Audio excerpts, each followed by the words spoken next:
Chapter 1: Shadows and Revelations. Naruto Uzumaki's heart raced as he stared at the massive and dilapidated forbidden scroll of seals spread out before him. The moonlight cast an eerie glow over its ancient parchment, the kanji glowing faintly as if alive with power. His fingers trembled as they traced the words of the first technique, the Shadow Clone Jutsu. This was his chance to prove everyone wrong. "Okay, Naruto, you've got this," he muttered to himself. "If I can master this, Mizuki-sensei will have to let me graduate." He clasped his hands together, tentatively forming the unfamiliar hand sign. Shadow Clone Jutsu. A puff of smoke erupted beside him. Naruto coughed and waved it away, only to groan in frustration. There it was, a limp, malformed copy of himself sprawled out on the forest floor, its face frozen in a ridiculous grimace. "Ugh! Come on!" Naruto yelled, kicking at the dirt. "Why does it always come out like this? Stupid clone jutsu. Why did it have to be a clone jutsu?" Clone jutsu had always been his fatal flaw, at least the one that he knew of. You couldn't be hurt by a genjutsu you didn't understand. That was what he had always said, or would start saying anyway. No matter how hard he practiced, his clones always turned out to be useless, malformed blobs. But tonight was different. Tonight he had something to prove. Gritting his teeth, he focused again, pouring every ounce of chakra he could muster into the technique. Shadow Clone Jutsu. This time, the puff of smoke dissipated to reveal a perfect copy of himself. Naruto froze, blinking in disbelief as his doppelganger grinned at him. "What are you staring at? Do I have something on my face?" the clone quipped, crossing its arms. You can talk?" Naruto's jaw dropped. The clone rolled its eyes. Yeah, I'm a clone of you, genius. Of course I can talk. So, what's the plan, boss?" "No way. I actually did it. I made a real clone. And a solid one." Naruto broke into a wide grin, his earlier frustration melting away. The clone matched his grin. "About time. So, are we sticking with mastering this technique? Or are we checking out what else is on this scroll?" Naruto scratched the back of his head. "I mean, I was gonna focus on mastering the multi-shadow clone jutsu, but I guess it wouldn't hurt to take a peek at the next one, too." The clone knelt by the scroll, flipping to the next section. Would release? That sounds kinda cool." "Would release," Naruto repeated, leaning over the clone's shoulder. "What kind of ninja uses wood?" Before they could delve further, a sudden rustling in the bushes snapped their attention away from the scroll. Naruto tensed, his eyes narrowing as Irika-sensei burst into the clearing, panting and frantic. "Naruto, what are you doing with that scroll?" Irika demanded, his gaze darting between the boy and the scroll. "Do you have any idea how dangerous that is?" "But Mizuki-sensei said," Naruto began, only to be cut off as Mizuki himself stepped out of the shadows, his smirk gleaming under the moonlight. "Ah, Naruto," Mizuki drawled, his voice oozing with false sweetness. "You did well bringing the scroll here. Now, hand it over." Irika's eyes widened in alarm. "Naruto, don't listen to him. Mizuki's been lying to you. This isn't a test. It's a trap." "What's he talking about?" Naruto's heart sank as he turned to Mizuki, confusion etched across his face. "Of course it was a trap, Naruto. You're too stupid to realize you could never become a ninja. You're a monster." Mizuki's smirk twisted into a sneer. "Oh, you don't know, do you? You poor, ignorant little brat." His voice dripped with venom as he continued. "Didn't you ever wonder why the villagers hate you? Why they look at you like you're some kind of monster?" Naruto's stomach churned, dread pooling in his chest. "It's because you are a monster," Mizuki spat. "You're the nine-tailed fox, the demon that nearly destroyed this village. The fourth Hokage didn't just defeat it. He sealed it inside you." The words hit Naruto like a punch to the gut. His mind reeled, fragments of memories. Harsh whispers, scornful glances, parents pulling their children away from him, flooding his thoughts. It all made sense now. The truth cut deeper than any blade. "No, that's not." Naruto staggered backward, his hands clutching his head. That's not possible. It is possible. It is the truth. Mizuki sneered, hurling a massive shuriken straight at Naruto. You're nothing but a curse. No. Irika leaped in front of Naruto, the shuriken embedding itself in his shoulder. Blood seeped through his vest as he collapsed to the ground, wincing in pain. Why did you do that? Naruto stammered, his voice trembling. Irika looked up at him, his eyes filled with a mix of regret and determination. Because you're more than the Ninetales, Naruto. You're my student. You're a part of this village. A shinobi of the hidden leaf. You're one of us. Naruto's chest tightened as Irika's words sank in. For the first time, someone saw him, not as a monster but as a person. His fists clenched, rage and resolve boiling within him. How dare you hurt Irika-sensei? Naruto shouted, forming the hand signs with newfound determination. Multishadow Clone Jutsu. A massive cloud of smoke erupted around him, and when it cleared, dozens, no hundreds, of identical Narutos surrounded Mizuki, each one brimming with fury. You messed with the wrong ninja, Mizuki, they yelled in unison, charging forward. Mizuki's smirk faltered as the clones descended on him, fists flying. The real Naruto stood back, watching as his clones pummeled the traitor into submission. He glanced at Irika, who gave him a weak but proud smile. For the first time in his life, Naruto felt a spark of hope. Maybe he wasn't just a monster. Maybe he really could become something more. In the distance, past the tree line, nobody noticed the first shadow clone that Naruto had created engrossed in concentration, hands pressed into a snake seal. The warm, savory aroma of miso ramen filled the air as Naruto Uzumaki slurped noisily, his cheeks puffed out with noodles and broth.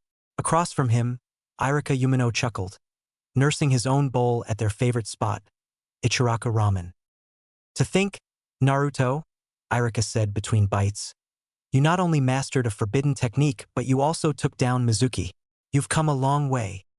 Naruto grinned, his mouth still full of ramen. Told ya, Irika-sensei, I'm gonna be the greatest ninja ever. Believe it.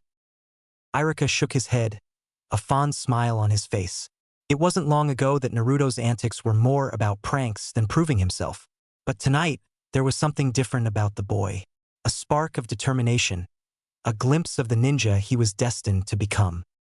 Just remember, Irika said, setting his chopsticks down.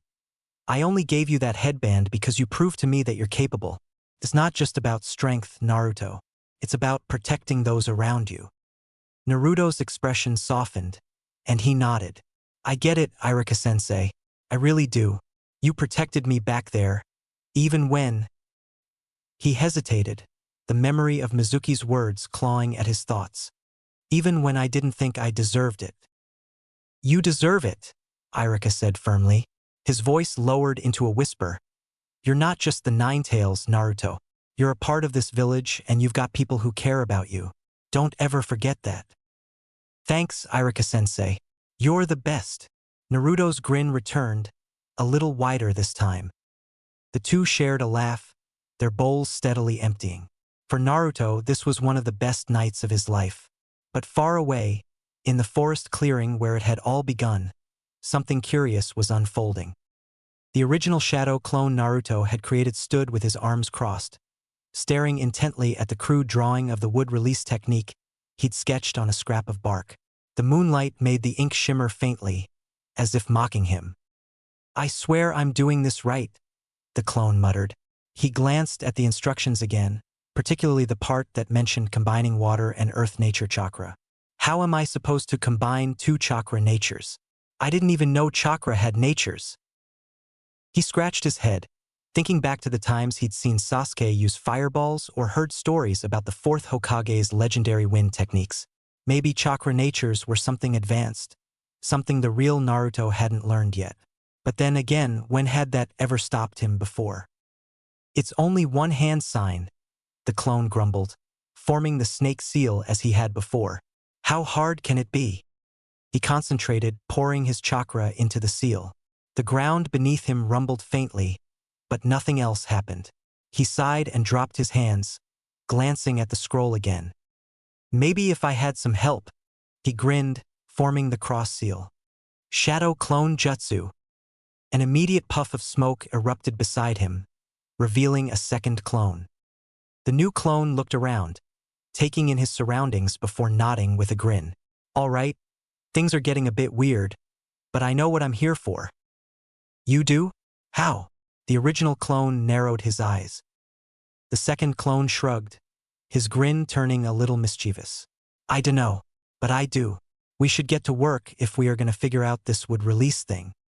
The original clone crossed his arms. Well, good. I could use the help. The second clone tilted his head thoughtfully. Although, if one clone is good, maybe two clones are better? Oh, come on. If we keep making more clones, we'll spend all night talking in circles. The original clone groaned, throwing his hands in the air. Or we'll figure it out faster, the second clone countered with a smirk.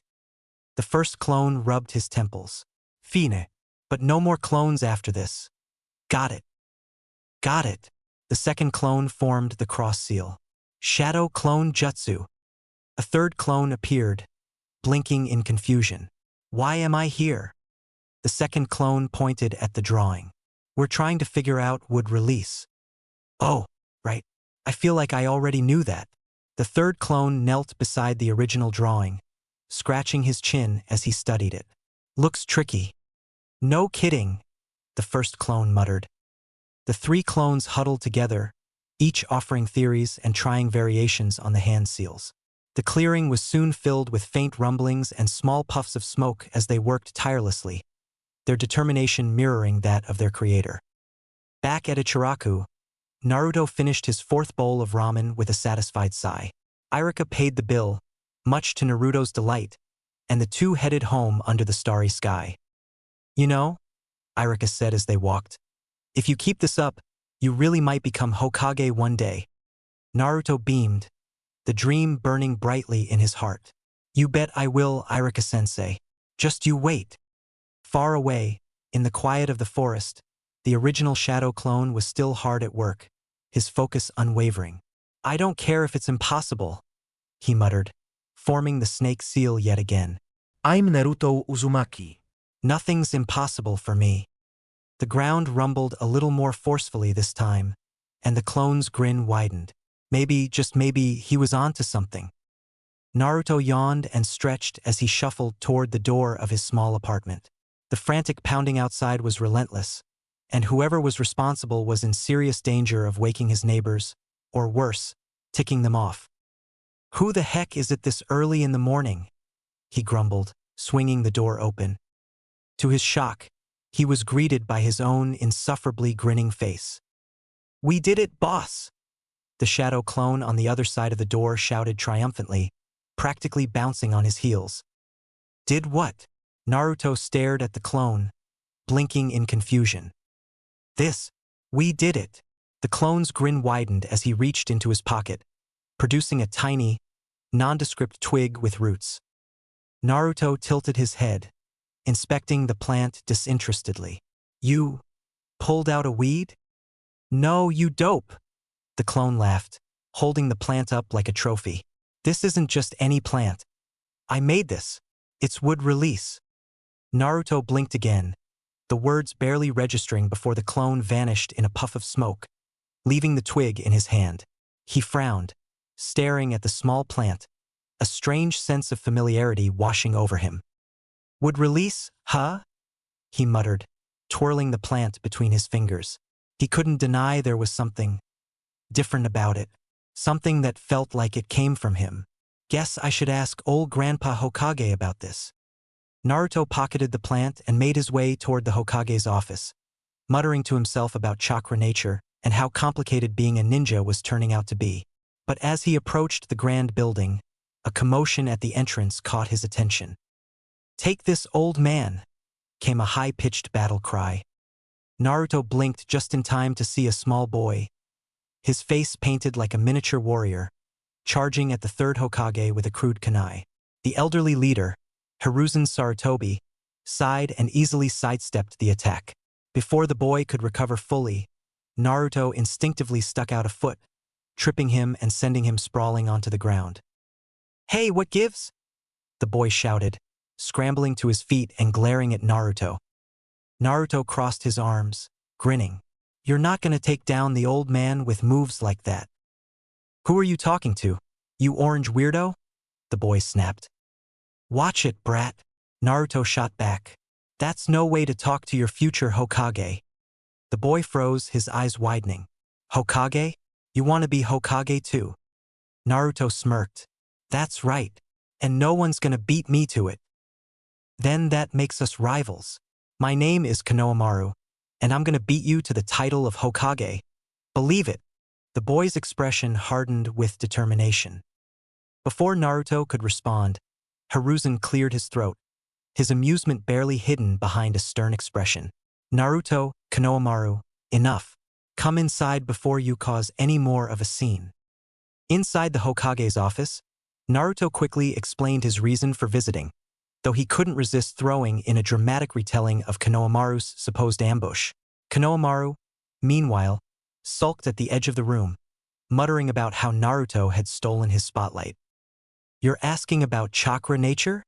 Hiruzen said, stroking his beard thoughtfully as Naruto pulled the tiny twig from his pocket. His aged eyes took in Naruto briefly before he sighed. The third Hokage examined the plant with mild interest, his eyes narrowing slightly. "This is intriguing." "So what's the deal?" Naruto asked. "Is this really wood release?" Hiruzen nodded slowly. "It appears so. Wood release is an advanced Kekkei Genkai, a bloodline limit. It's a combination of water and earth-natured chakra, and only the first Hokage was ever known to use it naturally." Naruto frowned. "But I don't even know what my chakra nature is. How could I do this?" "That's what makes it so strange," Hiruzen said. "Your shadow clone must have discovered something instinctively. Perhaps there's more to your potential than we realize. Keep at it, my boy. I await your progress with this secret technique." Naruto puffed up his chest, grinning. "Well, of course there is. I'm gonna be Hokage after all." Before the Hokage could respond, Konohamaru suddenly jumped in front of Naruto. "Hey, don't forget, I'm gonna be Hokage first." Naruto rolled his eyes. "Yeah, good luck with that, shorty." "You'll see. In fact, you're gonna train me." Konohamaru glared at him, his cheeks puffing out. "Train you?" Naruto said, raising an eyebrow. "Why would I do that?" "Because you're the only one who doesn't treat me like the Hokage's grandson," Konohamaru said, his voice rising. "Everyone else just sees me as some spoiled, fragile little kid. But you tripped me without even caring who I was." Naruto blinked, caught off guard by the sincerity in Konohamaru's tone. Yeah." "So it's settled," Konohamaru said, his grin returning. "From now on, you're my boss." Naruto sighed, scratching the back of his head. "Fine, but don't expect me to go easy on you." "Ah, bring it on," Konohamaru declared, pumping his fist in the air. As the two of them left the Hokage's office, Naruto couldn't help but smile. Konohamaru was a bit of a pain, but maybe having a rival wasn't so bad after all. Besides, he still had a lot to figure out about this wood release thing, and if Konohamaru wanted to tag along, so be it. Little did he know, his newfound technique was only the beginning of a much larger mystery. Chapter 2. Rivals, Bells, and Hidden Jutsu. The moon hung high over Konoha, bathing the training grounds in silver light. Naruto Uzumaki, still buzzing with excitement from his promotion to genin, couldn't bear the thought of sleep. Tomorrow was a big day, the day he'd be assigned a sensei, a powerful jonin who would instruct him in ancient shinobi arts and help shape his destiny. But tonight he had other plans. Arriving at the training ground, Naruto's grin thinned into a look of determination. This was no time to rest on his laurels. If he wanted to be Hokage, he needed to get stronger, and he needed to start now. "Okay," he said, forming the familiar cross seal. "Shadow Clone Jutsu." With a puff of smoke, 3 identical Narutos appeared, each wearing the same determined expression. "You know what to do," the original instructed.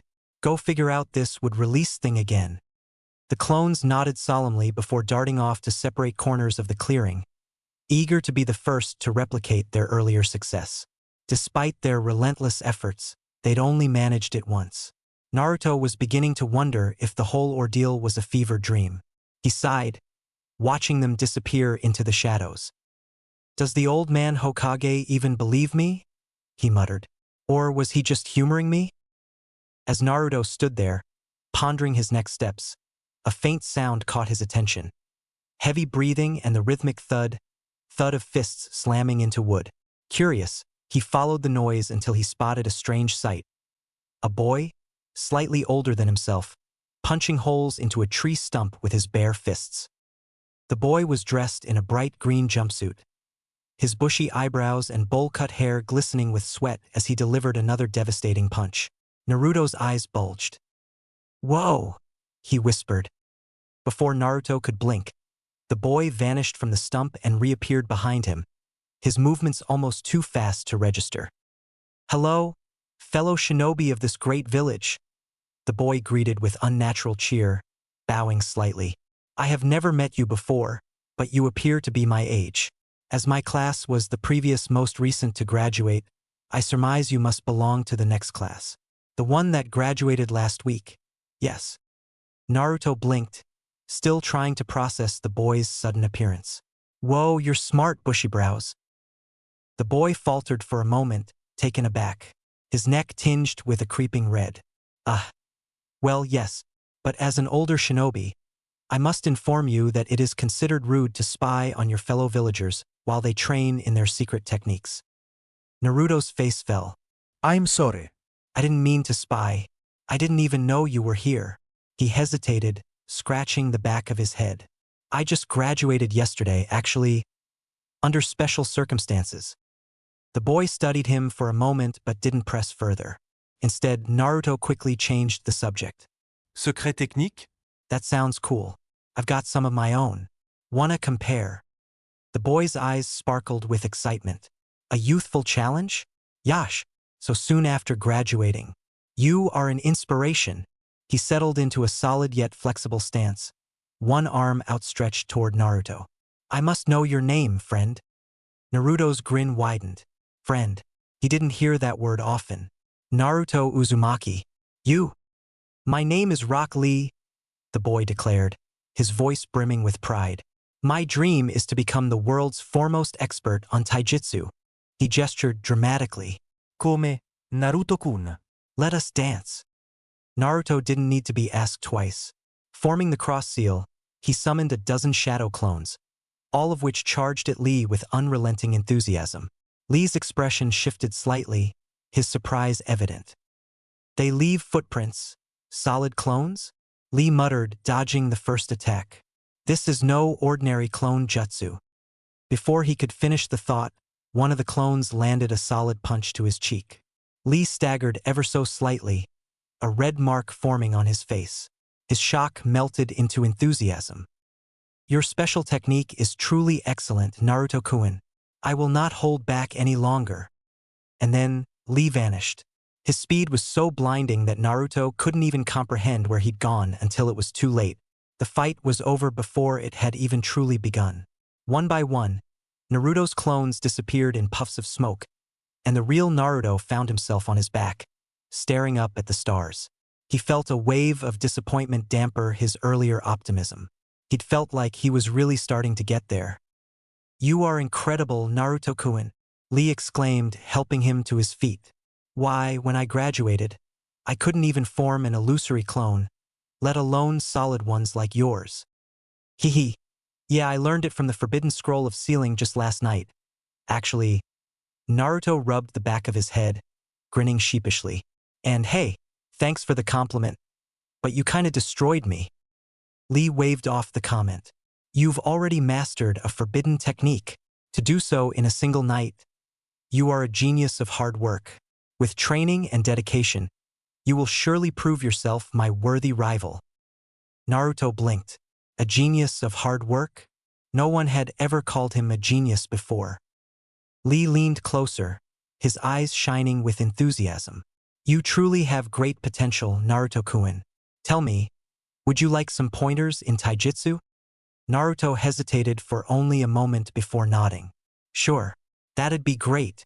And I could teach you shadow clone jutsu too. I can't make normal clones either, you know. Yash, I thank you for your generous offer, my friend. However, I cannot use chakra and so your technique would be useless for me? Lee exclaimed, practically glowing with energy despite his words. He motioned for Naruto to settle into a stance, quickly adjusting the boy's limbs with surprising precision. As Lee explained the fundamentals of taijutsu, Naruto listened intently, absorbing every word. By the time they finished, the moon was beginning to dip below the horizon. The two boys stood side by side, panting but smiling. Let us meet again tomorrow night, Lee declared, giving Naruto a thumbs up. With your shadow clone jutsu and my guidance, we will make you unstoppable. Naruto couldn't help but grin. For the first time, he felt like he wasn't training alone.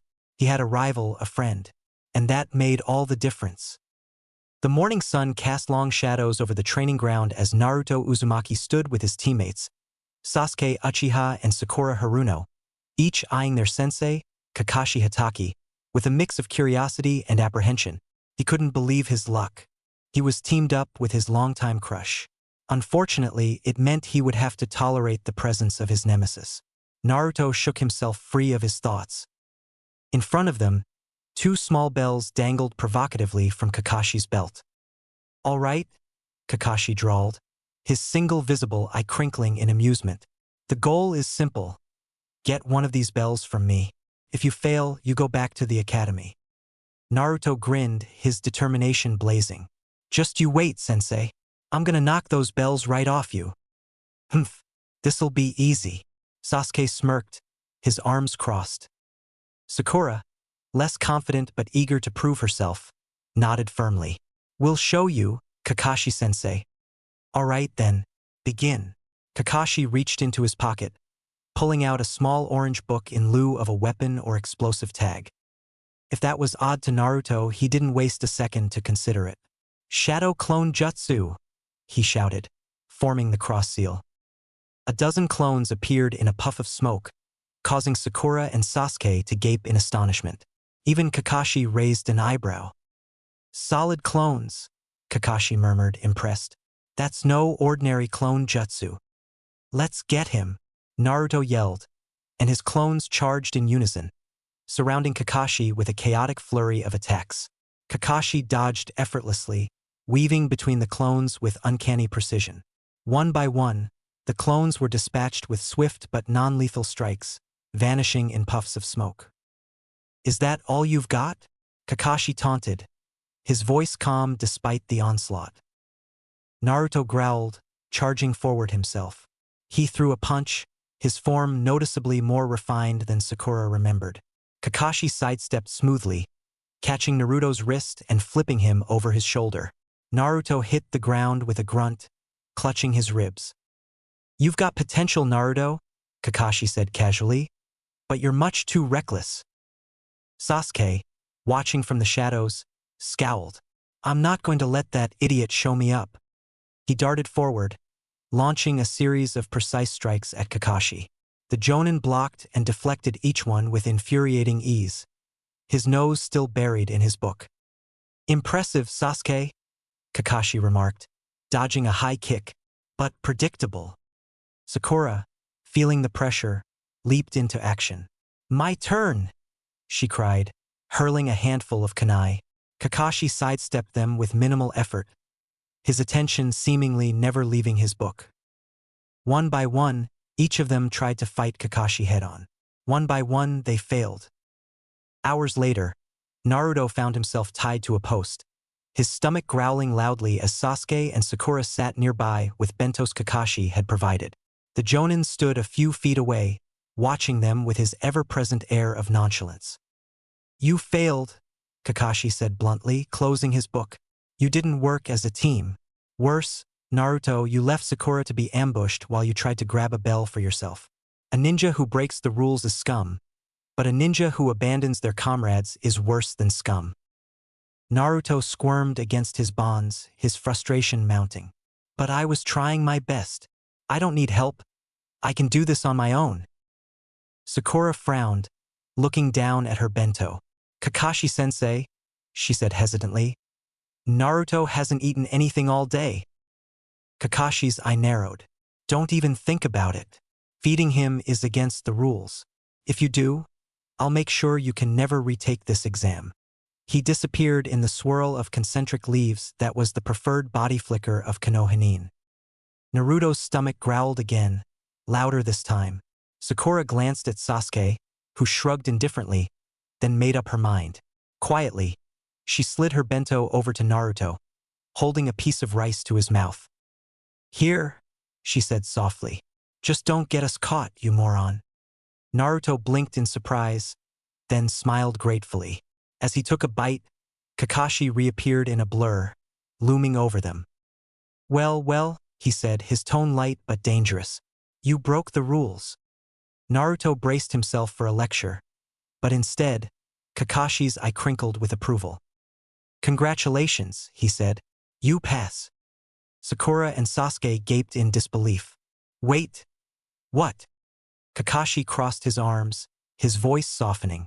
The purpose of this test wasn't to get the bells. It was to see if you could work as a team.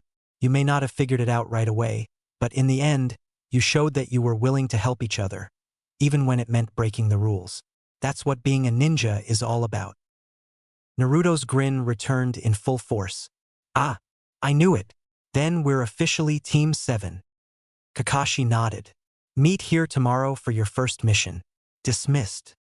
As the team dispersed, Naruto headed straight for the training ground where he had promised to meet Rock Lee.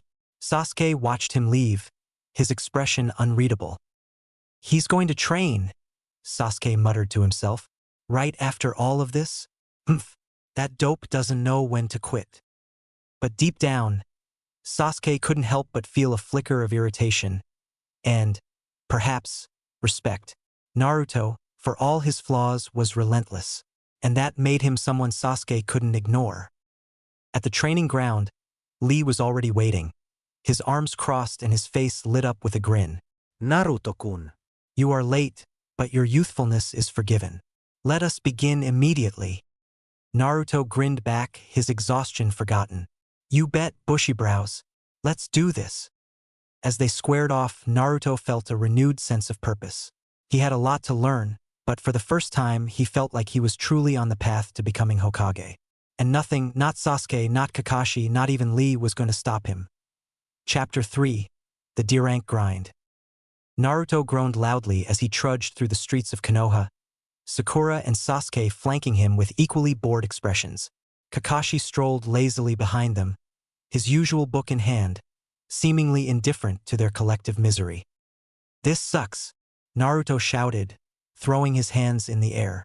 I became a ninja to go on awesome missions, not to chase some stupid cat. You mean like this one? The same one we just caught last week. Sakura snapped, clutching the squirming feline in her arms.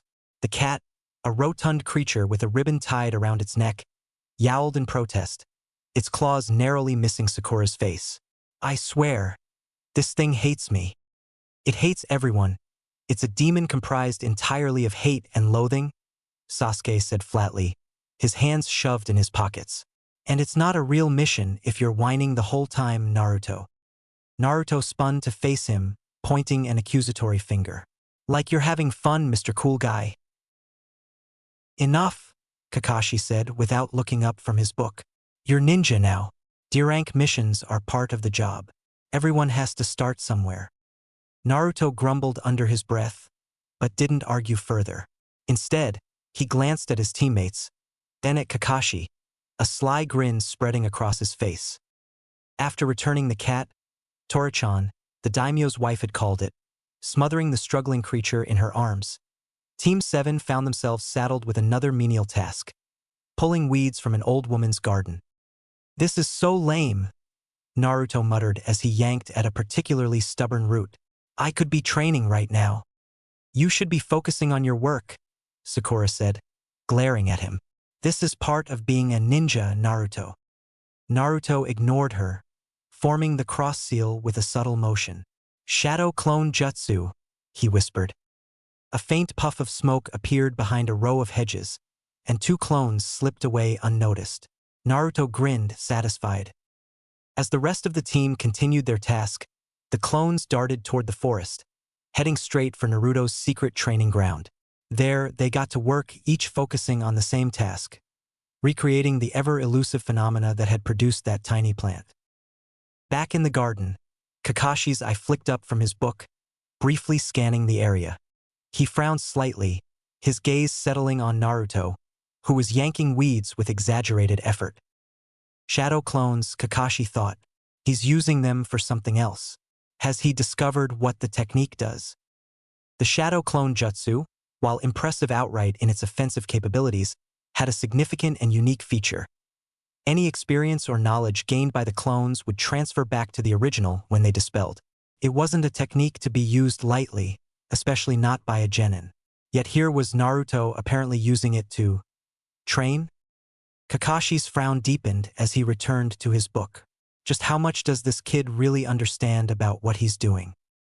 Hours later, after completing a handful of similarly mundane missions, Team 7 returned to the Hokage's office to report their progress. "Well done," Hiruzen Sarutobi said, his voice kind but weary. "Keep up the good work, Team 7. Naruto barely heard him, his mind already drifting to his training. As soon as Kakashi dismissed them for the day, Naruto bolted, ignoring Sakura's protests and Sasuke's frown. "Where's he going in such a hurry?" Sakura asked. Sasuke narrowed his eyes. "Training.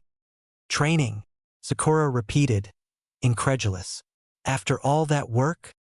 Sasuke didn't respond. Instead, he turned and began walking away, his expression unreadable.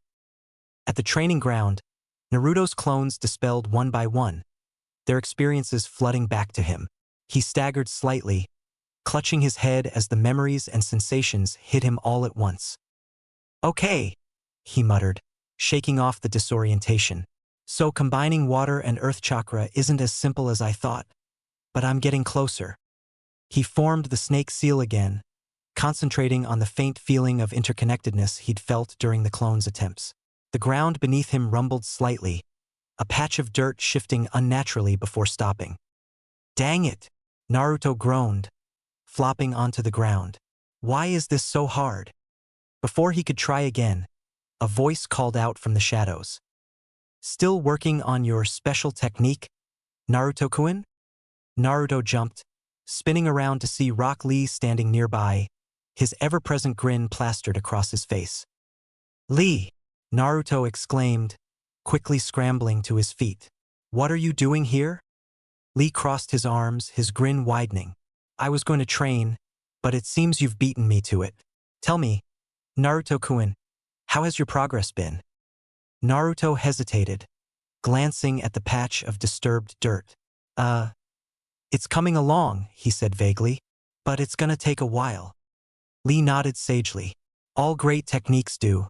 Come, let us train together. Youthful effort is the key to success."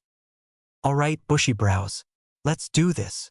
Naruto couldn't help but grin. As the two began their nightly sparring session, Kakashi watched from a distance, hidden among the trees. His gaze lingered on Naruto, a mix of curiosity and concern flickering in his eye.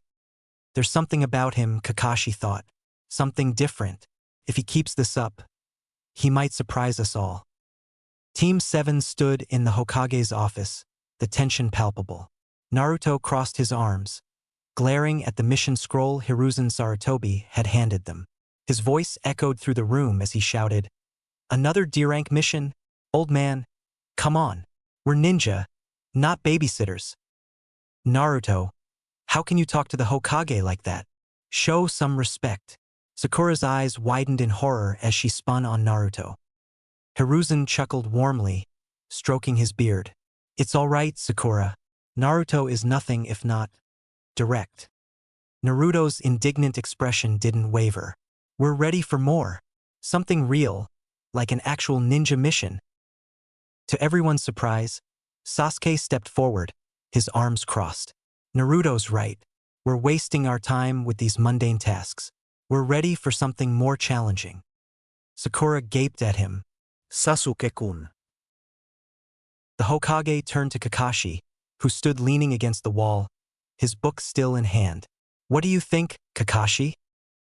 Kakashi shrugged lazily. They're ambitious, I'll give them that. Maybe it's time to test how ready they really are. Hiruzen nodded thoughtfully. Very well. I have a C-rank mission that should suit your ambitions. He reached for a different scroll and handed it to Kakashi. You'll be escorting a bridge builder to the land of waves. You leave tomorrow morning. Naruto cheered, pumping his fist in the air. Finally, a real mission. As the team filed out of the office, Naruto was already brimming with excitement, itching to tell Lee about his first real mission. But before he could dart off to the training ground, Sakura grabbed his sleeve, stopping him in his tracks. Hold it, Naruto, she said, her brow furrowed. You've been running off every night after missions. What's going on? Naruto scratched the back of his head, sheepishly avoiding her gaze. Well, I've been training. With someone. Training? Sakura asked, her curiosity piqued. With who? Rock Lee, Naruto admitted, his voice trailing off. You know, that bushy-brow guy? He's been teaching me some taijutsu stuff. Sakura frowned. Why didn't you tell us? Naruto grinned nervously.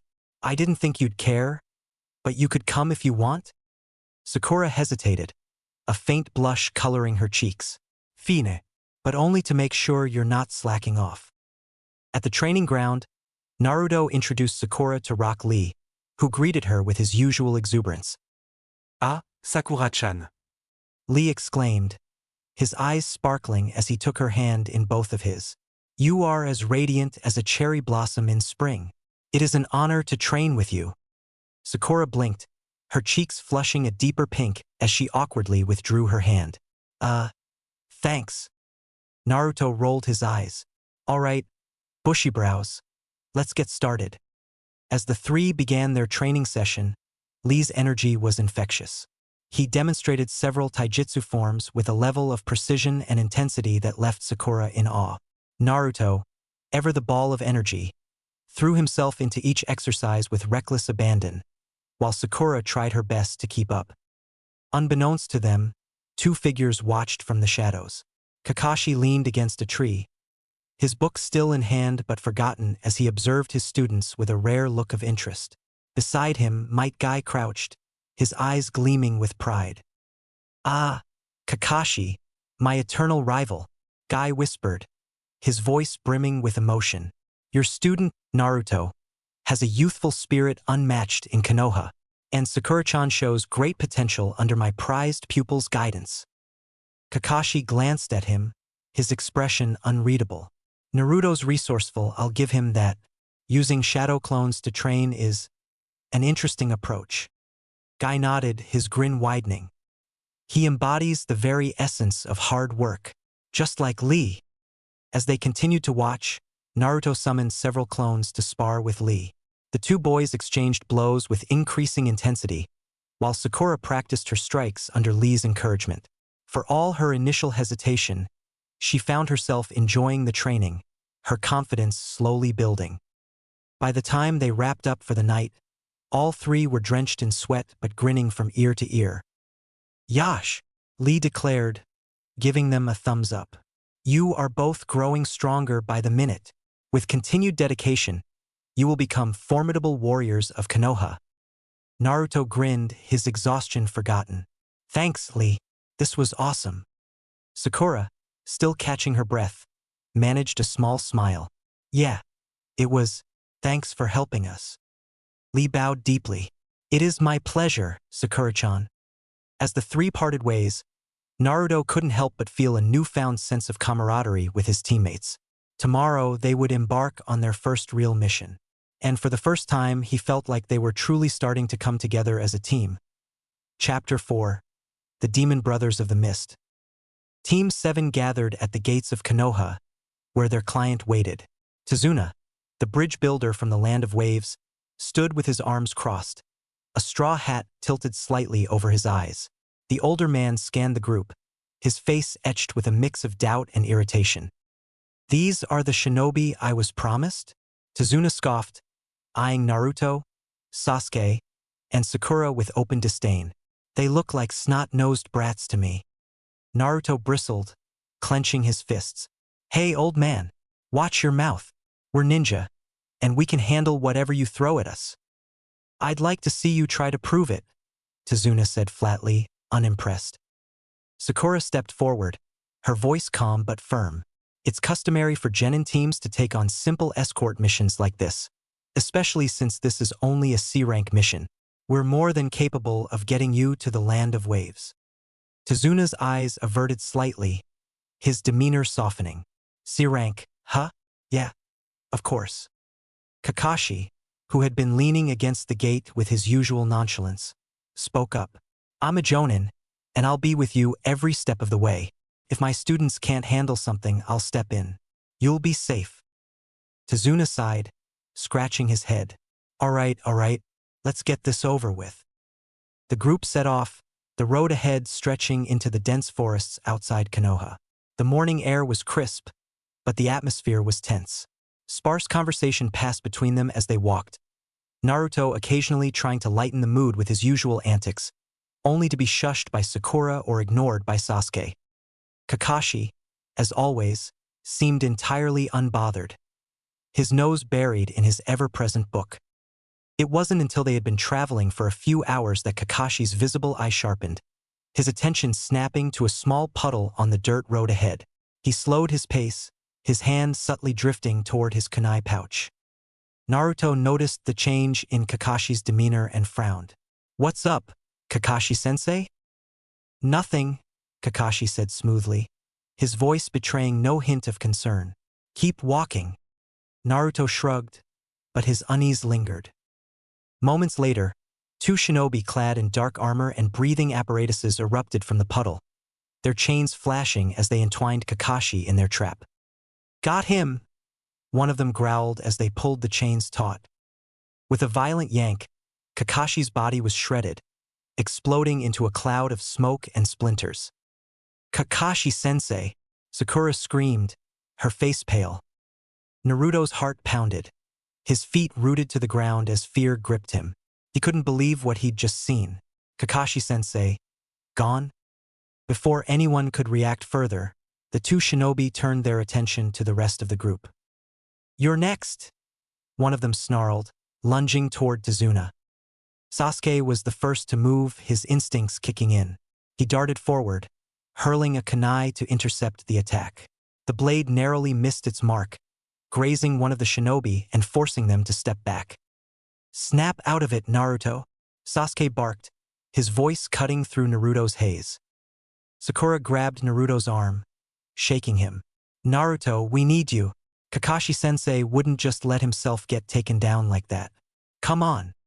Naruto blinked, her words sinking in. She's right. Kakashi-sensei wouldn't go down that easily. His fear melted into anger, and he formed the cross seal. Shadow Clone Jutsu, he shouted, summoning 3 solid clones that immediately charged the attackers. Sasuke smirked, using the distraction to flank one of the shinobi. With quick, precise strikes, he forced the attacker into a defensive stance. Meanwhile, Naruto's clones tackled the other, overwhelming him with sheer numbers. Sakura stayed close to Tazuna, brandishing a kunai and ready to defend him if necessary. The battle was chaotic but brief. Sasuke landed a decisive kick, knocking one of the shinobi unconscious, while Naruto's clones pinned the other to the ground. Gotcha! Naruto yelled triumphantly as the real him delivered the final blow, dispelling his clones in a puff of smoke. As the dust settled, Kakashi reappeared from the shadows, clapping slowly. Not bad, he said, his tone light but approving. But you need to work on your awareness, Naruto. You froze up there for a moment. Naruto scratched the back of his head, grinning sheepishly. Yeah. Sorry about that. What happened to you? Sakura demanded. We thought. Substitution jutsu, Kakashi explained, gesturing toward the splintered log on the ground. I was never in any danger. Sasuke scowled. You knew this was going to happen. I had a feeling, Kakashi admitted, his eye narrowing as he crouched to inspect the unconscious attackers. These aren't ordinary bandits. They're from the hidden mist, and this was no random attack.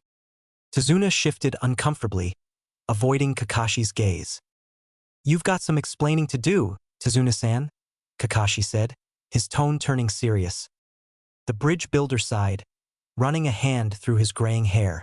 All right, I'll tell you everything. But not here. Let's keep moving. Kakashi nodded, his eye briefly glancing at his team. Good work, all of you. But stay alert. This mission just got a lot more complicated. As they continued down the road, Naruto couldn't help but glance back at Kakashi. His sensei had been right, he'd frozen. But next time, he swore he wouldn't hesitate. Not when his team was counting on him. The road ahead was shrouded in mist, the air damp and heavy as Team 7 pressed forward. Naruto grumbled loudly, kicking at a stray rock. This mist is so annoying. How are we supposed to see anything? Sakura sighed, brushing a few damp strands of hair out of her face. It's going to ruin my hair. Why couldn't this mission have been somewhere sunny? Enough, Sasuke snapped, his voice low and tense. We're on a mission. Take this seriously. Naruto glanced at Sakura and smiled, his expression surprisingly gentle. Don't worry, Sakura-chan. We've got this. She blinked, momentarily taken aback by the rare reassurance from Naruto. She nodded, and the group continued, their steps crunching on the trodden path as the mist thickened around them. The silence was broken by Kakashi's sharp command. Get down! Sakura, standing closest to Tazuna, acted on instinct. She threw herself at the bridge builder, knocking them both to the ground. Naruto and Sasuke ducked just in time as a massive blade spun through the air above their heads, embedding itself in a tree with a resounding thud.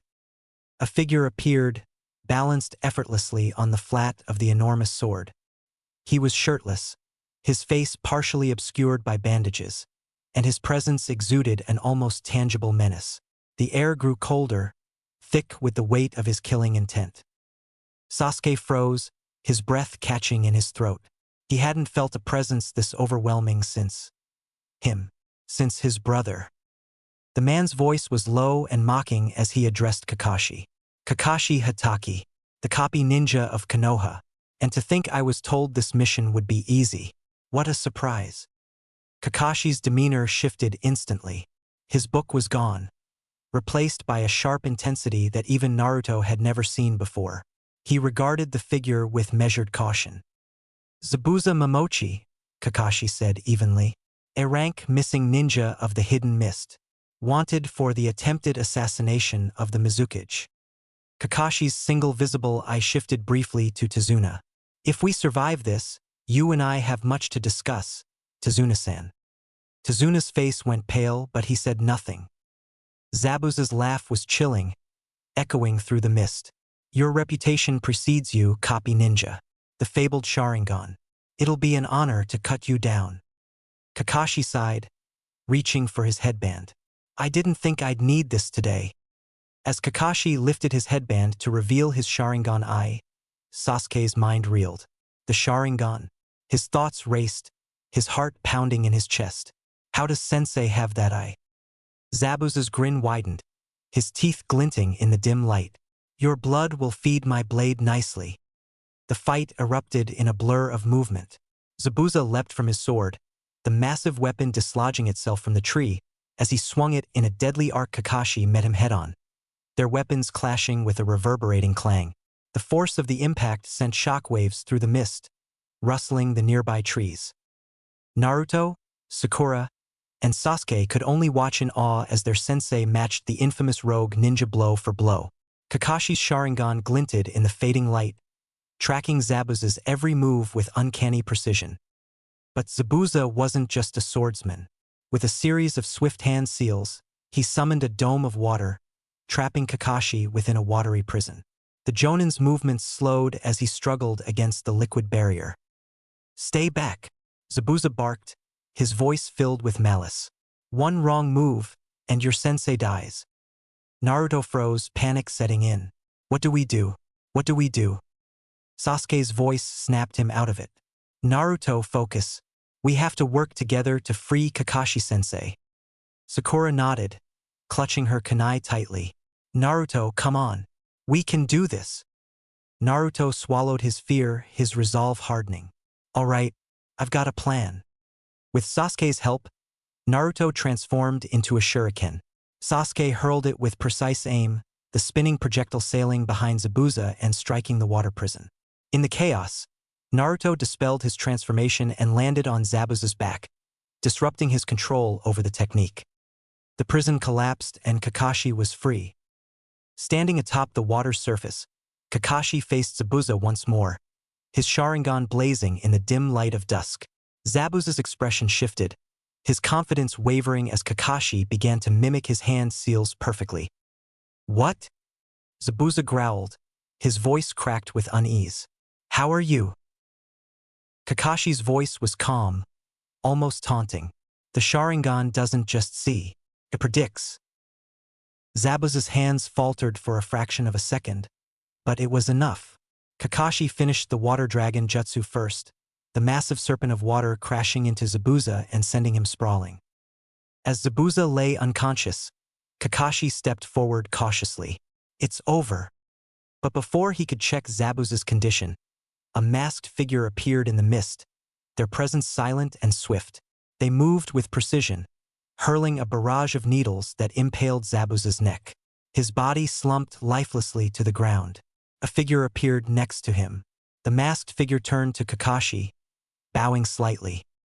Thank you for weakening him. I am a hunter nin from the mist. I'll take his body from here. Without waiting for a response, the figure retrieved Zabuza's massive sword and disappeared into the mist, carrying the supposed corpse with them. Kakashi watched them go, his Sharingan slowly fading as he lowered his headband. Hunternin. Naruto, Sasuke, and Sakura rushed to his side, their faces pale but determined. What was that? Naruto asked, his voice trembling. Is it over? For now, Kakashi said, his tone cautious. But don't let your guard down. Something about this doesn't sit right. As the mist began to clear, the group regrouped, their determination renewed. The mission was far from over, and something told Naruto that their challenges had only just begun. The group stood around a somber Tazuna, who had avoided meeting their eyes since the battle with Zabuza. The silence was heavy, broken only by the distant rustle of leaves and the soft lapping of water from the nearby shoreline. Tazuna took a deep breath, his shoulders slumping as he finally looked up at the team. I'm sorry. I lied to you. Naruto frowned, crossing his arms. Yeah, no kidding, old man. What's the deal? Tazuna's voice cracked as he spoke, the weight of his guilt evident. I didn't think I had a choice. The land of waves is suffering. Gato has a stranglehold on our country. He controls all the trade and has left us with nothing. My bridge is our only hope, but Gato wants me dead to stop its completion. He wiped at his eyes, his voice trembling. I knew I couldn't afford a higher-ranked mission. I thought maybe they'd send more seasoned ninja anyway. But when I saw you kids, I didn't know what to do. I didn't want to turn back. Not when so many people are counting on me.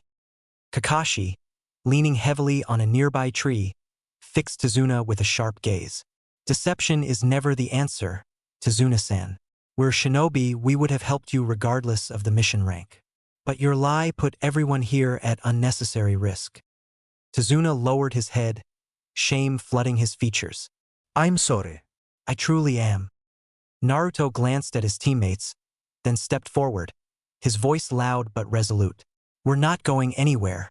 We came this far and we're gonna finish the mission. Right, guys? Sakura hesitated but nodded. He's right. We've already faced so much. Turning back now would be pointless. It's not like we were going to quit. Sasuke crossed his arms, his face impassive. Well, there's your answer, Tazuna-san. We're continuing the mission. Be glad these snot-nosed children have unimpeachable honor. Kakashi sighed, his visible eye softening. Tazuna looked up at them, his eyes glassy with emotion. Thank you. Thank you all. All right, let's go. Kakashi straightened, his stance wavering slightly. Before he could finish, his knees buckled, and he collapsed to the ground. Naruto and Sasuke rushed to catch him, lowering him gently as his breathing grew shallow. Kakashi-sensei, Sakura cried, kneeling beside him. What's wrong? He's exhausted, Tazuna said, his voice laced with concern. I'll bet he used too much chakra in that fight. Naruto frowned, his usual bravado giving way to worry. What do we do? Tazuna stood, determination replacing his earlier despair. There's a boat waiting to take us across the river. My house isn't far from there. We can get him somewhere safe. The journey to the boat was slow and arduous, with Team 7 and Tazuna taking turns supporting Kakashi's weight. By the time they reached the river, the sun had begun to dip below the horizon, casting the water in hues of orange and gold. An old fisherman waited by the boat, his face lighting up when he saw Tazuna. You're late, he grumbled, though his tone was more relieved than annoyed. Get in. With some effort, they loaded Kakashi onto the small vessel, ensuring he was as comfortable as possible. The boat ride was silent, save for the rhythmic splash of oars cutting through the water. When they finally arrived at Tazuna's house, they were greeted by a young woman with soft features and kind eyes. She rushed to Tazuna, embracing him tightly before noticing Kakashi. Father, what happened? She asked, her voice filled with worry. It's a long story, Tsunami, Tazuna replied, his tone weary. But he needs rest. Can we put him in the guest room? Of course, Tsunami said, already moving to help. She led them inside, guiding them to a modest but cozy room. Together, they eased Kakashi onto the bed, Tsunami fussing over him as she checked his pulse and wiped his forehead with a damp cloth. Naruto watched from the doorway, his heart heavy. He wasn't used to seeing Kakashi so vulnerable. His sensei always seemed untouchable, and now… Will he be okay? Sakura asked, her voice barely above a whisper. Tsunami offered a reassuring smile. He just needs rest. I'll make sure he's taken care of. Naruto clenched his fists, determination hardening his expression. We'll protect him and Tazuna until he's back on his feet. No one's gonna mess with us. Sasuke nodded silently, while Sakura gave a small, uncertain smile. Tazuna placed a hand on Naruto's shoulder. Thank you, all of you. I'm sorry for putting you in this position, but I'm grateful. Truly. Naruto grinned, his confidence returning. Don't sweat it, old man. We've got this. As night fell, Team 7 settled into their temporary refuge, each silently preparing for whatever challenges lay ahead. The mission had become far more dangerous than they'd anticipated, but Chapter 5. Climbing higher. Kakashi leaned on his crutches, his posture relaxed despite the tension in the room. Team 7 and Tazuna sat around him, their attention fixed as he spoke. What happened to me during the battle, Kakashi began, his tone even but firm, was an example of chakra exhaustion. It's what happens when you use more chakra than your body can handle. You don't just run out of energy, you collapse. In worse cases, it can be fatal. Naruto, sitting cross-legged on the floor, raised a hand. So you just used up all your chakra fighting that Zabuza guy? Exactly, Kakashi replied. The Sharingan drains a lot of chakra, and Zabuza is no amateur. I had to push myself harder than I expected. Sasuke frowned, his mind lingering on the image of Kakashi's Sharingan. How does he have that eye? Kakashi continued, his visible eye narrowing slightly. Speaking of Zabuza, I don't think we've seen the last of him. Sakura's eyes widened. But that Hunter Nin killed him, didn't they? Kakashi shook his head. It doesn't add up. For a Hunter Nin, they were surprisingly gentle with Zabuza's body. Normally, a Hunter Nin would destroy the corpse immediately to ensure no secrets could be extracted. I suspect Zabuza is still alive, and that Hunter Nin is working with him. The room fell silent as the weight of his words sank in.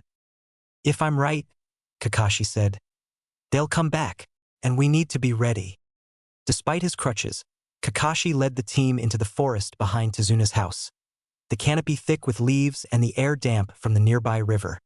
He stopped in a clearing, his demeanor as calm as ever. Today, he said, we're going to work on your chakra control, specifically how to use it to climb trees. Naruto blinked. Sensei? We already know how to climb trees. Not like this, you don't. Kakashi smirked, planting one of his crutches in the ground before strutting up the trunk of a nearby tree.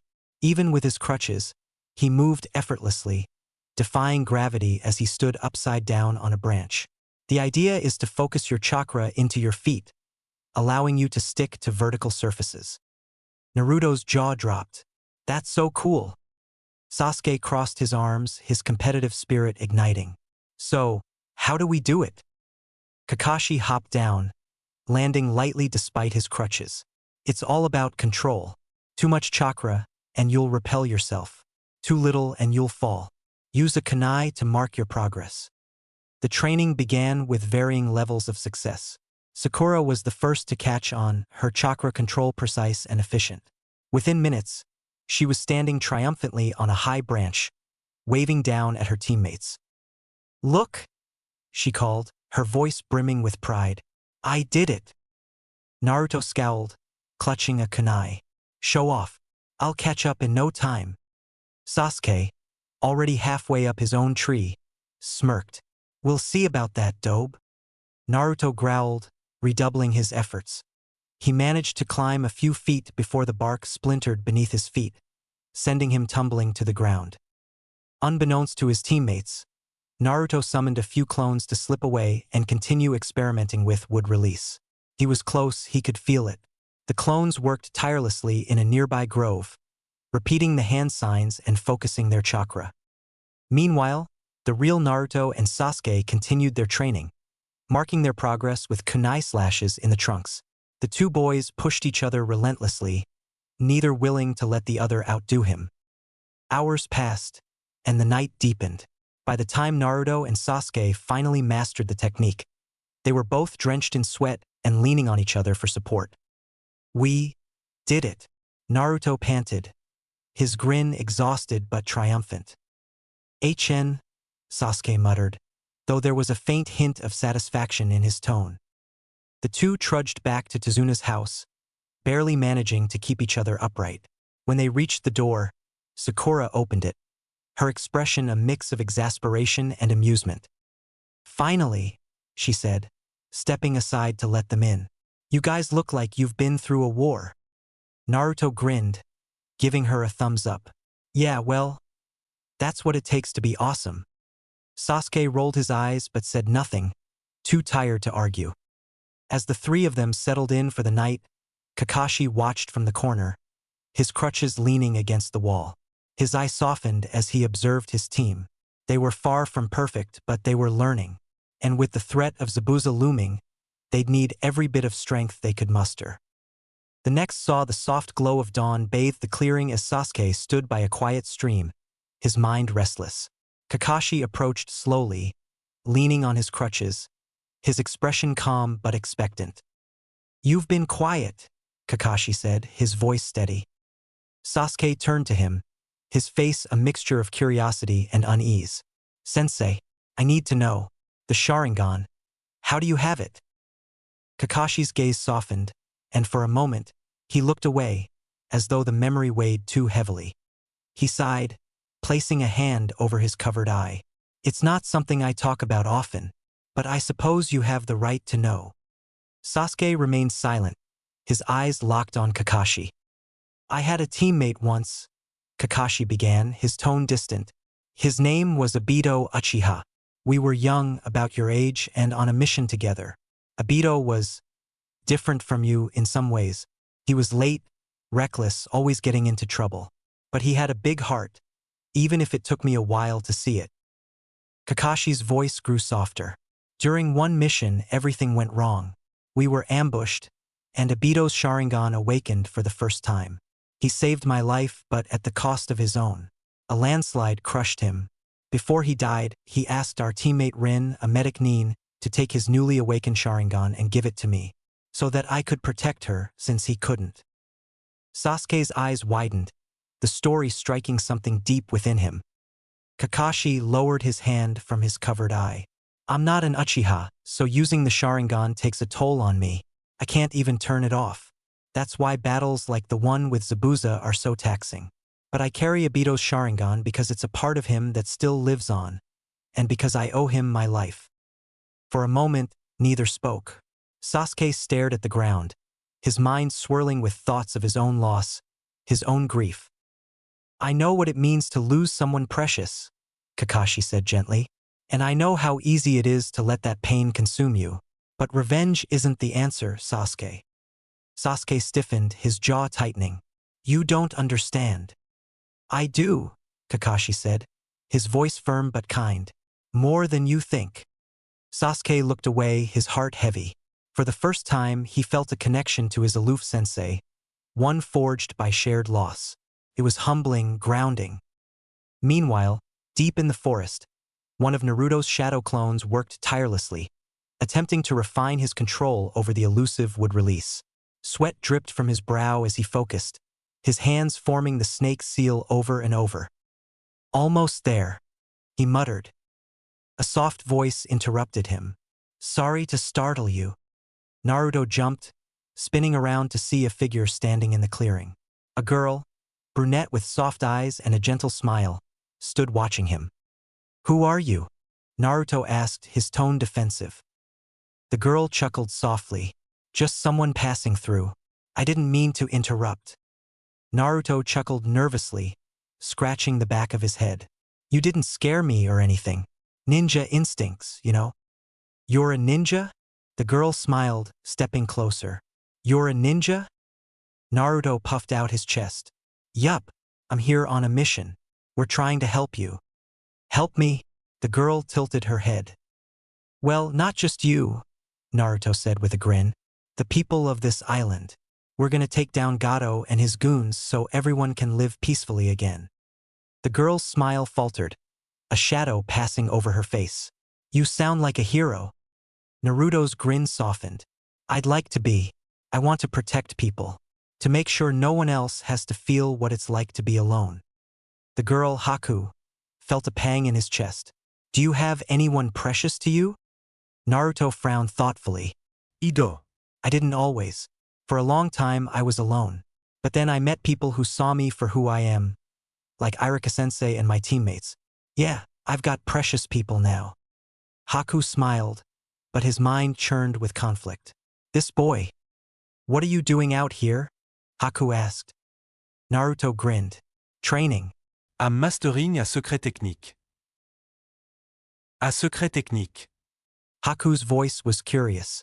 What kind? Naruto hesitated, then relented. It's called wood release. It's supposed to be super rare. Akekiai Genkai. Haku's interest peaked. Combining chakra natures? Yeah, Naruto exclaimed. I think it's earth and water chakra, but it's so hard to figure out. Haku nodded, his expression thoughtful. Try focusing on the balance between them, like two streams flowing into one river. That's it. Naruto's eyes lit up. With Haku's guidance, Naruto formed the seal again, channeling his chakra carefully. A small plant sprouted from the ground, its leaves trembling in the cool breeze. Naruto beamed, his exhaustion forgotten. I did it, he shouted. Thanks, Haku. Haku smiled, though his heart felt heavy. You have a kind soul, Naruto. I hope you achieve your dreams. Naruto hesitated. Hey, Haku. What about you? Do you have dreams? Haku's face softened, but his eyes grew distant. I have someone precious to me. My dream is to protect them. Naruto nodded solemnly. That's a good dream. As Naruto turned to leave, Haku's expression hardened. With practiced precision, he hurled a senbon, striking Naruto cleanly in the back of the neck. The boy vanished in a puff of smoke. A clone, Haku whispered, his heart pounding. Even now, I can't harm him.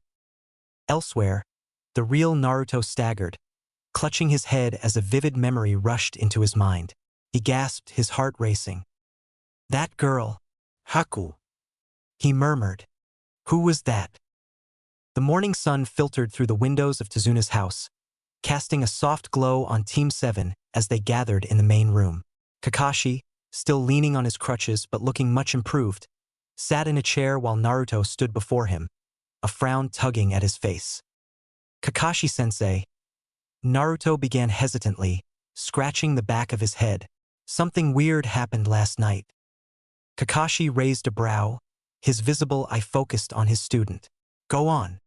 Well, I was out training, just normal stuff, you know, Naruto said quickly, leaving out any mention of wood release. And I sent one of my shadow clones to work on a technique. While it was out there, this girl showed up. A girl? Sakura asked, her tone skeptical. Out here? Naruto nodded. Yeah, her name was Haku. She was weird. She talked about protecting someone precious to her. And she helped me a little with my training. Kakashi tilted his head slightly. She helped you? Yeah. Naruto admitted, his brows furrowing. But then, she killed my clone. The room fell silent for a moment, the weight of Naruto's words sinking in. Even Sasuke glanced up from where he sat, his usual aloofness replaced by a flicker of interest. And here's the weird part, Naruto continued, his voice uncertain. I wasn't even there, right? It was just my clone. But I remember everything, like it was a really vivid dream. Kakashi sighed, setting his crutches aside as he leaned forward slightly. Naruto, it's time you understood something about the Shadow Clone Jutsu.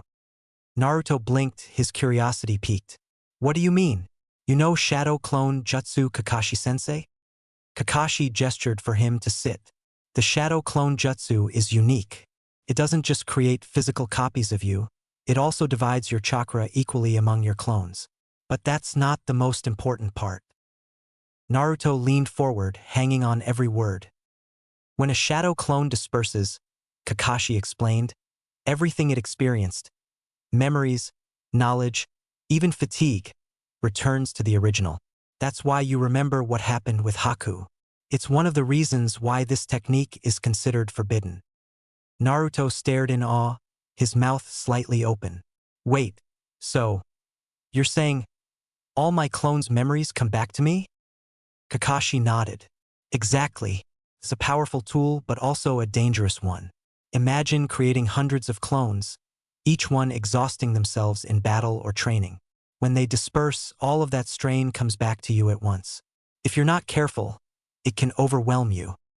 Naruto's mind raced, his excitement barely contained. So that means I could use clones to train faster, right?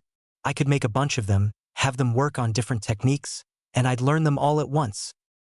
Kakashi raised a hand, his voice calm but firm. In theory, yes, but you need to be careful, Naruto. Overusing the technique can drain your chakra dangerously fast, and you've already seen what happens when you push yourself too hard. This is awesome. I'm gonna train so hard. I'll master every jutsu in no time. Naruto nodded, but the grin spreading across his face betrayed his growing enthusiasm. Sakura groaned, crossing her arms. Typical Naruto. You just learned something incredible, and all you can think about is showing off. Sasuke, meanwhile, watched silently, his mind turning over the implications of Kakashi's explanation. The ability to accelerate training through clones was intriguing. Kakashi sighed, though there was a faint hint of amusement in his expression. Just don't overdo it, Naruto. You're no good to anyone if you burn yourself out. Naruto jumped to his feet, pumping his fist in the air. You got it, sensei. I'm gonna become the strongest ninja ever. Believe it. As Naruto ran outside, no doubt to test his newfound knowledge, Kakashi leaned back in his chair, his gaze thoughtful. Haku, huh? He murmured. Naruto's instincts are sharp. If that person is connected to Zabuza, we'll need to be on our guard. Outside, Naruto stood in the clearing, his hands forming the cross seal. All right, time to test this out, he shouted. Shadow Clone Jutsu. A dozen identical Narutos appeared in a puff of smoke, each one grinning as they awaited instructions. All right, listen up, Naruto said, pointing dramatically. Half of you work on chakra control. The other half, go work on wood release. The clones cheered, scattering to begin their tasks. As the real Naruto watched them, his excitement burned brighter than ever. With this technique, he thought, I'm gonna blow everyone away. Just you wait, Sasuke, Sakura-chan, old man Hokage. I'm gonna be Hokage for sure. The morning sun was just beginning to rise over Tezuna's house when Sasuke cornered Naruto in the yard. His expression was sharp, determined. "Teach me," Sasuke said flatly. Naruto blinked, caught off guard. "Teach you what?" "The Shadow Clone Jutsu," Sasuke replied, crossing his arms. "If it's as useful as Kakashi-sensei says, I want to learn it." Naruto scratched the back of his head, glancing at Kakashi, who was leaning against the porch with his ever-present book. Sensei? Is that okay?" Kakashi looked up from his book, his single visible eye narrowing thoughtfully. "I'm not sure Sasuke could do it." Sasuke bristled, his fists clenching. "What's that supposed to mean?" Kakashi closed his book and gestured for Sasuke to calm down. "I mean no insults, Sasuke. It's the principle of the jutsu. The Shadow Clone Jutsu divides your chakra in half for every clone you make. Every subsequent clone splits half of a half. It's exponential decay. You'd need significant chakra reserves just to make one useful clone, let alone a dozen." Sasuke froze, his sharp mind quickly understanding the implications. He turned to Naruto, who grinned sheepishly. Sakura, watching from the doorway, frowned in confusion. "Wait, but Naruto can make a dozen clones." Kakashi smiled behind his mask. "Yes, and the only other person known to create so many was the inventor of the technique himself, Tobirama Senju, the second Hokage." The weight of Kakashi's words settled over the group. Sasuke turned back to Naruto, his envy and determination plain on his face. "Teach me." Naruto grinned, his confidence swelling. "All right, Sasuke, I'll show you how it's done, but don't get mad when you can't keep up." Naruto led Sasuke and Sakura to a clearing behind Tezuna's house, explaining the hand seals and the basic principles of the jutsu. "It's all about focus," Naruto said, demonstrating the cross seal. "You have to pour your chakra into the jutsu and split it evenly, like this. Shadow Clone Jutsu." A puff of smoke erupted, and 3 perfect copies of Naruto appeared, each giving their own dramatic thumbs up. "If you can do it, so can I." Sasuke frowned, already forming the seal. He concentrated, channeling his chakra into the technique. "Shadow Clone Jutsu." A puff of smoke appeared beside him, revealing a lopsided, malformed clone that immediately collapsed to the ground with a groan. Naruto burst out laughing. "What the heck is that, Sasuke? Looks like someone squashed you with a frying pan." Sasuke glared at him, his jaw tightening. "Shut up, dope." Sakura, meanwhile, was carefully mimicking the hand seals, her face scrunched in concentration. "All right, here goes. Shadow Clone Jutsu." Her attempt yielded a weak, ghostly clone that dissipated almost instantly. She sighed in frustration. "Why is this so hard?" Kakashi, observing from a distance, called out to her. "Sakura, don't overdo it. Your chakra reserves might be too low for this technique. Focus on control, not quantity." Sakura frowned but nodded, taking his advice to heart. The hours passed as Sasuke and Sakura practiced tirelessly, their determination unwavering despite the numerous failed attempts. Naruto, watching them struggle, found himself feeling a strange sense of pride. "You guys are getting there," he said, his tone surprisingly encouraging. "Just keep at it." Eventually, Sasuke managed to produce a single, solid clone. It wasn't perfect, but it stood upright, its expression blank but stable. Sasuke smirked, the smallest hint of satisfaction in his eyes. "Finally." Naruto clapped him on the back, grinning. "Not bad, Sasuke. It's not a dozen clones, but it's a start." Sasuke ignored the jab, his mind already racing with the possibilities. Even having one clone would double his training potential, giving him a critical edge. Sakura, meanwhile, continued to struggle. Her clones remained weak and ephemeral, dissipating as quickly as they appeared. Kakashi approached her, his voice gentle. "Sakura, that's enough for now," he said. "The Shadow Clone Jutsu isn't a good fit for everyone. Your chakra control is excellent, but your reserves are likely too low to sustain this technique. Save your strength for the fight ahead." Sakura looked down, frustrated but accepting his words. "Yes, sensei." As the group returned to Tezuna's house for the evening, the tension among them had shifted. Sasuke was quietly satisfied with his progress, while Naruto walked with a spring in his step, relishing his role as teacher. Sakura, though disappointed, resolved to focus on her strengths.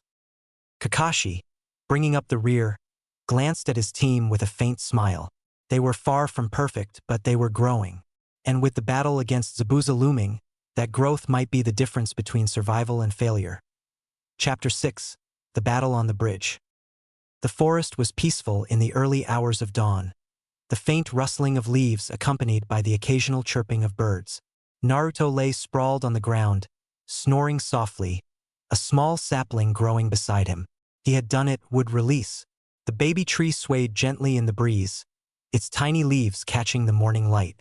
Exhaustion had claimed Naruto after his triumph, and he slept soundly, completely unaware of the figure watching him from above. Haku crouched on a high branch, his expression hidden behind the mask of a hunter nin. He watched Naruto for a long moment, the memory of their brief meeting still lingering in his mind. "You're a strange one, Naruto Uzumaki," Haku thought, a faint pang of guilt tugging at him. He could end this now, ensuring Zabuza's victory tomorrow. But as he gazed at Naruto's peaceful, oblivious face, he found himself unable to act. Their fate would be decided on the bridge. The bridge loomed ahead, shrouded in an unnaturally thick mist that sent a chill down Sakura's spine. She walked beside Sasuke and Tazuna, her nerves on edge as the oppressive fog closed in around them. "Stay close," Sasuke said, his tone sharp. His eyes darted around, his senses straining for any hint of danger. Sakura nodded, clutching her kunai tightly. "This mist, it feels wrong." Kakashi, walking a few steps ahead, pulled back his headband to reveal his Sharingan. His voice was calm but serious. "Be ready. This isn't natural mist, it's Zabuza's doing." They moved in somber silence, the sound of their footsteps echoing eerily across the bridge. As they reached the center, two figures emerged from the fog. Zabuza Momochi stood tall, his massive sword slung over his shoulder. His black tank top and loose pants contrasted with the pale bandages that obscured his face. Beside him, Haku stood poised in his hunter nin attire, his masked face betraying no emotion. Well, Zabuza drawled, his voice low and mocking. "Kakashi Hatake, I see you're still alive. Shame you didn't finish me off last time. But then again, I guess I shouldn't be surprised. After all, you've got those three brats weighing you down." His gaze swept over the group, pausing when he counted only 2 genin. A cruel smile tugged at the corners of his mouth. "Oh, only 2. Don't tell me the other one died in a training accident. How tragic." Sakura bristled, stepping forward. "Naruto's not dead. He'll be here soon, and when he gets here, you'll regret underestimating him." "We'll see about that," Zabuza laughed, his voice echoing through the mist. Kakashi's expression darkened. "Sakura, stay with Tazuna. Protect him at all costs." Sakura nodded, her resolve hardening as she stepped closer to Tazuna. Without warning, Zabuza's massive blade came hurtling toward Kakashi.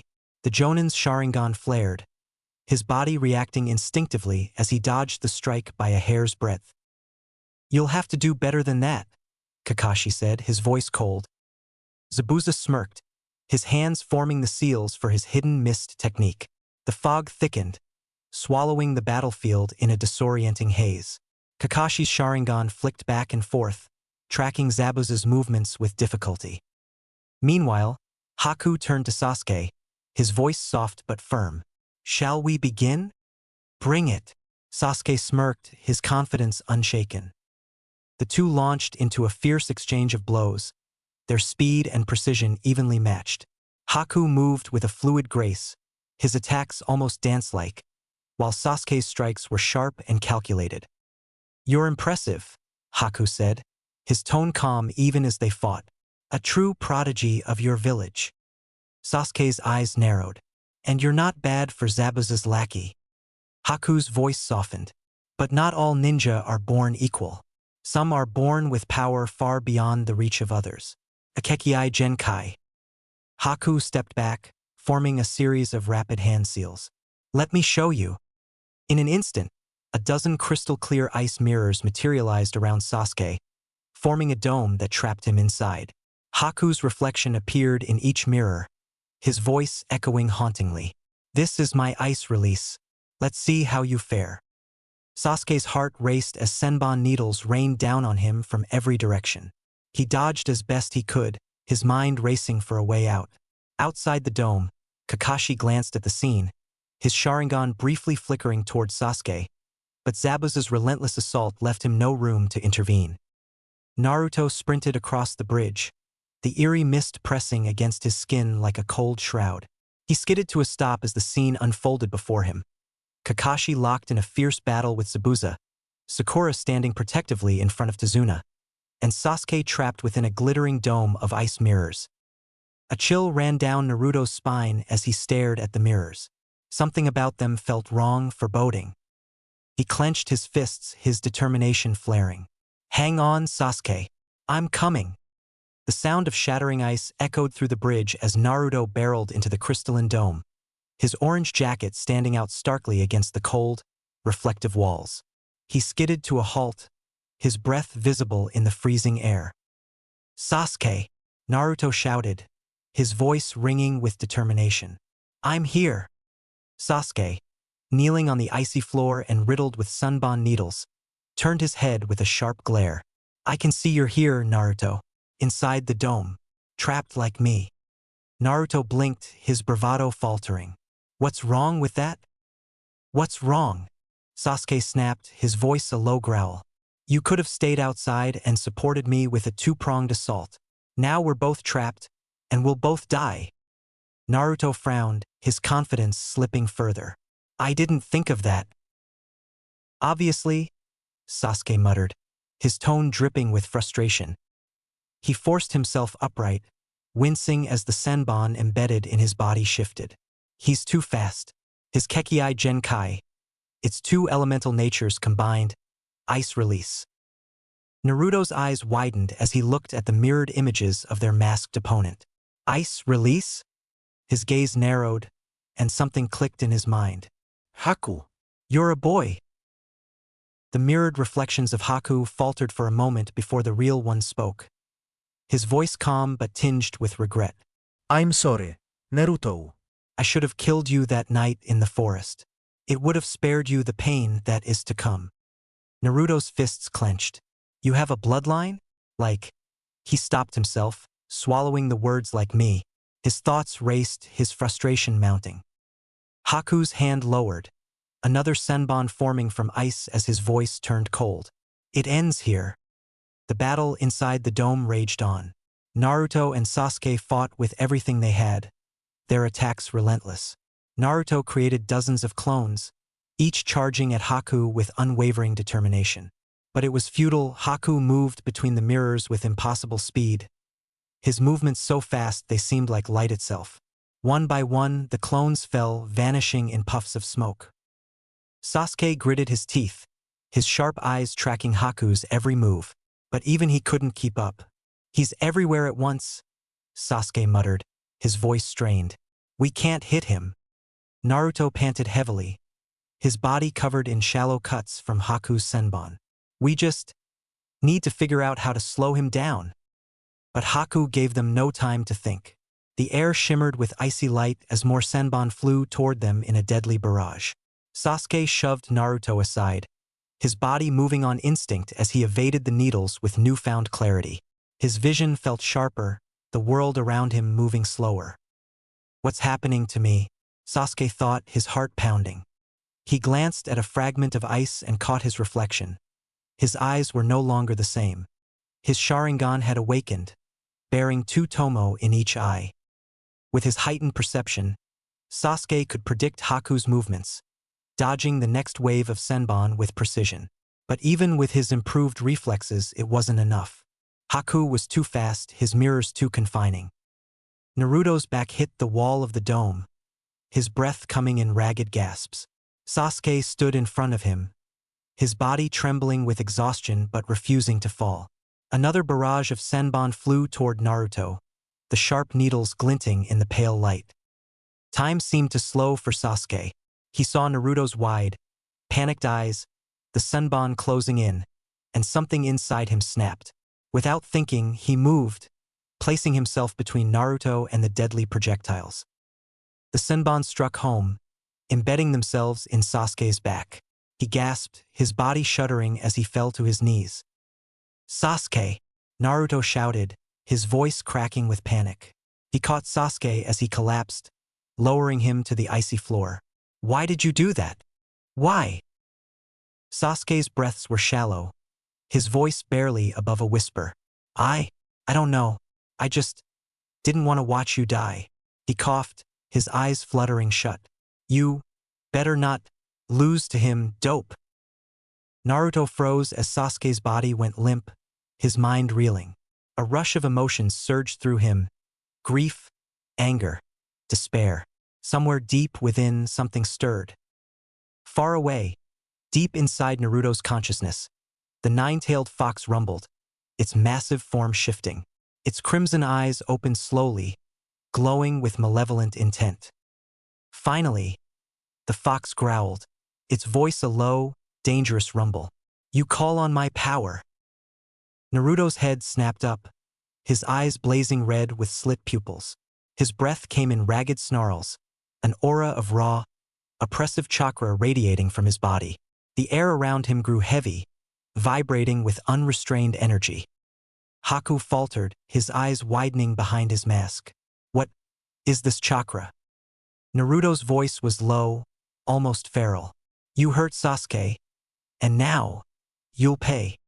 The dome of mirrors trembled as Naruto's newfound power surged, the ice cracking under the sheer pressure of his chakra. The battle had changed, and for the first time, Haku felt fear. Naruto stood in the center of the shattered ice dome, his body radiating a red, ominous chakra that felt alive. The faint outline of a fox shimmered around him, flickering before it dissipated, leaving only the feral gleam of his crimson eyes. His teeth had sharpened into fangs, and his fingers curled into claw-like extensions. Every breath he took sent a ripple of tension through the air. Haku staggered to his feet, his reflection shattered in the remnants of the ice mirrors. He stared at Naruto, who vanished in a blur, leaving a red afterimage in his wake. Before Haku could react, one of the remaining mirrors exploded with a thunderous crack, sending shards flying. Naruto and Haku tumbled out onto the bridge. Haku scrambled to his feet, barely deflecting a wild slash from Naruto's claws. He managed to dodge another strike, but the sheer speed and ferocity of Naruto's attacks wore him down. The red aura surrounding Naruto pulsed with every movement, his attacks unpredictable and relentless. Haku panted, his mask cracked. "What power is this?" he whispered, his voice trembling with both awe and dread. On the other side of the bridge, Kakashi and Zabuza's battle raged on. The thick mist blanketed the area, Zabuza using it to vanish and strike in rapid, precise intervals. Kakashi countered each attack, his Sharingan tracking the faintest movements, but the hit-and-run tactics kept him on edge. Suddenly, the air shifted. Kakashi clapped his hands together, summoning a pack of dogs that materialized from the mist. The hounds darted toward Zabuza, their sharp teeth sinking into his arms and legs, immobilizing him. Zabuza grunted, struggling against the canine grip, but it was no use. Blood dripped from his wounds, pooling on the bridge below. Kakashi stood a few feet away, a crackling ball of electricity forming in his palm. The air was filled with a deafening screech as the energy grew, illuminating the mist with its glow. Kakashi's voice was steady, tinged with finality. "It's over. Lightning blade."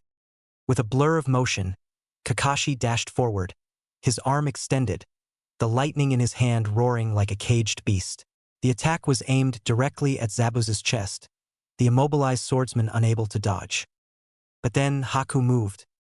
The masked shinobi leapt between Kakashi and Zabuza, ice mirrors manifesting in a desperate attempt to block the attack. It wasn't enough.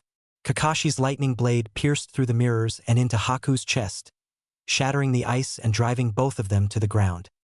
For a moment, the world stood still. Kakashi stared in horror at his hand, still lodged in Haku's chest. A dreadful sense of déjà vu washed over him, memories of another innocent life he'd accidentally taken flashing before his eyes. Haku coughed, blood dripping from his lips as he looked up at Kakashi. "Thank you," he whispered, his voice faint, "for giving me purpose." Kakashi pulled back, his hand trembling as Haku's body slumped to the ground. Zabuza, still restrained by Kakashi's hounds, stared at Haku's lifeless form. His expression was unreadable, his voice low and gruff. "You want to know why he did it?" he said to Team 7, his tone devoid of his usual mockery. "Haku was my tool, my weapon, but to him I was his everything, his precious person. How could you use him like that?" Sakura's eyes filled with tears. Zabuza chuckled bitterly. "Because that's what this world is. Tools and masters. But Haku was more than that. He gave everything for me, and I let him." Before anyone could respond, the sound of footsteps echoed through the mist. Gato appeared at the far end of the bridge, flanked by a group of samurai-like thugs. He sneered as he took in the scene. Well, Gato said, his voice dripping with disdain. "What a touching display. Too bad it's all for nothing." Zabuza's gaze hardened, his teeth gritting against the pain. Kakashi released the hounds, stepping back as Zabuza staggered to his feet. His arms hung limp at his sides, useless after the hound's bites, but his resolve burned brighter than ever. "Gato," Zabuza growled, his voice low and menacing, "you're going to pay." With a kunai gripped between his teeth, Zabuza charged forward. The thugs moved to intercept him, but he tore through them like a whirlwind, his sheer willpower driving him. Despite the blood dripping from his countless wounds, Zabuza fought on, cutting down every last one of Gato's men. Finally, Zabuza reached Gato. The terrified man stumbled back, begging for mercy, but Zabuza showed none. With a final, brutal strike, Gato fell, his reign of terror ending on the cold steel of Zabuza's blade. Zabuza collapsed moments later, his strength finally giving out. Kakashi approached, his expression somber. Zabuza glanced at him, a faint smile tugging at his lips. "Take care of Haku," Zabuza murmured, his voice fading. "He deserved better." And with that, Zabuza Momochi, the demon of the hidden mist, passed away beside the boy who had given him everything. The mist cleared as the sun broke through the clouds. Team 7, along with Tazuna, buried Haku and Zabuza on a hill overlooking the bridge. Naruto stood silently, his fists clenched as he tried to process everything. They weren't just villains," he said quietly. "They had dreams, too." Kakashi placed a hand on Naruto's shoulder. "The ninja world is complicated, Naruto. Not everything is black and white." As they prepared to leave, Tazuna approached them with a smile. "Thanks to you, the Land of Waves has a future, and we'll never forget what you've done for us, what you did for my grandson, Inari. That's why we're naming the bridge after you, Naruto." Naruto blinked, surprised. "Huh? Me?" Tazuna chuckled. "That's right. From now on, it'll be called the Great Naruto Bridge." Naruto grinned, his spirit lifting as the team began their journey home. The battles they'd fought and the lives they'd touched would stay with them forever, shaping the ninja they were destined to become. Chapter 7. A Day at the Ninja Library. Naruto walked through the streets of Konoha, a trio of younger kids trailing behind him like ducklings. Konohamaru, Udon, and Moegi listened intently as Naruto regaled them with exaggerated tales of his recent mission to the Land of Waves. "And then," Naruto said dramatically, puffing out his chest, "I charged straight into this dome of ice mirrors to save Sasuke. The bad guy had a super rare bloodline power. Ice release, but it didn't stop me. I fought him off with my secret technique." Konohamaru's eyes sparkled with admiration. "Boss, you're amazing." "Yeah," Moegi chimed in, clapping her hands together. "You're the coolest ninja ever." Udon wiped his perpetually runny nose. "So, what are we doing today, boss?" Naruto stopped, turning to face them with a grin. "We're going to the ninja library." "A library?" Udon asked, tilting his head. "Why?" Naruto scowled, crossing his arms. "It's not just a library. It's the ninja library. They've never let me in before. But now that I've got this headband, I'm finally allowed. He pointed to the forehead protector tied around his head, its metal plate gleaming in the sunlight. The kids gasped in awe, their enthusiasm fully restored. What are we looking for, boss? Konohamaru asked. Naruto leaned in conspiratorially, lowering his voice. We're looking for information about something really important to my secret technique. The trio exchanged excited looks, completely hooked. They followed Naruto with eager anticipation as he led them to the library. The ninja library was an imposing building, its exterior lined with carved stone reliefs of legendary shinobi. Naruto pushed open the heavy doors and stepped inside, his younger entourage close behind. All right, Naruto whispered to the kids. We're looking for anything about wood release and the first Hokage. Got it. Wood release, Moegi whispered back, her eyes wide. Like the stuff trees are made of? Like the stuff Konoha is made of, Udon corrected with a snot-nosed grin. Naruto nodded. Exactly. Now spread out and start looking. The three kids saluted him with exaggerated seriousness before darting off into the library's towering shelves. As Naruto wandered through the aisles, he struggled to make sense of the scrolls and books. Most of the writing was dense and filled with technical terms he couldn't understand. Frustrated, he muttered under his breath, "How am I supposed to find anything useful in here?" Need some help? A voice asked. Naruto turned to see a young girl about his age, her thick glasses slightly crooked and her messy blonde hair tied back in a haphazard ponytail. She wore a standard ninja headband but looked slightly out of place in the quiet, studious environment. Yeah, Naruto admitted, scratching the back of his head. I'm looking for stuff about wood release and the first Hokage. The girl adjusted her glasses, smiling shyly. I'm Shiho. I work here sometimes. Come on, I'll help you. Naruto grinned. Thanks, Shiho. You're awesome. Shiho blushed, turning quickly to hide her face as she led Naruto deeper into the library. After a few minutes of searching, she pulled out a scroll and handed it to him. This has some descriptions of the wood release, Shiho explained. It's mostly historical accounts of the first Hokage using it. There aren't any technique scrolls on it, though. That stuff's restricted, which is a bit silly if you ask me, considering nobody else could even use the techniques. Naruto opened the scroll, scanning the passages with interest. The accounts described the first Hokage as a towering figure of strength and wisdom, capable of using wood release to create forests, restrain tailed beasts, and even build entire buildings. He'd made most of the infrastructure of the Hidden Leaf Village. Wow, Naruto murmured. This guy was amazing. Shiho smiled. He was. The wood release is considered one of the rarest and most powerful Kekkei Genkai. Naruto grinned at those words and closed the scroll with a determined nod. Thanks, Shiho. This is exactly what I needed. Naruto returned to the library's main area, where Konohamaru, Udon, and Moegi were waiting with their findings. Boss, Konohamaru said, holding up a scroll. We found this. It's by the second Hokage. Naruto took the scroll and glanced at its contents. It was filled with intricate diagrams and explanations of Fuinjutsu, the art of sealing techniques. The complex patterns and dense writing made his head spin.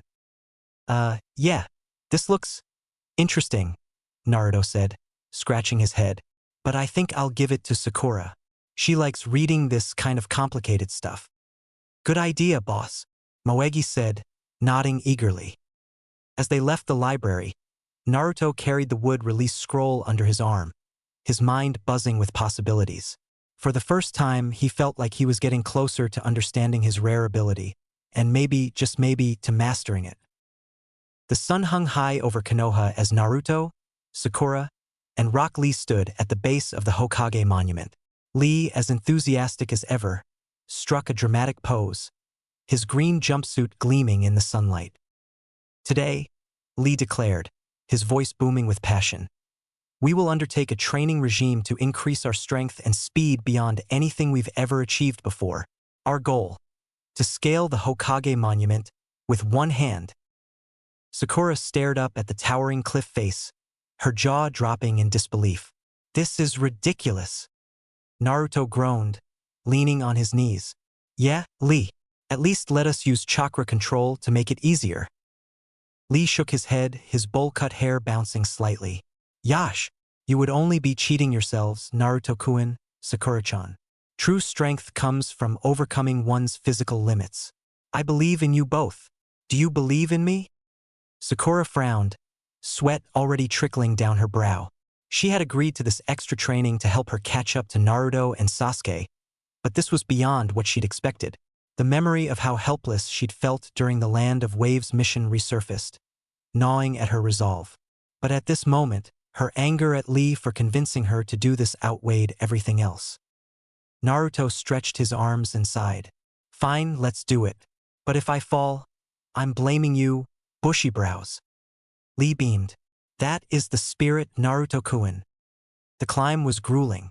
Using only one hand, Naruto and Sakura followed Lee's lead as they scaled the steep cliff face.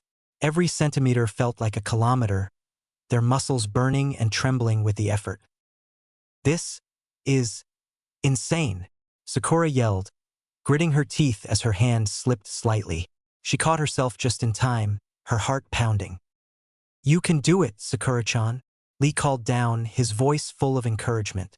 Think of how strong you will become when you conquer this challenge. Naruto groaned. Yeah, Sakura-chan. If I can do it, you can too. His voice wavered as he struggled to pull himself up another few feet. Not that. I'm completely sure I can do it. Sakura gritted her teeth, her anger fueling her next pull. She wouldn't let them outshine her, not this time. Finally, the three of them reached the top of the monument, collapsing in a heap on the stone surface. Sakura lay flat on her back, staring up at the sky, while Naruto gasped for air beside her.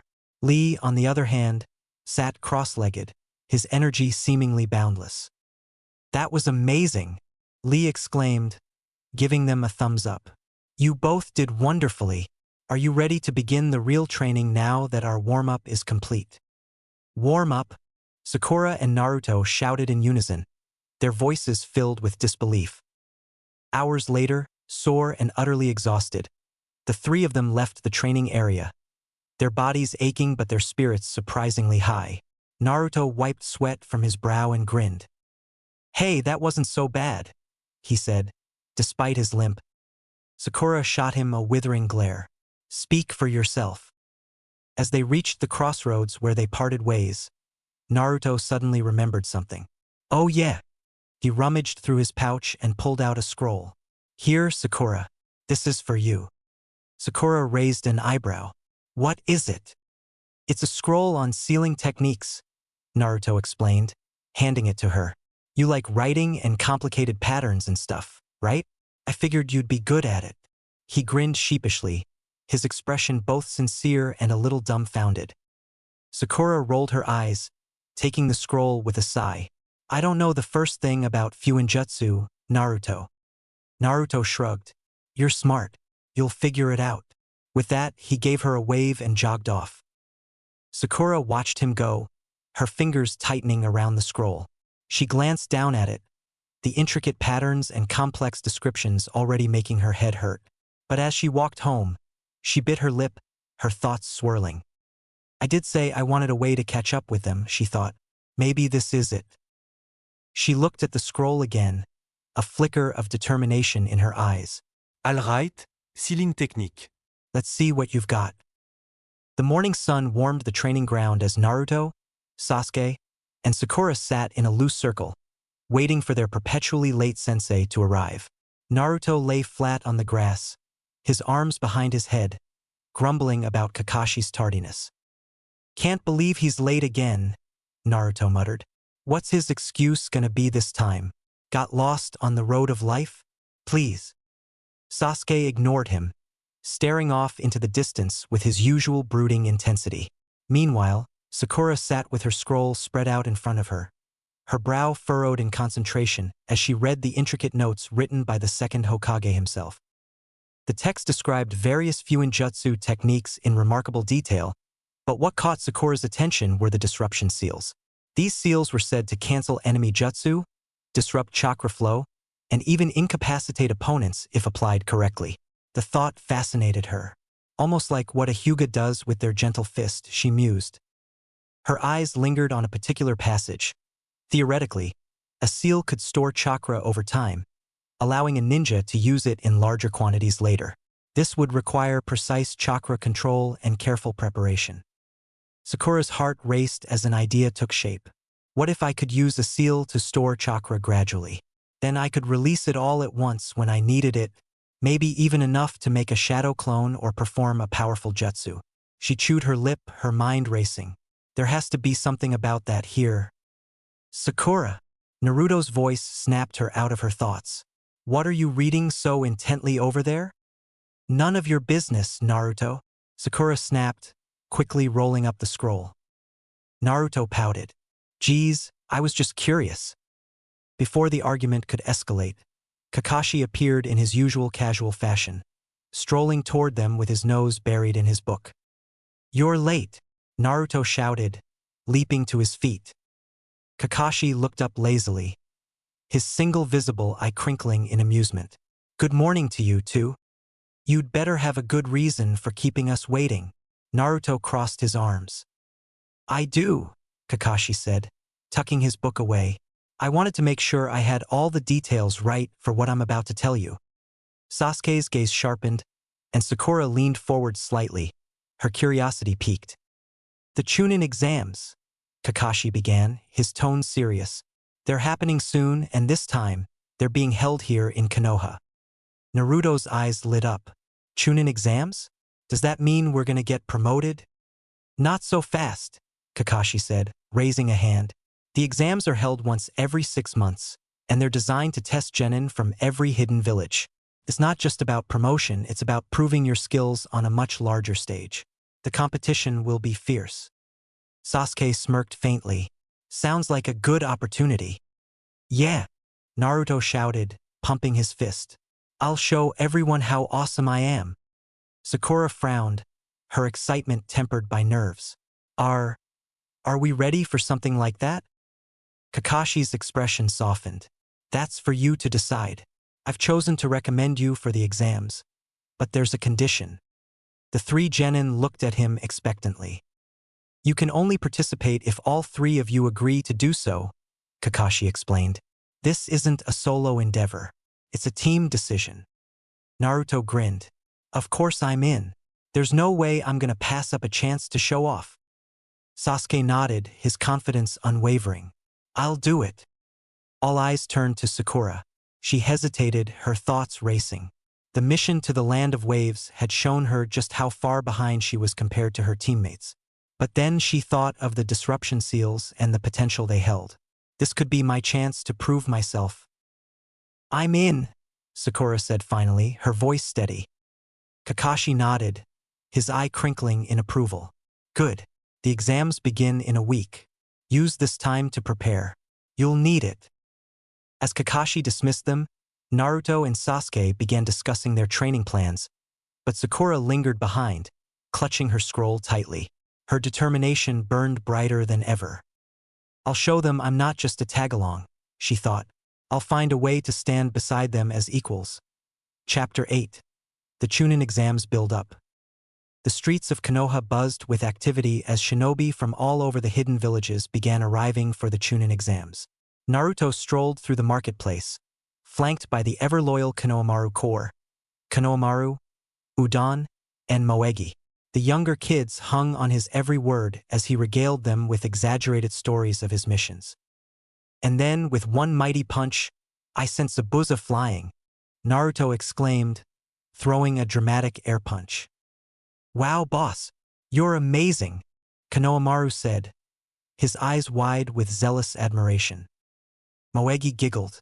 Yeah, you're gonna win the Chunin exams for sure. Naruto grinned, puffing out his chest. Of course, I'm gonna crush everyone. As they walked, Konohamaru ran ahead, playing a game of ninja stealth through the crowd. He darted between stalls and around corners, until wham! He collided with something solid. Konohamaru stumbled back, looking up to see a tall, broad-shouldered ninja with face paint and a strange puppet slung over his back. Kankuro of the Sand Village scowled down at him, his expression darkening. "Hey kid," Kankuro growled. "Watch where you're going." Konohamaru gulped, stepping back nervously. Sorry." But Kankuro grabbed him by the collar, lifting him effortlessly off the ground. "Sorry's not good enough. You want to mess with me, brat? Let him go," Moegi and Udon shouted, running up to defend their friend. Naruto appeared moments later, taking in the scene with a frown. "Hey, put him down, you oversized freak." Kankuro turned his glare on Naruto, his grip on Konohamaru tightening. "What did you just call me?" Naruto jabbed a finger at him. "You heard me. Let him go, or you'll regret it." Before Kankuro could respond, a voice cut through the tension. "Kankuro, stop messing around," said a tall girl with blonde hair tied into four spiky pigtails. Tamari, Kankuro's older sister, approached with an exasperated expression. "You're making a scene." "I'm just teaching this little punk a lesson," Kankuro retorted. Tamari sighed, her fan clinking against her back. "Seriously, we don't have time for this." "You want to fight, tough guy?" Kankuro ignored her, glaring at Naruto. He still held Konohamaru in his grip. Naruto stepped forward, rolling up his sleeves. "You bet I do." The standoff escalated, but before either of them could make a move, a small rock flew through the air, striking Kankuro's hand and forcing him to release Konohamaru. "Who did that?" Kankuro hissed, shaking his hand. Above them, Sasuke sat on a tree branch, his face calm but his eyes sharp. "You're embarrassing yourself." Kankuro growled, his hand moving toward the puppet on his back. "Oh, you want to go too?" "Sasuke," Naruto called out, grinning. "Perfect timing. Let's teach this guy a lesson." But before anything else could happen, a cold, menacing voice interrupted them. "Kankuro." Everyone froze as a red-haired boy appeared above them in a flourish of sand, standing upside down on the side of a nearby tree. A large gourd was strapped to his back, and his teal eyes glared down at Kankuro with a mixture of annoyance and disdain. "Gee Gaara," Kankuro stammered, immediately stepping back. "I was just—" "Shut up, or I'll kill you," Gaara said coldly, his gaze shifting to Naruto, Sasuke, and the others. His killing intent was palpable, making the air heavy and suffocating. "You're an embarrassment to our village." Kankuro flinched but didn't argue, shrinking back under his brother's intense glare. Gaara's eyes lingered on Naruto and Sasuke, his presence exuding an aura of danger. "So, you're from the Leaf. Let's see if you're worth killing during the exams." Naruto clenched his fists, meeting Gaara's gaze with defiance. "Bring it on, sand freak. I'm not afraid of you." Sasuke, however, remained calm, his expression unreadable. "This guy, there's something different about him. He's dangerous."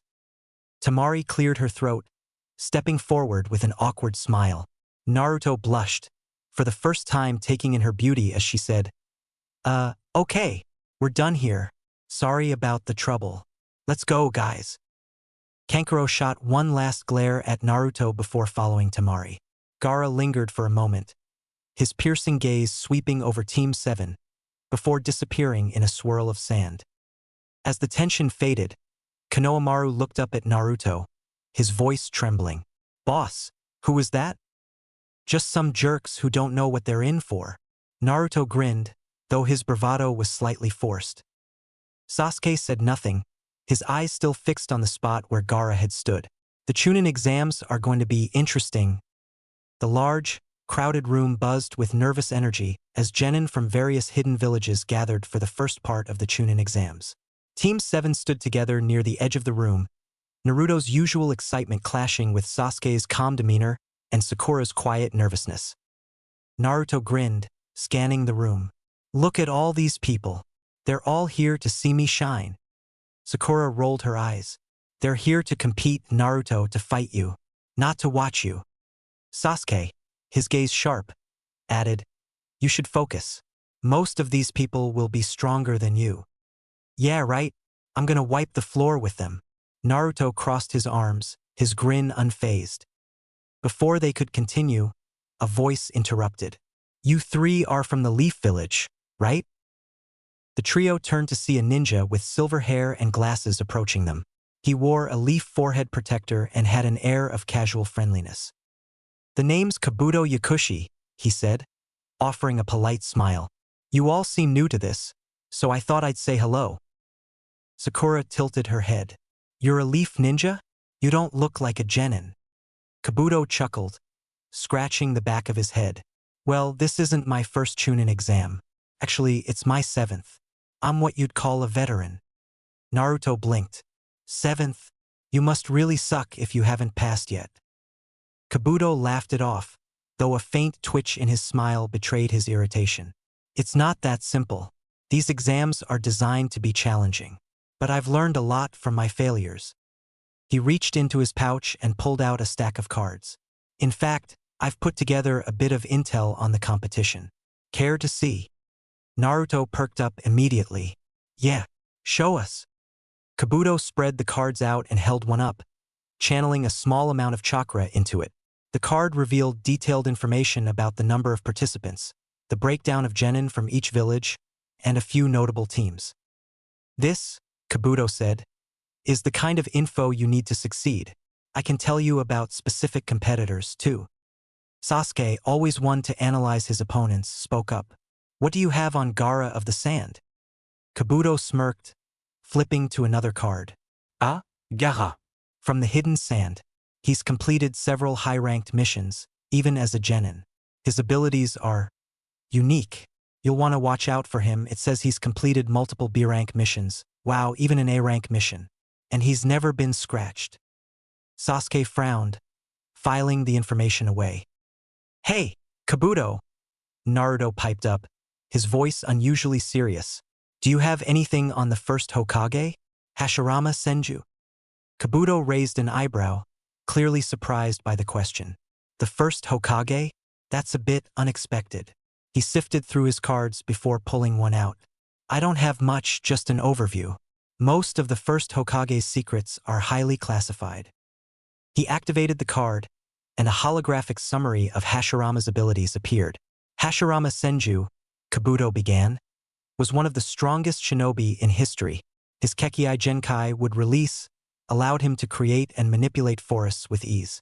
He had superhuman strength, immense chakra reserves, and a unique regenerative ability that let him heal without hand signs. He's also famous for his ability to suppress and control tailed beasts. Naruto stared at the card, his mind racing as he absorbed the information. Super strength, healing, and would release tailed beasts. His fists clenched. I'm nowhere near that level, but if he could do it, maybe I can too. His mind lingered on the idea of controlling his tailed beast. Why the interest in the first Hokage? Kabuto asked, his tone curious. Naruto shrugged, masking his true thoughts. No reason, just curious. Before Kabuto could press further, the room fell silent as a new figure entered. A man with a scarred face and a menacing presence strode to the front of the room, his headband bearing the mark of the hidden leaf. Ibiki Marino, Sakura whispered, her voice trembling slightly. He's in charge of Konoha's torture and interrogation unit. Ibiki's piercing gaze swept over the gathered genin, silencing any remaining chatter. Welcome to the first phase of the Chunin exams, he said, his voice low and commanding. From this moment on, your every action will be judged. Let's see if you have what it takes to survive. The room tensed, the weight of his words settling over the competitors like a storm cloud. Naruto swallowed hard, his usual bravado replaced by a rare moment of apprehension. This is it, he thought. Time to show everyone what I've got. The room was heavy with tension as Ibiki Marino stood at the front of the room, his scarred face unreadable. Rows of genins sat at their desks, each one holding a test sheet. The silence was palpable, broken only by the occasional scribble of a pen or the shifting of a chair. Naruto sat in the middle of the room, staring blankly at his test paper. His pencil rested uselessly in his hand as he looked at the questions. They were impossible, complex projectile motion equations, obscure historical facts, and technical ninja tactics he didn't understand at all. What the heck is this? he thought, beads of sweat forming on his brow. How am I supposed to know any of this? Meanwhile, Hinata sat a few rows behind him, her Byakugan activated subtly so she wouldn't draw attention. Her pale lavender eyes focused on Naruto, noting the way his pencil hadn't moved once since the exam started. He hasn't written anything, she thought, her heart sinking. Naruto-kun, did you know this test would be this hard? She felt a pang of gratitude that he had graduated after all. You've come so far. I just wish I could help you. In a nearby seat, Sakura frowned as she scanned the questions, her sharp mind quickly piecing together what was happening. This test isn't about the answers, she realized. It's about finding a way to cheat without getting caught. Her eyes darted around the room, noticing the subtle techniques being used by the other genin. The Hyuga were using their Byakugan to copy answers, while Kankuro from the Sand Village had hidden a puppet under his desk to peek at another student's sheet. Tamari's fan moved slightly, catching glimpses of answers reflected in a polished surface. Sasuke's Sharingan glinted faintly as he copied the hand movements of a nearby competitor. Sakura glanced at Naruto, who sat frozen, his pencil still hovering uselessly over his paper. He's never going to figure this out on his own. She bit her lip, debating how she could help him. I can't just give him the answers, but maybe… No. As the test dragged on, Ibiki's voice boomed through the room. For those of you caught cheating 5 times, you will be dismissed immediately. For those who think this test is impossible, you are free to leave. But remember, if you leave, you fail. Several genin shifted uncomfortably, their resolve faltering. Some began to leave, their heads hanging low as they exited the room. Then came the announcement of the 10th question. Ibiki's scarred face loomed over the room as he explained the final terms. The 10th question is a gamble. If you choose to answer and fail, you will not only fail this exam but be banned from ever taking the Chunin exams again. The room erupted in gasps and murmurs. The weight of the ultimatum bore down on everyone. If you don't want to take that risk, Ibiki continued, you may leave now, but once you leave, there's no coming back. One by one, genin stood, their faces pale as they opted out of the test. Sakura gripped the edges of her desk, her mind racing. Her gaze flicked to Naruto, who was shaking slightly, his hands balled into fists on his desk. He's panicking, she thought, her heart sinking. If we take the 10th question and fail, we'll lose our only chance. Maybe I should. Her thoughts froze as Naruto suddenly stood up, his chair screeching against the floor. Everyone turned to look at him. I'm not leaving, Naruto shouted, his voice filled with determination. I don't care what the question is or what the risk is. I'd rather stay a genin forever than give up now. Sakura stared at him, her mouth slightly open. Naruto. His words sparked something in the remaining genin, many of whom straightened in their seats, their resolve renewed. Even Sasuke smirked faintly, his usual calm demeanor briefly giving way to admiration. Ibiki's lips curled into a rare smile. Interesting. He paused, letting the tension in the room linger for a moment longer before speaking again. Congratulations. You've all passed. The room fell silent, stunned. The purpose of this test, Ibiki explained, wasn't to measure your knowledge. It was to test your ability to endure pressure and make tough decisions as a ninja. Sometimes you'll face missions where retreat isn't an option. Those who stayed demonstrated the resolve needed to be a Chunin. Naruto's jaw dropped. Wait, that's it. I didn't even answer a single question. Ibiki chuckled. And yet you didn't quit. That's what matters. As the realization sank in, the tension in the room gave way to a mix of relief and pride. Sakura glanced at Naruto, who was grinning ear to ear, and couldn't help but smile herself. Maybe he's not so hopeless after all. The sound of the door opening drew everyone's attention as a woman with purple hair strode into the room, her confident smile lighting up the space. All right, enough chit-chat, she said, her voice lively. I'm Anko Mitarashi, and I'll be your proctor for the next phase of the exam. Let's see if you've got what it takes to survive. Naruto's grin widened. The Chunin exams are just getting started. Chapter 9. Into the Forest of Death Part 2 of the Chunin exams. The sun hung low over the dense expanse of the Forest of Death as the gathered genin stood before the towering gates. Anko Mitarashi, the proctor for the second phase of the Chunin exams, stood at the forefront, her presence electric with energy. "Welcome to the Forest of Death," she announced with a sly grin, tossing a kunai into the air and catching it effortlessly. "This is where things get interesting." Naruto, standing between Sasuke and Sakura, frowned. "Forest of Death? That's a little dramatic, don't you think?" Before he could say more, Anko's kunai flew through the air, grazing Naruto's cheek and embedding itself in the post behind him. Naruto froze as Anko appeared behind him in an instant, her voice low and teasing. "You'll want to keep that loud mouth of yours shut, kid. It might attract the wrong kind of attention." Naruto gulped, his hand instinctively going to his cheek, where a thin line of blood trickled. "Why, yeah, sure." Anko smirked, pulling the kunai free and addressing the crowd. "This is how it works. Each team will be given one of two scrolls, heaven or earth. Your goal is to acquire both scrolls and bring them to the central tower within 5 days. But be warned, this is no walk in the park." She held up a waiver, her grin widening. "Sign this, so your families won't sue us if you don't make it out alive." Sakura stiffened, glancing at Sasuke and Naruto. "This is serious. We have to be careful."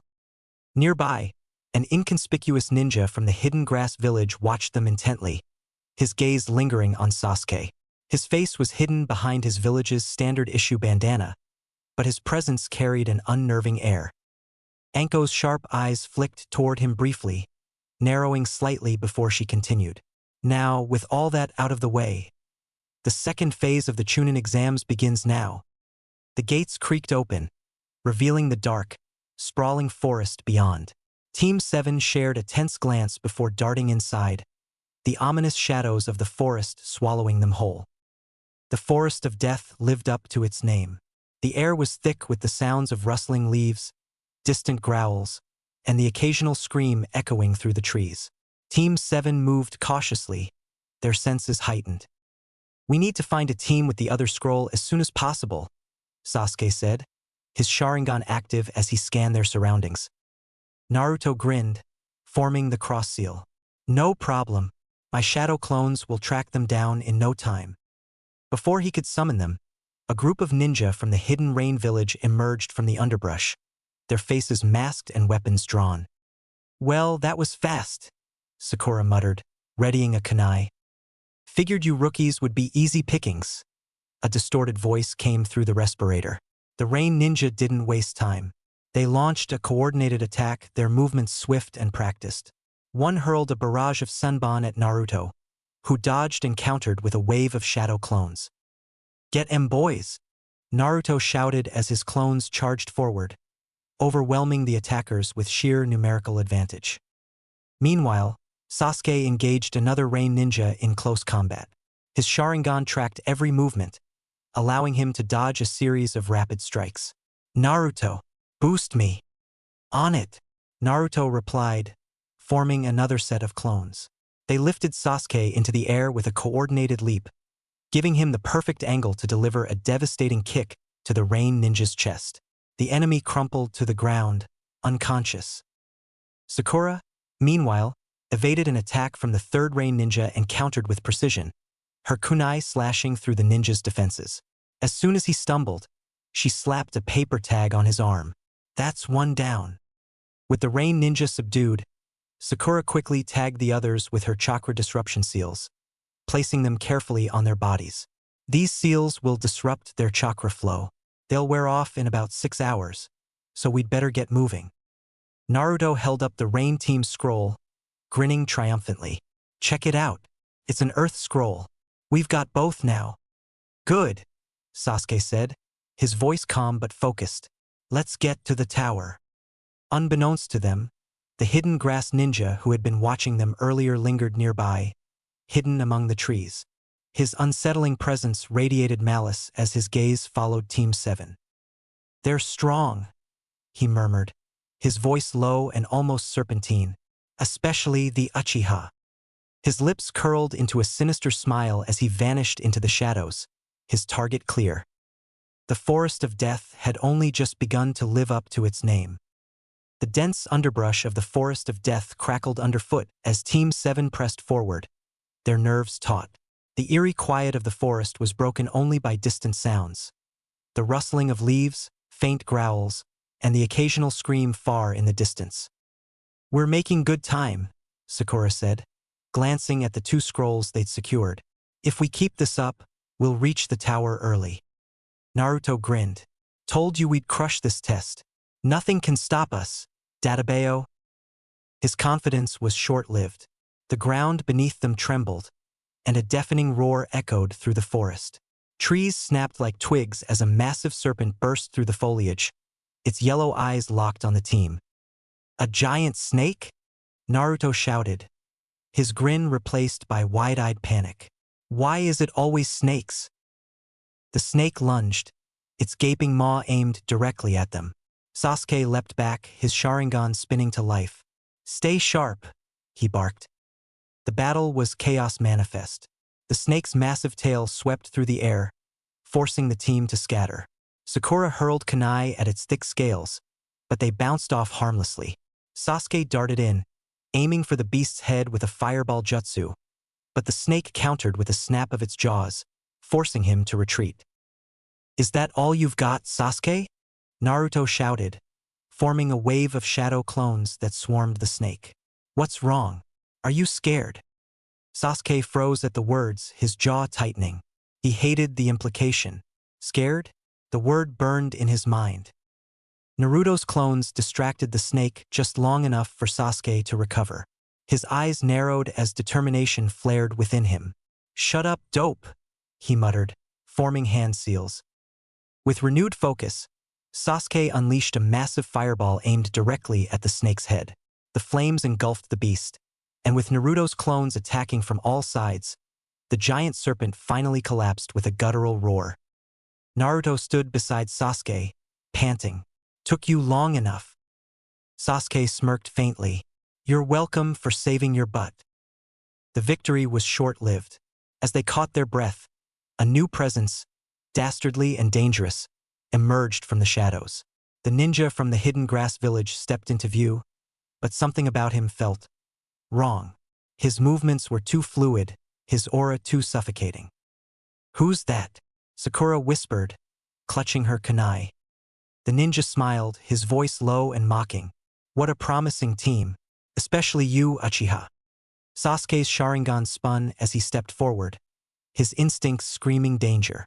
"Who are you?" The ninja's grin widened unnaturally as he shed his disguise, revealing pale skin, golden serpentine eyes, and an unsettlingly long tongue. "I am Orochimaru," he said, his voice sending chills down their spines. "And I've been waiting for you, Sasuke." "What do you want with him?" Naruto growled. Orochimaru's eyes flicked to Naruto, his amusement clear. "You have spirit, boy. Let's see if you can back it up." The fight was over before it began. Orochimaru's movements were impossibly fast, his strikes precise and overwhelming. Naruto's shadow clones were obliterated in an imperceptible instant. Sakura tried to shield her teammates with disruption seals, but Orochimaru effortlessly dodged her attempts. Sasuke charged in, his Sharingan blazing as he aimed for a vital strike. Orochimaru caught his wrist with ease, his strength far beyond anything the genin could match. "You're strong," Orochimaru mused, his voice almost admiring, "but you lack power." He flung Sasuke aside as though he weighed nothing. Naruto roared, summoning the Nine-Tails chakra in a desperate attempt to fight back. The red aura burned around him, but Orochimaru simply laughed. "So much potential," Orochimaru said, his golden eyes gleaming, "but still, so weak." With a single strike, Orochimaru's glowing fingers sent Naruto crashing into a tree. Sakura screamed, rushing to his side, but a flick of Orochimaru's wrist sent her sprawling as well. Sasuke, dazed and battered, struggled to stand. Orochimaru loomed over him, his gaze predatory. "You, Sasuke, have the power to become extraordinary," Orochimaru said, his voice almost hypnotic. "Let me give you a gift." Before Sasuke could react, Orochimaru's neck extended unnaturally, his fangs sinking into Sasuke's neck. Sasuke screamed as the curse mark began to spread, black patterns crawling across his skin. "Stop it!" Naruto shouted, forcing himself to his feet. But before he could reach Sasuke, Orochimaru turned, his smile cold. "This is just the beginning," Orochimaru said, his body sinking into the ground as if it were water. "We'll meet again." As Orochimaru vanished, Sasuke collapsed to the ground, writhing in pain as the cursed seal burned into his flesh. His screams echoed through the forest before everything went black. Sakura knelt beside him, tears streaming down her face. "Sasuke, wake up!" Naruto, battered and bruised, clenched his fists. The gap between them and Orochimaru had been staggering. And now, Sasuke bore a mark that would change everything. Chapter 10. The Seal and the Sound. Forest of Death Part 2. The forest was still, its eerie silence broken only by the crackle of a distant breeze. Team 7 had taken refuge in a small clearing, Sasuke lying unconscious against a tree, his face pale and drenched in sweat. Sakura sat beside him, a damp cloth in her hand as she dabbed at his feverish forehead. Naruto paced nearby, his arms crossed and his face set in a frown. Something was wrong. He could feel it in his chest, where Orochimaru had struck him. His chakra had been erratic all morning, fluctuating between surges of energy and moments of sluggishness. "Stop pacing," Sakura muttered without looking up. "You're making me nervous." Naruto paused, rubbing the back of his neck. "I can't help it. Something's off." Sakura glanced at him, her eyes narrowing. "What's that?" she asked suddenly, her gaze fixed on the faint markings peeking out from under Naruto's shirt. Naruto flinched, instinctively pulling his shirt back down. "Nothing," he said quickly, turning away. Sakura frowned, setting the cloth down and standing up. "Naruto, let me see." "No way," Naruto replied, zipping his jacket up hurriedly. He couldn't let Sakura see the seal. She didn't know about the nine tails. She couldn't know. Sakura crossed her arms, her patience wearing thin. "Naruto, I already saw it. Just let me look. I saw Orochimaru do something to you, remember? What if I can help?" Naruto hesitated, his mind racing. He didn't want her to know, but if Orochimaru had altered the seal, maybe she could help. Slowly, he unzipped his jacket and pulled up his shirt, revealing the intricate seal etched onto his stomach. Sakura stepped closer, her sharp eyes studying the markings. She reached out, her fingers brushing against the edges of the seal.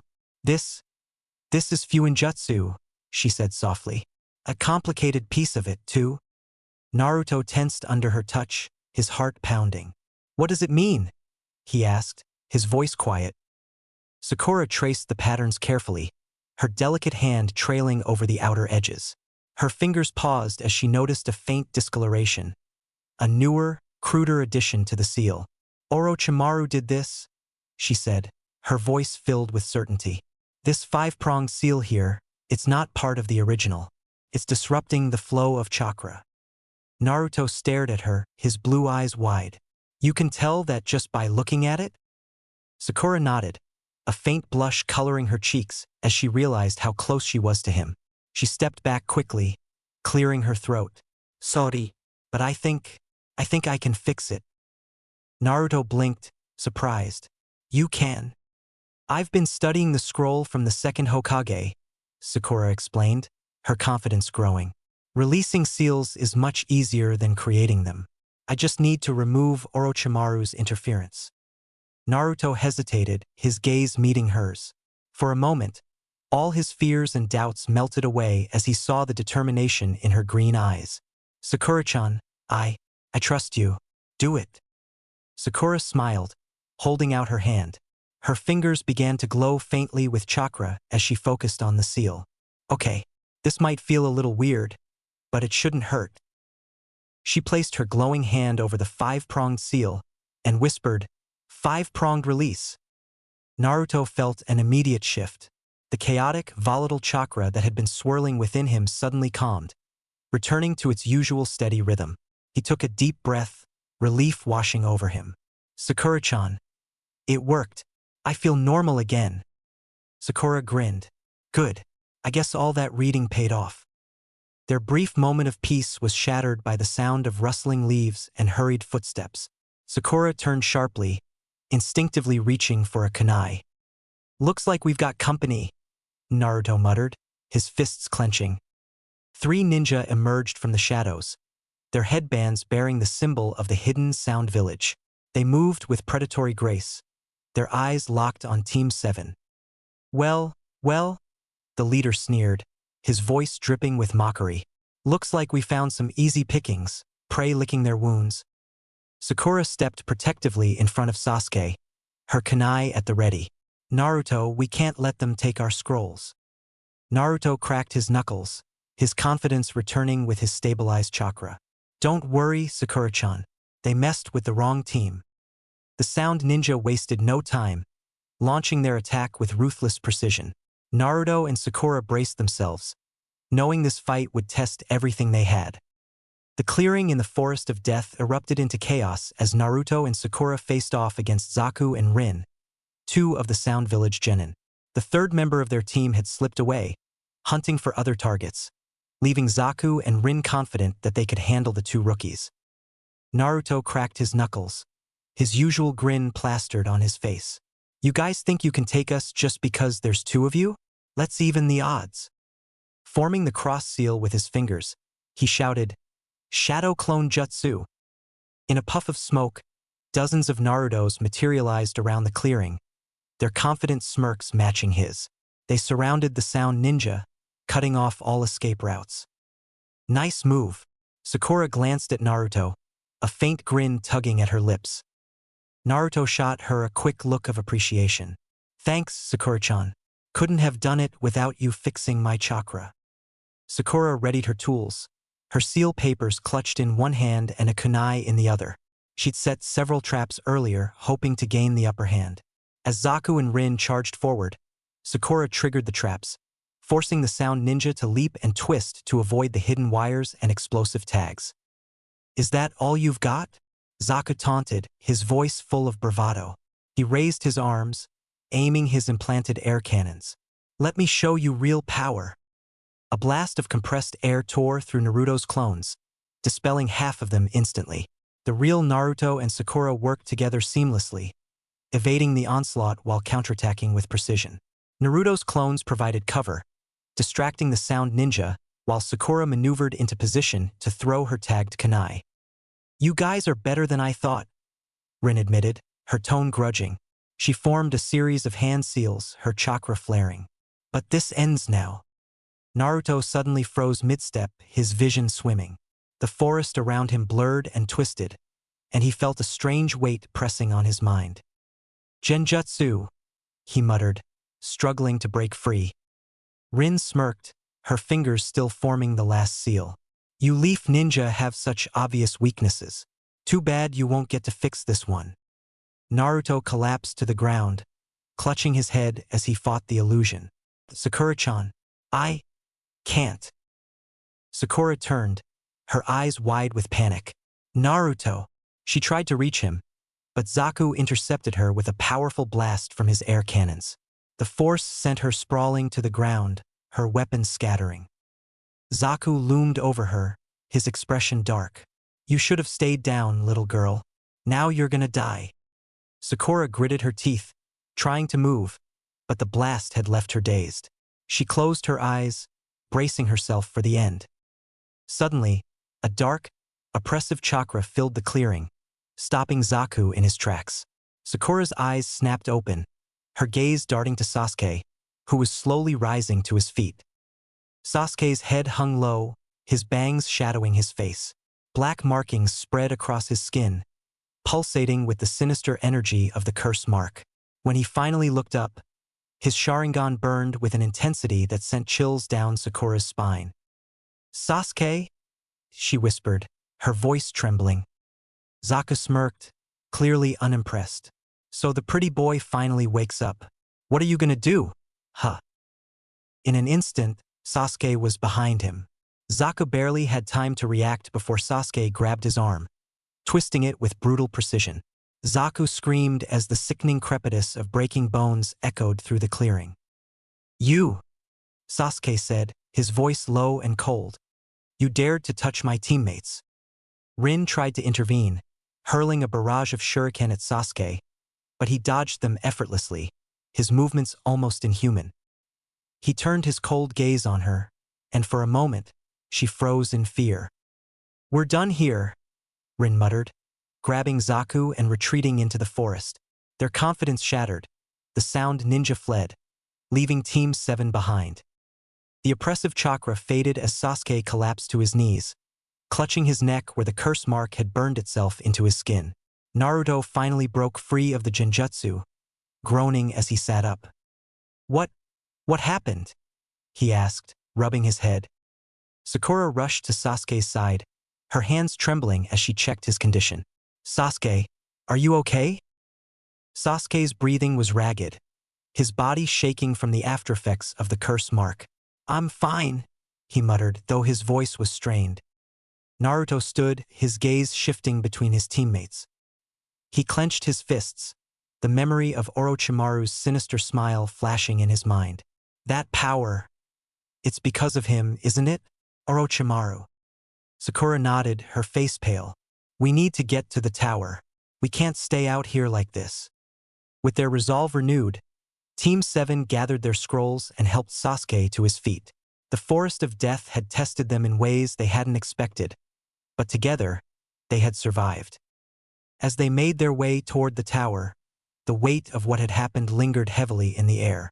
The second phase of the Chunin exams was almost over, but the true challenges had only just begun. Chapter 11, Conversations and Confessions, Prelims. Point 1. The light filtering into the tower was dim and muted as Kakashi sat across from Sasuke in a small, quiet room. The young Uchiha sat stiffly, his head lowered, his arms crossed tightly over his chest. The atmosphere was heavy with unspoken tension. Kakashi studied Sasuke silently for a moment, his visible eye soft but serious. Finally, he spoke. Sasuke, we need to talk about what happened in the forest. Sasuke didn't respond, his gaze fixed on the floor. The black markings from Orochimaru's curse mark had faded, but the memory of the power it had unleashed still lingered in his mind. You've been marked by Orochimaru, Kakashi continued, his tone steady but grave. That's not something to take lightly. Do you know who he is? Sasuke's eyes narrowed, but he remained silent. Orochimaru is one of the legendary Sannin, Kakashi explained. He was once a leaf shinobi, but he defected years ago after his crimes were discovered. Human experimentation, forbidden jutsu, the pursuit of power at any cost. That's who Orochimaru is. Sasuke clenched his fists, his voice low. What does he want with me? Kakashi leaned forward, his gaze unwavering. Orochimaru is obsessed with power and immortality. He sees you as a tool, your Sharingan, your potential, it's all he cares about. He'll use you until there's nothing left. Sasuke's jaw tightened. I'm not a tool. No, you're not, Kakashi said firmly. But that's why you need to be careful. The curse mark isn't just a symbol. It's a way for him to control you. That power you felt in the forest, it comes at a price. Sasuke met Kakashi's gaze, his expression a mix of anger and confusion. What do I do then? How do I stop it? Kakashi sighed, rubbing the back of his neck. For now, I'm going to seal it. It won't remove the mark completely, but it should suppress its influence. My skills in Fuinjutsu are limited, though. We'll need someone with more expertise to deal with it permanently. Who? Sasuke asked, his voice sharp. Jiraiya, Kakashi replied, another of the Sannin. He's one of the few people I trust to handle this. Sasuke nodded slowly, his expression unreadable as Kakashi approached. The Jonin placed his hand over the curse mark, his fingers glowing faintly with chakra. This might sting a little, Kakashi said, but it'll help. He formed the necessary seals and whispered, evil sealing method. Sasuke winced as the glowing symbols spread across his skin, forming a barrier over the curse mark. When the light faded, he exhaled shakily, his body relaxing slightly. It's done, Kakashi said, stepping back. But remember, this is only temporary. Don't rely on that power, Sasuke. It's a path you don't want to go down. Sasuke nodded, his voice quiet. I understand. Meanwhile, Naruto and Sakura sat on a balcony overlooking the tower's central courtyard. The tension of the last few days had eased somewhat, but the weight of their experiences still lingered. Naruto stared out at the horizon, his arms resting on the railing. His mind was on the seal Orochimaru had tampered with. He could still feel the difference, even after Sakura had removed the interference. Sakura sat beside him, her hands folded in her lap. She glanced at Naruto, her expression thoughtful. You've been quiet, she said softly. Naruto hesitated, then sighed. It's just everything that happened in the forest. Orochimaru, Sasuke, that seal on my chest, it's a lot. Sakura nodded. I don't know what that seal is, Naruto, or what it means, but I saw how worried you were about it. Naruto looked away, his voice quiet. It's complicated. Sakura placed a hand on his arm, her touch gentle. You don't have to tell me if you're not ready, but I'm here if you ever want to talk. Naruto glanced at her, surprised by her sincerity. Thanks, Sakura-chan. They sat in silence for a moment, the unspoken understanding between them offering a sense of comfort. Despite the challenges ahead, they knew they could rely on each other.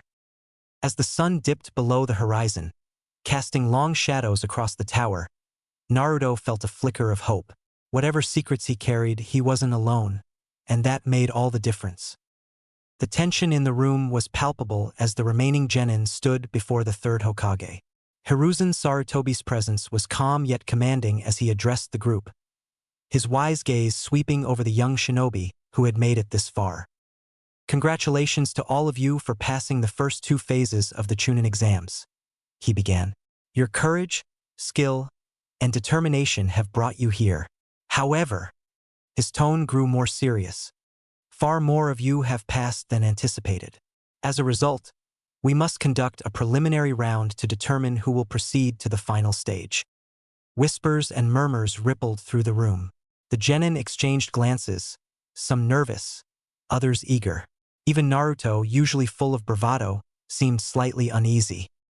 This round will consist of one-on-one battles, the Hokage continued. The matches will be determined randomly. The winner will advance, and the loser will be eliminated. The proctor for this round, Hayate Gecko, will step in if necessary to determine a clear winner or stop the fight if it becomes too dangerous. Hayate, a pale, sickly-looking man, stepped forward with a slight cough. You fight until one of you gives up or is unable to continue, he said in a raspy voice. Killing your opponent is not permitted, but accidents do happen. Be prepared. The tension in the room thickened. Naruto clenched his fists, his heart pounding with excitement and apprehension. Before the matches began, Sakura stepped forward, her voice firm despite her nerves. Excuse me. Hokage-sama, Proctor. The room fell silent.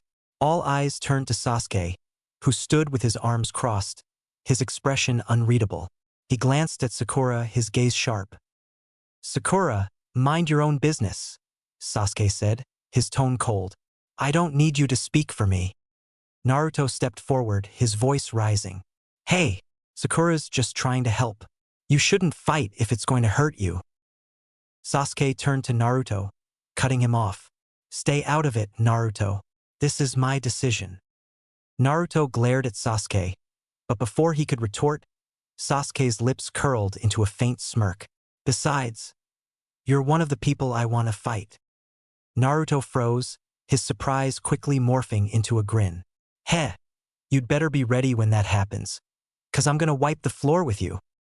The tension in the room thickened, but Sakura did not speak another word.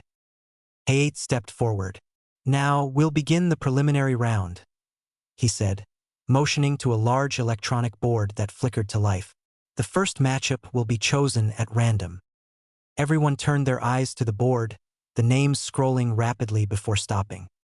Sasuke Uchiha versus Yoroi Akado. A murmur swept through the room. Yoroi, a tall, masked genin with an aura of confidence, stepped forward with an air of smugness. Sasuke followed, his posture calm and collected despite the weight of the curse mark on his neck. Sakura bit her lip, her worry evident. Sasuke. Naruto grinned, his voice loud and encouraging. You've got this, Sasuke. Show him what you've got. Sasuke didn't acknowledge him as he stepped into the center of the room. Yoroi stood across from him, his hands twitching with anticipation. Hayate raised his hand. Begin. Yoroi wasted no time, lunging at Sasuke with surprising speed. Sasuke dodged effortlessly, his two-tomo Sharingan activating with a faint red glow. Yoroi smirked, his hands glowing faintly as he launched a barrage of chakra-absorbing attacks. Sasuke grimaced, narrowly avoiding a strike to his chest. He felt a tingle course through his arm as he deflected an overextended cross. He's stealing my chakra, even with marginal contact. Yoroi's laughter echoed through the room. You're already slowing down, Uchiha. What's the matter? Feeling weak? Sasuke's eyes narrowed. He analyzed Yoroi's movements, waiting for an opening. When Yoroi lunged again, Sasuke dodged to the side and countered with a fierce kick to his opponent's ribs.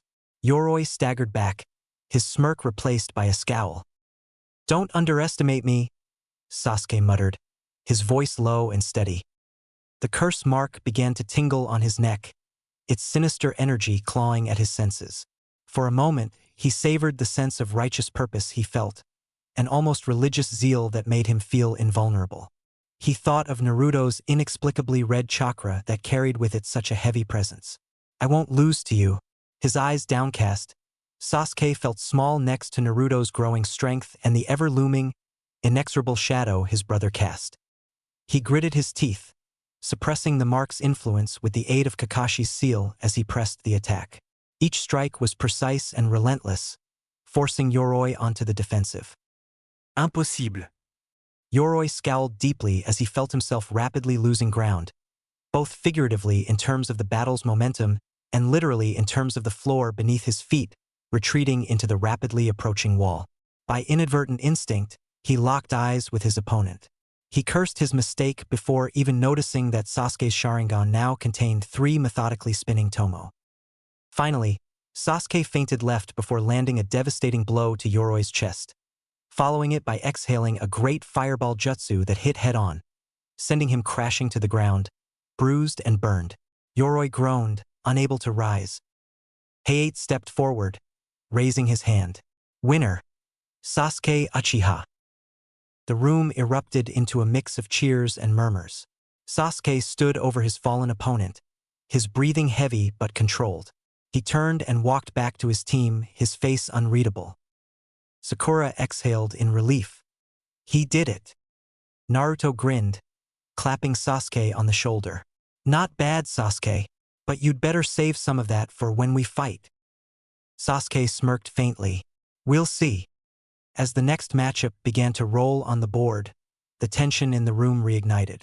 The preliminary round had only just begun, and the true tests of their strength were yet to come. You used the curse mark, Kakashi said finally, his voice low but steady. They stood in the medical room and spoke in hushed, harsh whispers. Only for a moment, Sasuke protested, his jaw tightening. That's not the point, Kakashi said, stepping closer. I warned you about that power. It's dangerous, Sasuke. The more you use it, the more it will consume you. Sasuke turned his head, his Sharingan flaring briefly as he met Kakashi's gaze. I'll use any tool I have at my disposal to fulfill my goal. If it helps me become strong enough to fight him, why shouldn't I? Kakashi sighed, running a hand through his hair. Because that's exactly what Orochimaru wants. He's luring you in, Sasuke, promising you power, but it's a trap. That mark isn't a gift. It's a curse. You're giving yourself, your power and your mind to that snake. Sasuke's eyes narrowed. And what would you have me do? Wait, hope that training with Naruto and Sakura will somehow make me strong enough to defeat. He stopped himself, his voice breaking slightly. You wouldn't understand. He took everything from me, sensei. Kakashi's visible eye softened. You think I don't know what it's like to lose people? To have them taken from me and to want revenge? To feel powerless? He paused, his voice dropping. I've been where you are, Sasuke, and I've seen what that path leads to. Sasuke clenched his fists, looking away. I don't have time to wait. Before Kakashi could respond, the air grew heavy. A sinister presence washed over the training ground, and both shinobi instinctively went on guard. Such conviction. A smooth, menacing voice echoed. Kakashi and Sasuke turned to see Orochimaru standing a short distance away, his golden eyes gleaming with amusement. His posture was relaxed, almost casual, but the malice radiating from him was unmistakable. Orochimaru, Kakashi said, his voice cold as his hand moved toward his kunai pouch. Orochimaru raised a hand in mock surrender. Relax, Kakashi. I'm not here to fight. Not yet, anyway. What do you want? Kakashi demanded, his stance tense. Orochimaru's gaze shifted to Sasuke, his smile widening. I wanted to see how my gift was progressing. And I must say, Sasuke, you've exceeded my expectations. Sasuke stared at him, his emotions unreadable. Orochimaru's words lingered in the air, tempting and insidious. I can give you power, Sasuke? Orochimaru continued, his tone soft but compelling. The kind of power you'll never achieve here in the Leaf. The kind of power you'll need to fulfill your goal. Kakashi stepped forward, his chakra spiking as he formed the seals for the lightning blade. A ball of crackling electricity roared to life in his hand, illuminating the darkened training ground. You won't touch him. Orochimaru chuckled, his amusement genuine. Always so protective, Kakashi. But you should know by now, this is Sasuke's decision. Sasuke's fists tightened, his mind racing. The promise of power was alluring, but he felt Kakashi's gaze on him, filled with a mix of concern and frustration.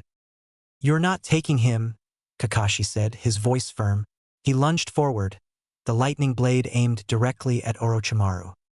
But before the attack could land, Orochimaru vanished, his body dissipating into a swirl of smoke and shadow. His voice lingered, faint and mocking. We'll meet again, Sasuke. The training ground fell silent once more, the weight of Orochimaru's words hanging in the air. Kakashi extinguished the lightning blade, his hand trembling slightly as he turned to Sasuke. This is exactly what I was talking about. He's trying to manipulate you. Sasuke didn't respond, his face unreadable as he stared at the spot where Orochimaru had stood. I'm not giving up on you, Sasuke, Kakashi said quietly, but you need to trust me. That power isn't worth the price you'll pay. Sasuke stood, his posture rigid. I'll think about it. With that, he walked away, leaving Kakashi alone in the fading light. The Jonin sighed, his gaze distant as he contemplated the growing storm surrounding his student. Jiraiya, I need you now more than ever, Kakashi thought, his expression grim. Chapter 12. Prelims Part 2. The room was filled with tension as the remaining genin and their senseis watched the preliminary matches from the balcony above the arena floor.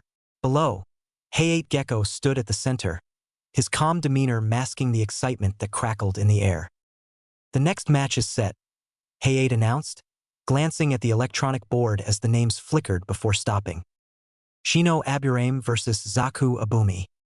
Shino adjusted his sunglasses and walked down to the arena with a measured, deliberate pace. Across from him, Zaku Abumi of the Hidden Sound Village strode forward, his face twisted with frustration. One of his arms hung uselessly at his side, still broken from Sasuke's earlier assault.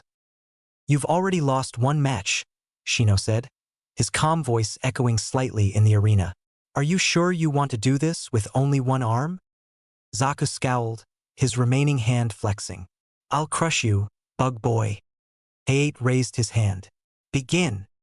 Zaku wasted no time, thrusting his functional arm forward and releasing a powerful blast of compressed air.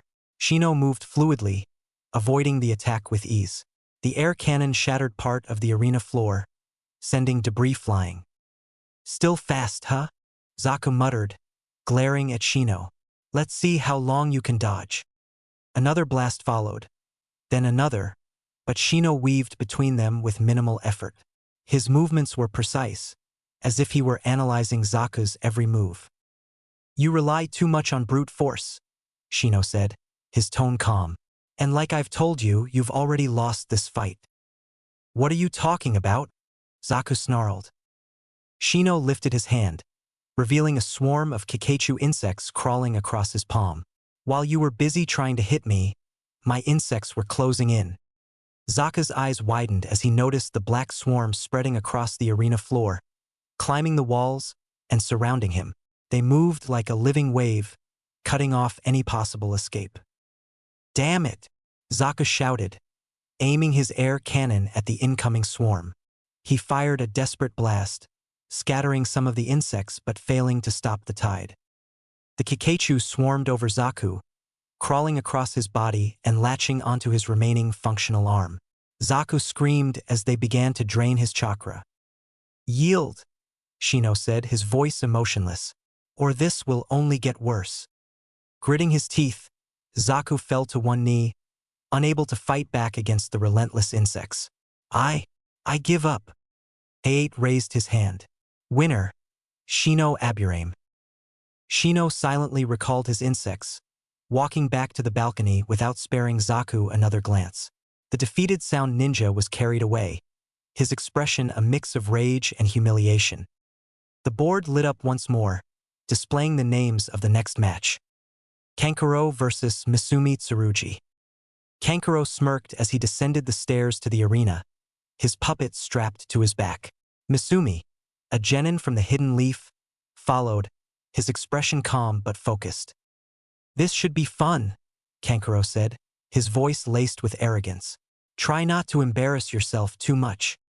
Misumi adjusted his gloves, his tone cold. I'll finish this quickly. Hayate glanced between them before signaling the start of the match. Begin. Misumi darted forward with surprising speed, closing the distance between them in an instant. You rely too much on that puppet, he said, aiming a punch at Kankuro's chest. Kankuro dodged, but Misumi's body twisted unnaturally, his arms elongating like ropes as he wrapped around Kankuro. The sand ninja grunted as the coils tightened around him, immobilizing his movements. I told you I'd end this quickly, Misumi said, his voice smug. I can crush every bone in your body. Kankuro grinned, despite the pressure. You really think you've got me?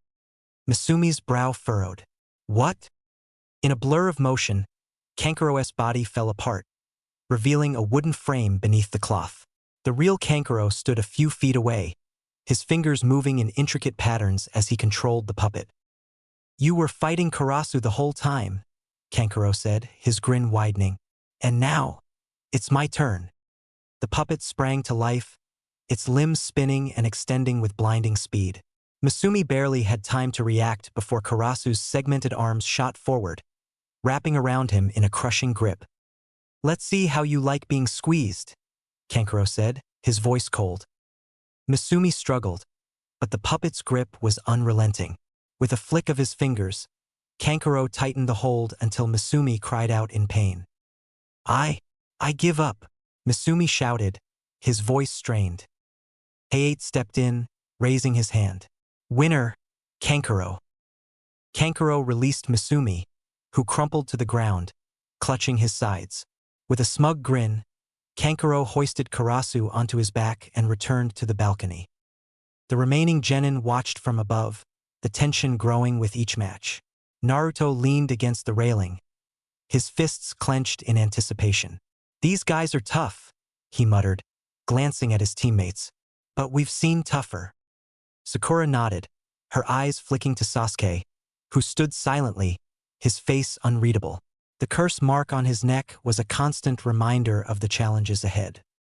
The preliminary matches continued, each fight bringing the participants closer to the final stage, and to the truths they would uncover about themselves and their limits.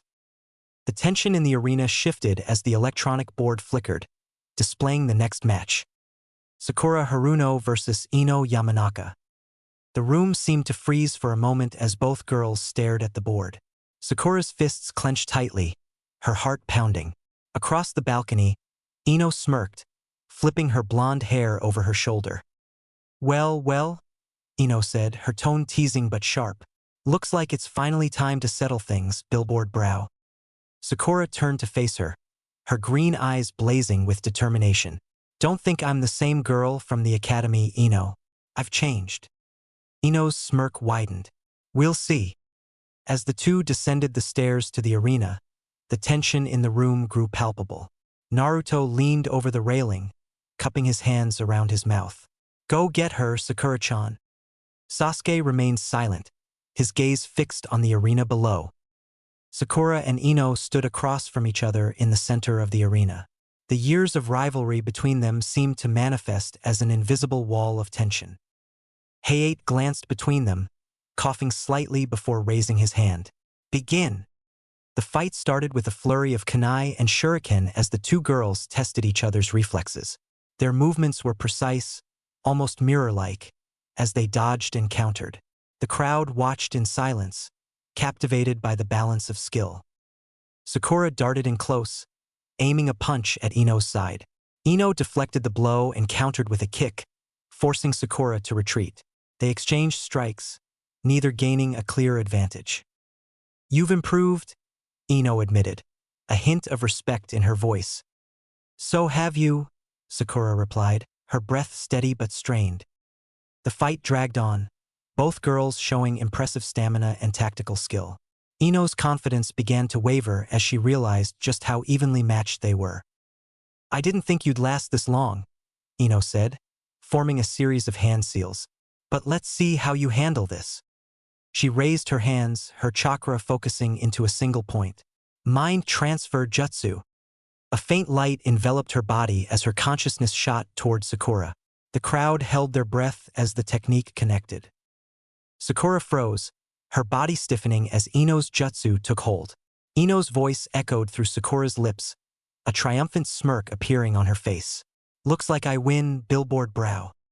But as Ino prepared to raise Sakura's hand in surrender, a sudden jolt of energy surged through Sakura's body. Her green eyes flared with defiance, and with a scream of sheer willpower, she forced Ino out of her mind. Ino stumbled back, her chakra depleted from the failed jutsu. She stared at Sakura in shock. How? Sakura steadied herself, her breathing ragged. I told you, I'm not the same girl from before. My will is stronger than you think. The two girls stood facing each other, their bodies trembling from exhaustion. Neither had the energy left for fancy techniques. It would come down to one final attack. They charged at each other simultaneously, fists raised. Time seemed to slow as they closed the distance, their punches colliding with equal force. The impact sent both of them sprawling to the ground, unmoving. The arena fell silent as everyone waited for one of them to rise, but neither did. Hayate stepped forward, checking their conditions before raising his hand.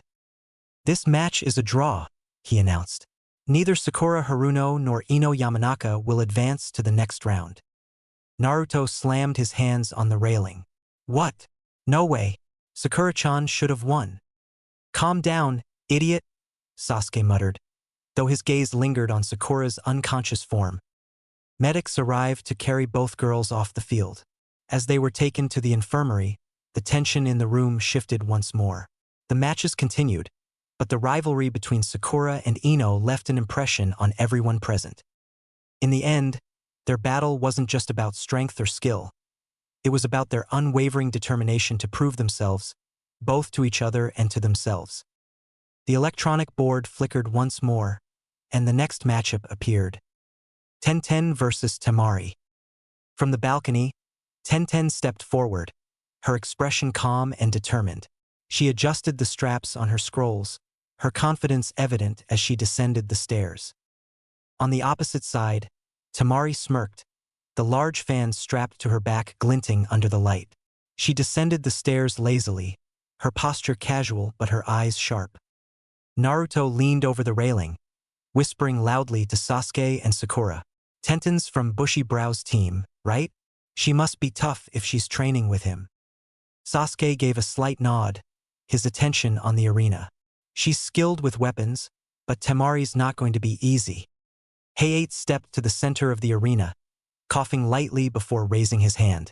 Begin! Tenten wasted no time. With a flick of her wrist, she unfurled a scroll, releasing a barrage of kunai and shuriken that shot toward Tamari like a hailstorm. The projectiles glinted in the air, moving with deadly precision. Tamari smirked, gripping the handle of her fan. With a single, fluid motion, she swung it open, unleashing a gust of wind that scattered the weapons harmlessly to the ground. The force of the wind tore through the arena, ruffling Tenten's hair and clothes. "That's all you've got?" Tamari taunted, her voice dripping with confidence. "This is going to be boring." Tenten gritted her teeth, summoning another scroll. She leapt into the air, spinning as she released a flurry of larger weapons, sickles, chains, and blades, that rained down on Tamari from above. Tamari's smirk widened. Pathetic. She swung her fan again, this time revealing the second star painted on its surface. The gust of wind was even more powerful, sending the weapons flying back toward Tenten. She barely managed to twist in midair to avoid being hit by her own attack, landing with a roll. "You're wasting your time," Tamari said, closing her fan slightly. "Your little toys can't touch me." Tenten's eyes narrowed.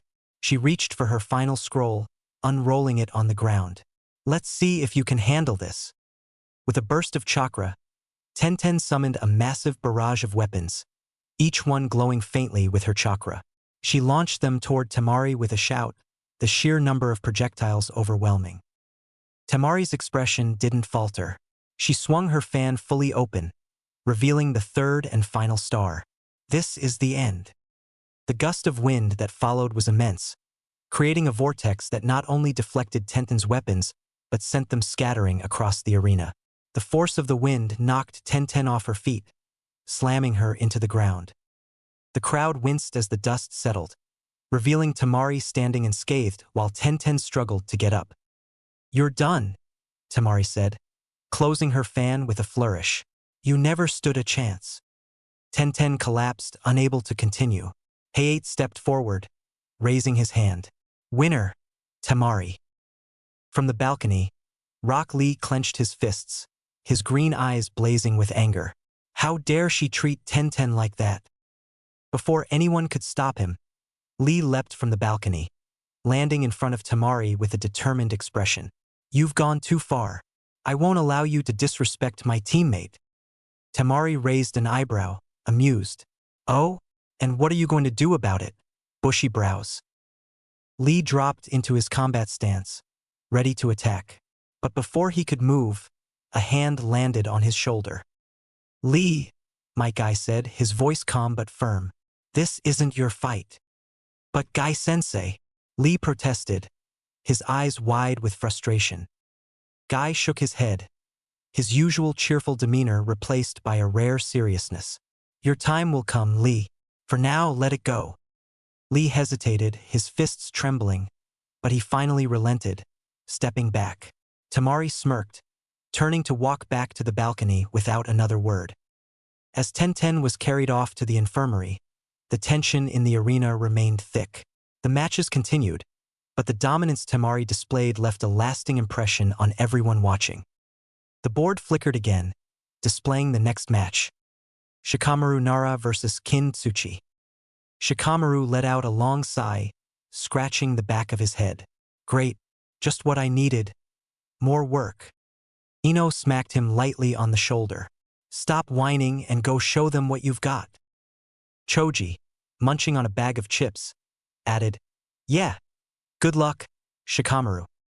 Shikamaru reluctantly made his way to the arena floor, his hands stuffed into his pockets. Across from him, Kin Tsuchi from the Hidden Sound Village stood confidently, her sanbon glinting in the light.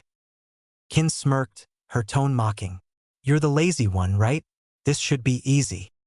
Shikamaru shrugged, his expression bored. "Maybe, or maybe not." Hayate raised his hand, coughing lightly before announcing, "Begin!" Shikamaru immediately formed the seal for his shadow imitation technique, sending his shadow snaking across the arena floor toward Kin. She jumped back, easily avoiding the advancing shadow. "Too slow," she taunted, throwing a pair of sanbon at Shikamaru. He ducked, dodging them with minimal effort. Kin continued her attack, throwing more sanbon, some with tiny bells attached. The soft ringing filled the arena, the sound coming from different directions as she manipulated the bells with thin, nearly invisible strings. The dissonance of the bells seemed to throw Shikamaru off, forcing him to glance around, searching for the source of the noise. Kin grinned as she flung another senbon, this time from behind him. The needle grazed his shoulder, and Shikamaru winced. "Tisich, that's annoying." Kin laughed. "You're predictable. I saw your little shadow trick during the Forest of Death. You can't catch me with it." Shikamaru didn't respond, his face calm as he studied her movements. His shadow edged closer to her, but she dodged again, her movements fluid and precise. The bells continued to chime, the strings creating additional shadows that disrupted Shikamaru's ability to pinpoint her location. "This is such a drag," he muttered, crouching slightly. Kin, emboldened by his apparent frustration, lunged forward with another barrage of senbon. Shikamaru narrowly avoided the attack, his shadow creeping forward again.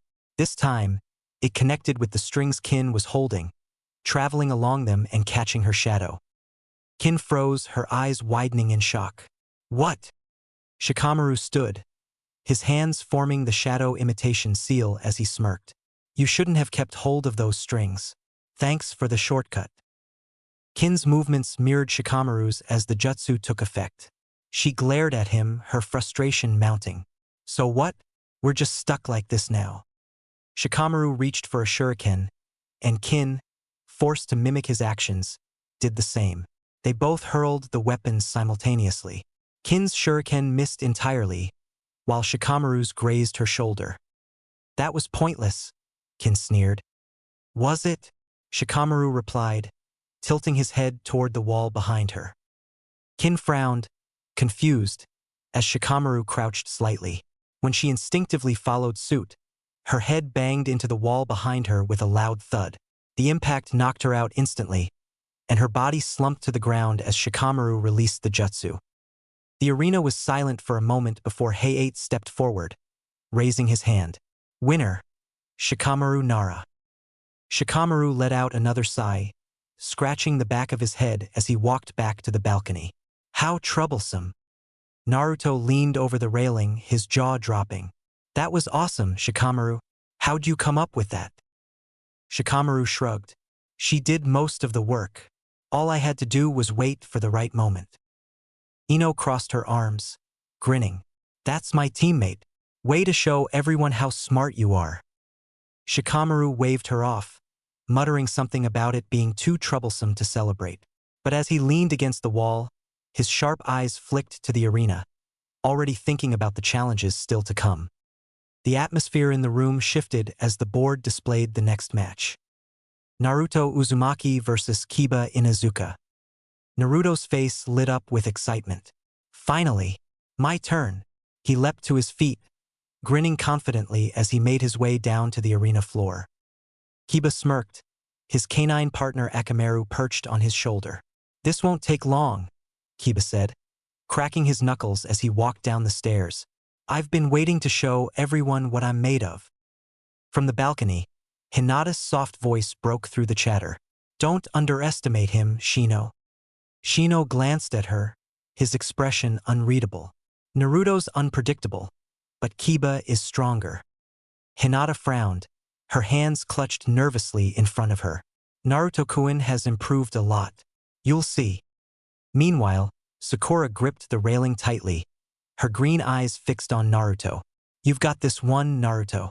Don't mess this up," she muttered under her breath. As the two opponents faced off in the arena, Heiei raised his hand. "Begin." Kiba wasted no time, charging forward with Akamaru at his side. His speed was impressive, closing the gap between him and Naruto in an instant. Kiba struck with a feral intensity, his fists and feet moving like a whirlwind.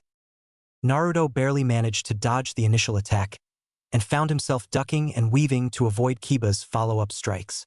Kiba was relentless, landing a solid hit to Naruto's side and sending him skidding across the arena floor.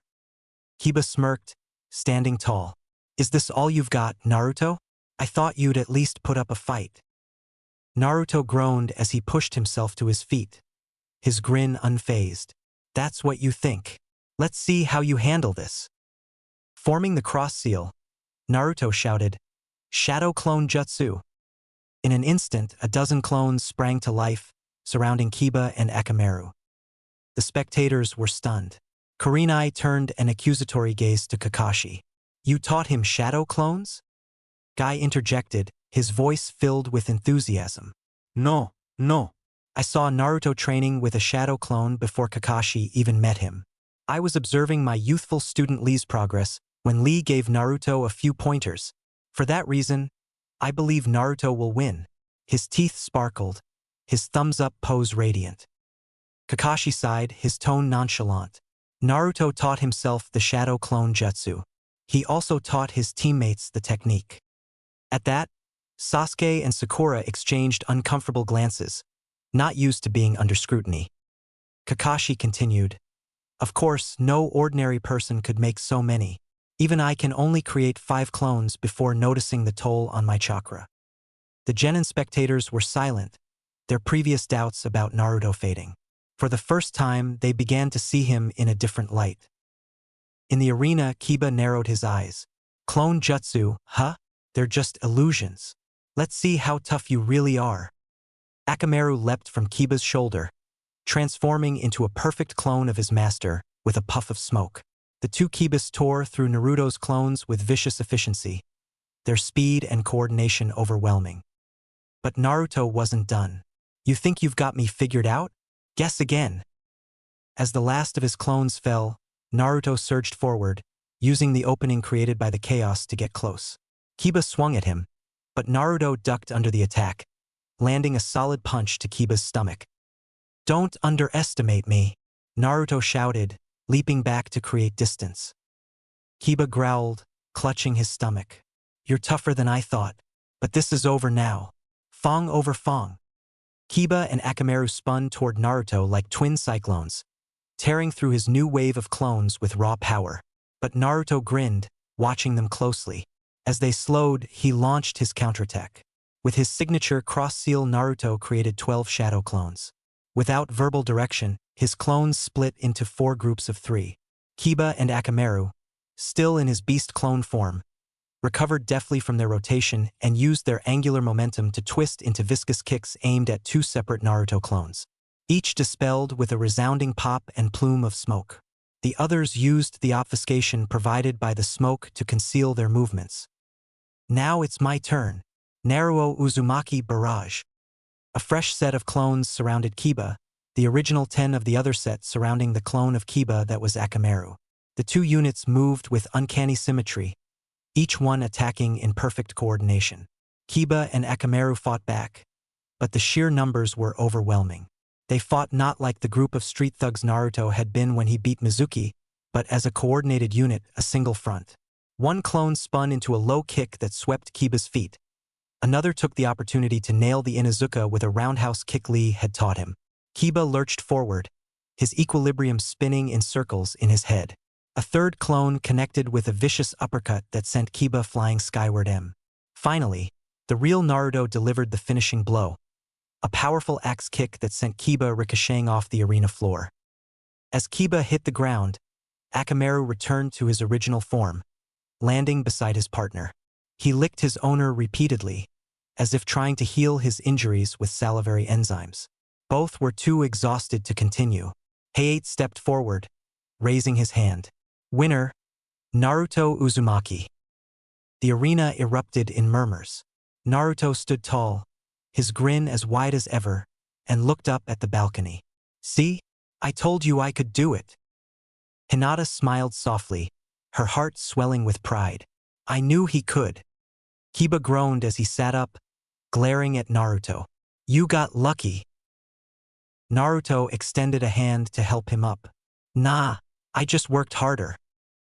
Kiba hesitated, then took the hand with a grudging smile. "Fine. But next time, I'm taking you down." As Naruto returned to the balcony, the spectators looked at him with newfound respect. The underdog had proven himself, and the preliminaries were far from over. The tension in the room reached a fever pitch as the board displayed the next match. Hinata Hyuga versus Niji Hyuga. From the balcony, Hinata's hands trembled slightly as she stepped forward. Her soft lavender eyes darted toward her opponent, Niji, who stood calm and impassive. She hesitated for a moment, her nerves threatening to overwhelm her, but the sound of Naruto's voice brought her back.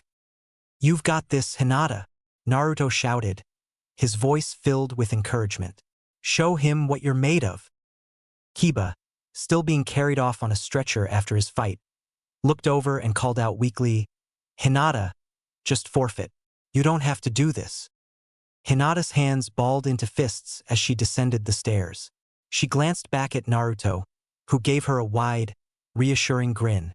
Summoning her courage, she whispered to herself, "I can do this." In the center of the arena, Niji watched her approach with an air of disinterest. His arms were crossed, and his gaze was piercing. "Hinata, you should listen to Kiba and forfeit. You can't win." Hinata stood a few feet away from him, her hands clasped in front of her. I won't give up," she said softly, though her voice wavered. Niji raised an eyebrow, his tone cold. "You're too kind, too weak to ever be a true shinobi. It's not just your lack of strength, but your nature. You don't have the resolve to fight, let alone win." Hinata flinched at his words, her insecurities threatening to swallow her whole. The crowd above murmured, their eyes darting between the two Hyuga. Naruto clenched the railing, his face set in frustration. Hayate stepped forward, raising his hand. "Begin." The battle started with both combatants activating their Byakugan, the veins around their eyes bulging as they focused their vision and chakra. They moved into the signature gentle fist stances of the Hyuga clan. Hinata made the first move, dashing forward and striking at Niji with precision. Niji parried effortlessly, countering with a flurry of strikes that forced Hinata to retreat. Their blows were fast and deliberate, each aimed at disrupting the other's chakra network. Hinata darted forward again, seemingly undeterred, her movements swift and precise. Her palms struck out in a rapid flurry, aiming for the chakra points along Niji's arms. He deflected each strike effortlessly, his hands moving faster than most could follow. Her form was greatly improved, her footwork cleaner, her strikes sharper, but Niji was still Niji. "They're both using the gentle fist," Kakashi observed from the balcony. "A taijutsu style that targets the opponent's chakra points directly. The Byakugan makes it possible." Kurenai watched with concern. But Hinata isn't strong enough to match Niji. His techniques are too advanced. Niji smirked as he blocked another of Hinata's attacks. "You're wasting your time. You can't beat me. Fate has already decided the outcome." Hinata hesitated, Niji's words cutting deep. She remembered the countless times she'd been told she was weak, unfit to lead the Hyuga clan. Her hands trembled as doubt crept in. "Don't listen to him," Naruto's voice boomed from above. "You can do it, Hinata. Don't let him get to you." Hinata's eyes widened, and she looked up at Naruto. His unwavering belief in her ignited something deep within. She straightened her posture, her trembling subsiding. I won't give up," she said, her voice stronger now. "Not this time." Niji's smirk faltered slightly as Hinata charged again, her strikes faster and more determined. She managed to graze his shoulder, forcing him to acknowledge her resolve. "You've improved," Niji admitted, his tone begrudging. "But it's still not enough. You leave openings," Niji said, lowering his hand. "Small but fatal." He moved faster now, his strikes precise and devastating. Within moments, he disrupted the chakra flow in Hinata's arms, rendering her unable to perform the gentle fist. She gasped, clutching her arms, but refused to back down. "You're finished," Niji said coldly, advancing on her. "No," Hinata whispered, stepping forward. Her body trembled with exhaustion, but her resolve burned brighter than ever. "I won't stop. I'll prove that I can be strong too." Niji stepped forward, his stance shifting as his chakra surged. "Let me show you the true power of the Hyuga." His voice rang out clear and commanding. 8 trigrams, 64 palms. Hinata's eyes widened as Niji closed the distance in an instant. His first 2 strikes landed on her shoulders with pinpoint accuracy. 2 palms, he called, his voice cold and unyielding. 4 palms. His strikes hit her chest and abdomen, forcing her back step by step. 8 palms. Hinata's movements faltered as Niji's blows struck her arms and torso, cutting off her chakra flow. 12 palms. 16 palms. Each strike came faster than the last, the precision of Niji's gentle fist leaving no room for her to counter. The crowd watched in stunned silence as Niji's relentless assault continued. 32 palms. Hinata's body was rocked by the force of Niji's strikes, her chakra pathways nearly severed. 64 palms. Niji's final blow struck her directly in the chest, sending her flying backward. She hit the ground hard, her body limp as she struggled to breathe. Niji's expression hardened as he prepared a final strike, aiming for her heart. The crowd above watched in horror, many shouting for Hayate to intervene. Hayate appeared between them in an instant, blocking Niji's attack with his arm. "That's enough," he said firmly, his voice carrying authority. Guy, Kakashi, and Kurenai had all also appeared in various points of restraint around the boy. Hinata collapsed to her knees, breathing heavily. Blood trickled from her lips, but she still managed to lift her head and meet Niji's gaze. "I'm not afraid of you," she said softly. As medics carried Hinata away, Naruto clenched his fists, his eyes burning with anger. "Niji," he shouted. "You think you're so tough, picking on Hinata like that? I'll show you. I'm gonna beat you in the next round." Niji glanced at Naruto, his expression unreadable. "You're welcome to try." Naruto's declaration resonated through the room, inspiring those watching. Hinata's bravery had left its mark, and Naruto was determined to honor her courage. From the balcony, Kurenai wiped a tear from her eye. "She's grown so much." Kakashi nodded, his gaze lingering on Naruto. "And so has he." The tension in the room was suffocating as the board displayed the next match. Rock Lee versus Gaara. The contrast between the two fighters couldn't have been more striking. Lee, with his bright green jumpsuit and determined grin, radiated energy as he hopped down to the arena floor. Gaara, in his crimson attire, descended silently, his gourd slung over his back and an aura of calm malice surrounding him. Naruto leaned forward over the balcony. "This is gonna be awesome. Go get him, bushy brows." Sasuke remained silent, his eyes narrowing as he analyzed Gaara. "This won't be easy. That guy isn't normal." In the arena, Lee turned to his sensei, Might Guy, who gave him a proud thumbs up. "Remember, Lee, the power of youth burns brightest when you give it your all." "Yes, Guy Sensei," Lee shouted, his enthusiasm blazing. He turned to Gaara, bowing respectfully. "I will do my best to defeat you." Gaara's cold teal eyes barely acknowledged him. "Do as you wish," he said flatly, his tone devoid of emotion. Hayate raised his hand. "Begin." Lee darted forward with incredible speed, launching a flurry of taijutsu strikes at Gaara.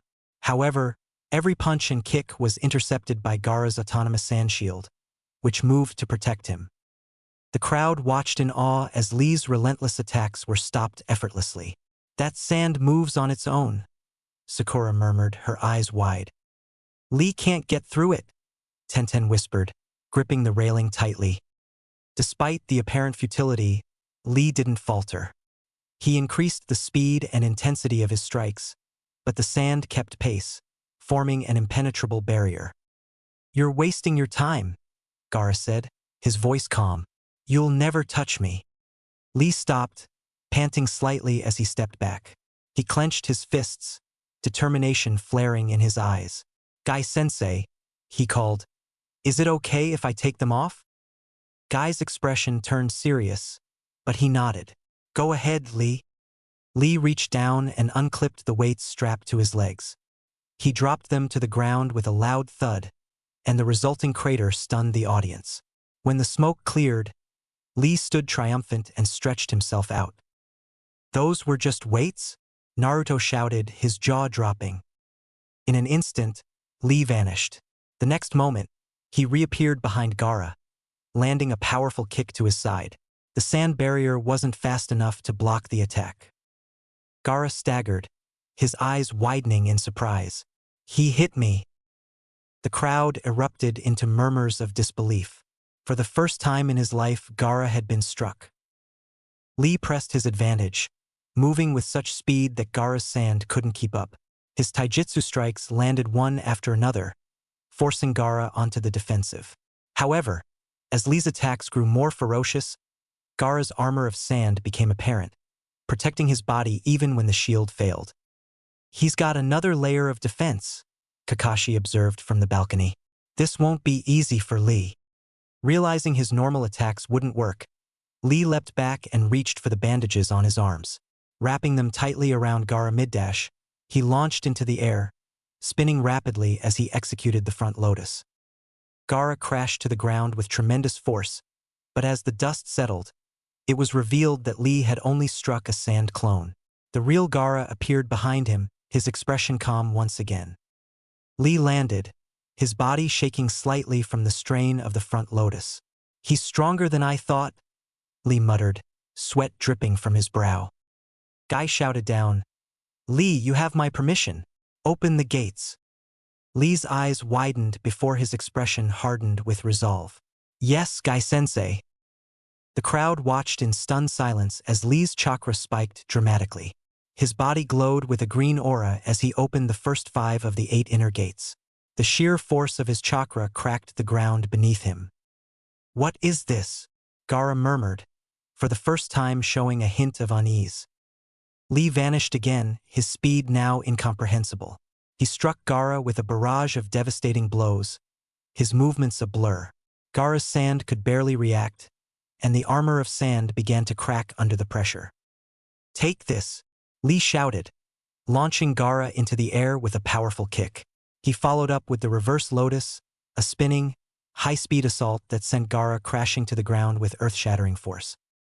The audience erupted in cheers, but as the dust cleared, it became apparent that Gaara wasn't finished. His sand gourd had cushioned his fall, softening the impact. Lee collapsed to one knee, panting heavily. The strain of opening the gates had taken its toll, his body trembling with exhaustion. "You're finished," Gaara said coldly, raising his hand. The sand around him surged forward, wrapping around Lee's left arm and leg. "No!" Guy shouted, leaping from the balcony as Gaara activated his sand-binding coffin. Before the sand could crush Lee completely, Guy appeared between them, deflecting the attack with a burst of chakra. He stood protectively over Lee, his expression grim. The medics rushed in, checking Lee's injuries. One shook their head, their tone somber. "His arm and leg are crushed, and the strain of the gates has caused severe internal damage. He may never fight again." Guy's fists clenched as he knelt beside his student. "Lee, I'm so sorry." Hayate raised his hand, his voice heavy. "Winner, Gaara." The room was silent as Gaara returned to the balcony, his expression as cold and unreadable as ever. Naruto stared at him, anger simmering in his eyes. "I won't let him get away with this."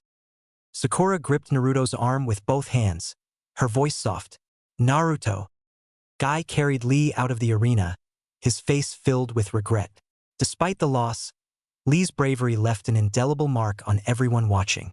His determination, his strength, and his unyielding will to fight inspired them all. But the price of his courage was devastating. The electronic board flickered one final time, revealing the last matchup of the preliminaries. Choji Akimichi versus Dosu Kinyuda. Choji stood frozen, a half-eaten bag of chips in his hands. His face paled as he stared at the board, then turned toward Asuma. "Sensei, do I have to?" Asuma crouched next to him, placing a reassuring hand on his shoulder. "Choji, you're stronger than you think. Just give it your best shot." Choji's lips quivered. "But that guy's creepy. Look at him. I'll pass." Asuma sighed, then leaned in with a knowing grin. "How about this? If you win, I'll take you to Yakiniku-Q for an all-you-can-eat feast." Choji's eyes widened, his fear replaced by the sparkle of motivation. "Really? You promise?" "Promise," Asuma said with a chuckle. With newfound determination, Choji descended to the arena floor, though he still looked a little hesitant. Across from him, Dosu Kinyuta, with his bandaged face and ominous demeanor, stood silently, adjusting the gauntlet on his arm. "You're wasting my time," Dosu said, his voice low and sharp. "Let's get this over with." Height raised his hand. "Begin." Choji wasted no time, forming the hand seals for his signature technique. Expansion Jutsu. His body expanded rapidly, transforming him into a massive sphere. With a shout, he launched himself forward, spinning at high speed. Human bullet tank. The ground trembled as Choji barreled toward Dosu, the sheer size and momentum of the attack forcing the sound ninja to dodge. Dosu moved quickly, his bandaged face impassive as he analyzed Choji's movements. "So that's your strategy," Dosu muttered, sidestepping another charge. He raised his gauntlet and aimed it toward Choji. "Let's see how you handle this." As Choji turned for another pass, Dosu activated his sound-based attack. A sharp, dissonant wave of noise erupted from the gauntlet, aimed directly at Choji. The sound reverberated through the arena, causing many of the spectators to wince. But Choji had anticipated this. While spinning, he used his hands to plug his ears, muting the effect of the sound waves. He continued his charge, his massive form hurtling toward Dosu once more. Naruto cheered from the balcony. "Yeah, Choji, you've got this." Sakura tilted her head. "It's a clever strategy, but..." Kakashi's single eye narrowed. "This opponent won't be beaten so easily." Dosu smirked as Choji came barreling toward him again. "You think plugging your ears is enough? Foolish." As Choji closed in, Dosu aimed his gauntlet at the ground, releasing another wave of sound. This time, the vibrations traveled through the ground, resonating with the water in Choji's body. The attack disrupted his balance, causing him to falter mid-spin. Choji yelped as his momentum carried him into the wall, the impact sending tremors through the arena. He groaned, shrinking back to his normal size as he struggled to stand. What was that?" Choji muttered, clutching his head. Dosu approached slowly, his tone calm and condescending. "My sound doesn't just travel through the air. It resonates with the fluids in your body, targeting your inner ear and disrupting your balance. You never stood a chance." Choji tried to summon his strength, but the effects of the sound waves left him disoriented. Before he could recover, Dosu struck with a precise, sound-amplified punch, sending Choji sprawling to the ground. Height stepped forward, his tone decisive. "Winner, Dosu Kinyuta." From the balcony, Asuma sighed, his arms crossed. "He tried. That's what matters." Naruto pounded the railing. "Come on." Choji almost had him. Shikamaru shook his head, a small smirk on his lips. "He'll be fine. He got promised food, so he'll get over it." As medics carried Choji out of the arena, Dosu returned to the balcony without a word. The preliminaries were over, but the tension in the room lingered. Each participant reflected on what they had witnessed, knowing the true challenges were yet to come. The third Hokage stepped forward, his voice carrying over the assembled genin and their senseis. "You have all demonstrated exceptional skill and determination. For those who advanced, prepare yourselves for the final stage of the Chunin exams. The road ahead will not be easy." As the room began to clear, Naruto clenched his fists, his eyes blazing with determination. "Next time, I'm gonna show everyone what I'm really made of." Databeo, Chapter 13. A New Teacher. Naruto trudged toward the training ground Kakashi had told him about, still fuming.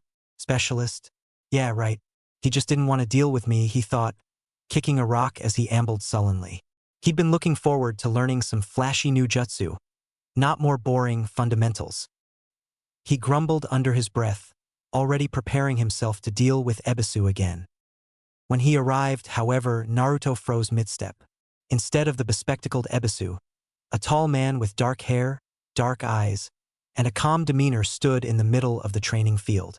He wore a standard Jonin jacket, but his presence felt different. The metal framing the sides of his head gave him a distinct look, and his sharp gaze met Naruto's with a smile. "You must be Naruto Uzumaki," the man said, his tone steady but friendly. Kakashi-senpai has told me much about you. My name is Yamato. Naruto tilted his head, his initial frustration fading as curiosity took over. Yo egritiv casually, guaving. You know Kakashi-sensei? Yamato nodded, folding his arms. He was my captain back when we were in the Umbu Black Ops together. Naruto's eyes widened. What? Kakashi-sensei was in the Umbu? That's so cool. He grinned broadly, his earlier irritation forgotten. So, what are you gonna teach me? Some awesome Umbu techniques? Yamato chuckled softly, shaking his head. Not exactly. I'm here to help you refine your chakra control. Naruto groaned loudly, his excitement immediately deflating. Ugh. Why does everyone keep harping on my chakra control? I've already done tree climbing and stuff. I'm ready for the good stuff. Yamato's smile didn't waver. Good fundamentals are the foundation of all great ninja techniques, Naruto. If you want to learn more advanced jutsu, you need to master the basics first. Trust me on this. Naruto crossed his arms, pouting. Fine. Let's get this over with. Yamato led Naruto to a nearby canal, the sound of flowing water filling the air. Today, we're going to work on water walking. You've already practiced tree climbing, which focused on maintaining a steady flow of chakra. Water walking is similar but requires you to adjust your chakra dynamically since water is constantly moving. Yamato stepped onto the water with practiced ease, his feet barely causing a ripple. Like this. Naruto watched, his arms still crossed. Looks easy enough. Give it a try, Yamato encouraged, stepping back to give Naruto space. Naruto took a deep breath and stepped onto the water. For a moment, he managed to stay afloat. But then his chakra wavered, and he sank knee-deep into the canal with a loud splash. Gah! This is harder than it looks, Naruto shouted, flailing as he pulled himself back to the surface. Yamato chuckled. That's why we practice. For hours, Naruto tried again and again, his frustration growing with each failed attempt. But as the afternoon wore on, his determination began to shine through. Slowly but surely, he started to adjust his chakra flow, finding the balance he needed to stay on top of the water. By the time the sun began to dip below the horizon, Naruto stood on the water's surface with a triumphant grin. I did it! I'm walking on water! He threw his arms in the air, laughing. Yamato clapped his hands lightly. Well done, Naruto. You've made excellent progress. Naruto turned to him, his grin still wide. Thanks, Yamato-sensei. Maybe this fundamental stuff isn't so bad after all. Their celebration was cut short by an odd giggling sound coming from the nearby bathhouse. Naruto's ears perked up, and he glanced at Yamato. You hear that? Yamato frowned, his expression turning serious. Ido. Let's check it out. The two moved cautiously toward the source of the sound, staying low and silent. As they approached the fence surrounding the bathhouse, Naruto peeked through a small gap and immediately spotted the source of the giggling. A white-haired man was crouched by the fence, peering through a hole with an unsettling intensity. His laughter was punctuated by muttered comments and a lecherous grin that made Naruto's face turn red. Who the heck is this pervy old man? Naruto whispered to Yamato, his voice a mix of confusion and irritation. Yamato's calm demeanor cracked slightly, his brow twitching. That would be Jiraiya-sama, one of the legendary Sannin. Naruto's jaw dropped. That's one of the Sannin. He's just some old perv. No way he was on Orochimaru's team. Jiraiya turned suddenly, as if sensing their presence. He grinned sheepishly, standing and dusting off his red cloak. Ah, Naruto. You must be the boy Kakashi told me about. Wait, you know me? Naruto blinked. Oh, I know plenty about you, Jiraiya said, his grin widening. And if you're done playing around with fundamentals, I'm here to teach you something interesting. Naruto glanced at Yamato, who looked less than thrilled.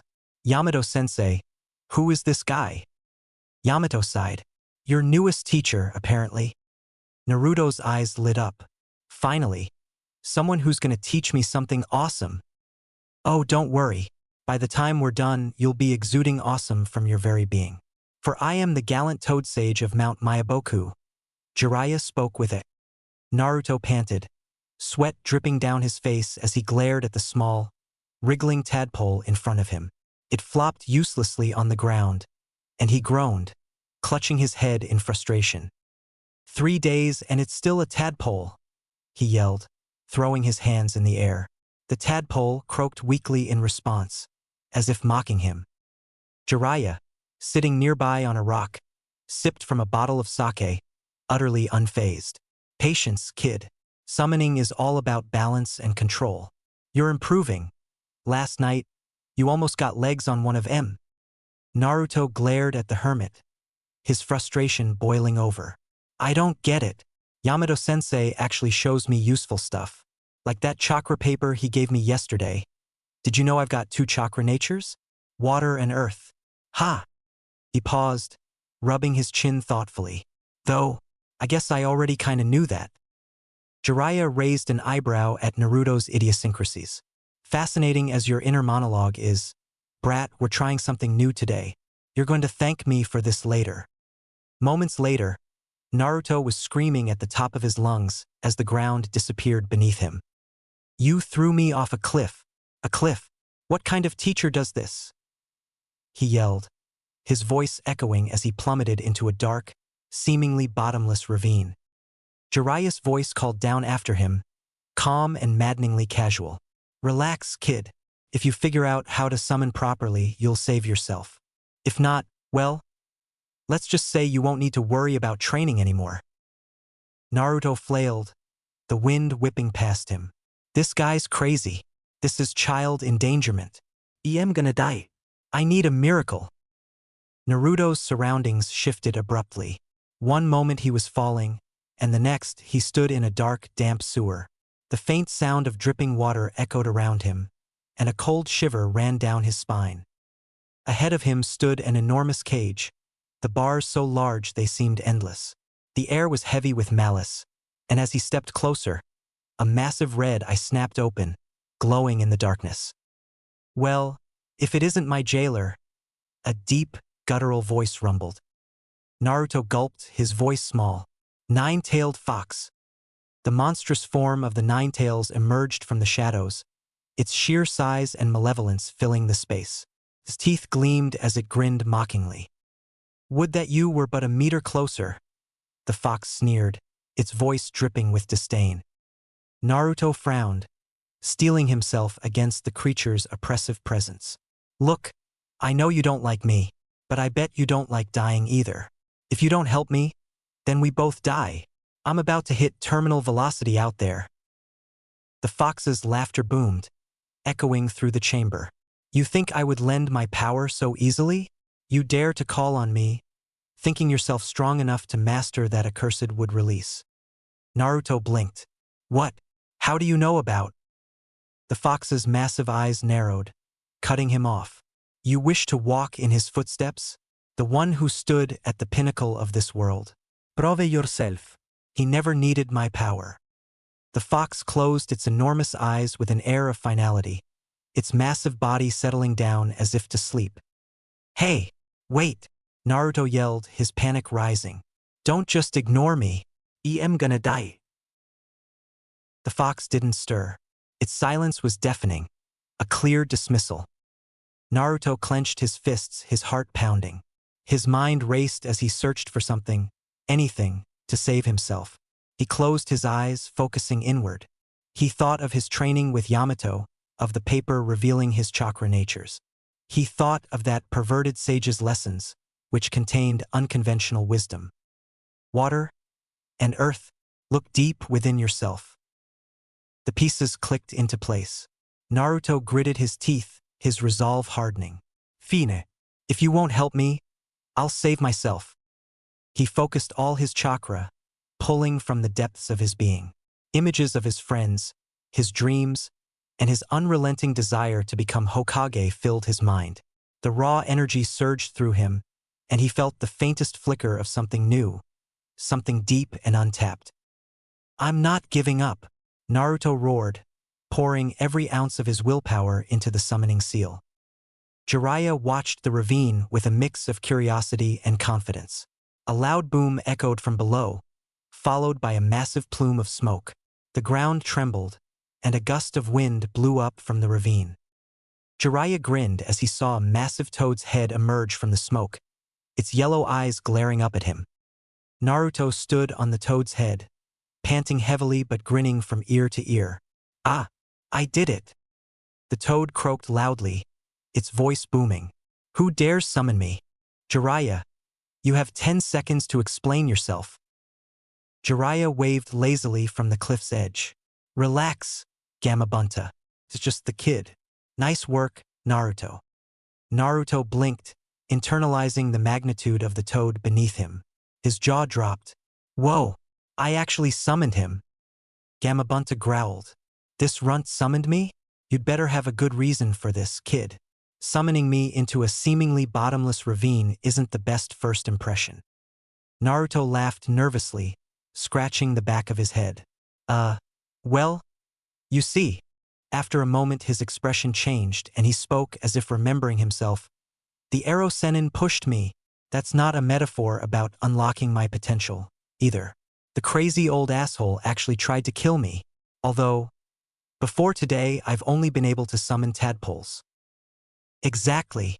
Who knows how long it would have taken you if we had continued to pursue conventional means of practice.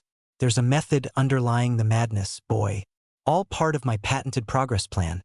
Jiraiya chuckled, his hands on his hips. "Congratulations, Naruto. You're one step closer to becoming a true disciple of the Toad Sage. Tomorrow your Real training begins." Naruto groaned despite his burgeoning grin, feeling an odd mix of dread and anticipation. But as he looked at the behemoth toad beneath him, he couldn't help but feel a flicker of pride. One step closer. "Next time, have a few barrels of sake. Or give me someone strong to fight," Gamabunta grumbled with feigned annoyance. "Though I suppose I can't blame you entirely for the irresponsibility of your teacher." "Teacher?" Naruto's head reeled. A few short months ago he was alone. He'd had nobody. His classmates openly derided him. His teachers ignored him, and the general populace was content to suffer him provided he suffered in solitude. For that reason he had resolved to become truly insufferable. He was unabashedly boisterous, played juvenile pranks, and in doing so forced attention from those who would see him unattended. The attention wasn't usually positive, but even that was preferable to being alone.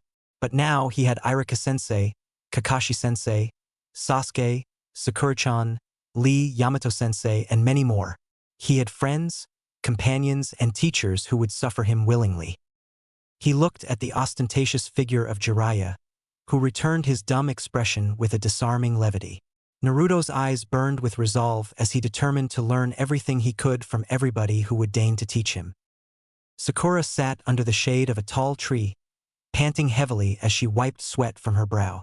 The clearing was quiet now, the training session with Naruto and Lee having ended for the day.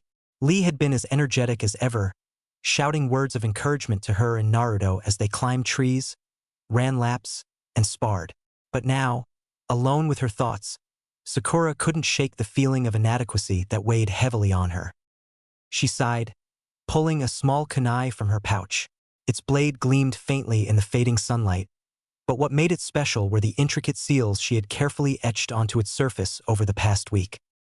Unrolling her sealing scroll, Sakura began reviewing her notes. Her Fuinjutsu studies had been the one area where she felt she could contribute something unique to her team. It had started with simple storage seals, but her ambitions had grown. Now, she was experimenting with chakra storage and transfer, even transmutation seals, inspired by the techniques of the second Hokage and the legendary Jiraiya of the Sannin. She traced her finger over the lines of one seal she mastered, the marked kunai glowing faintly in response.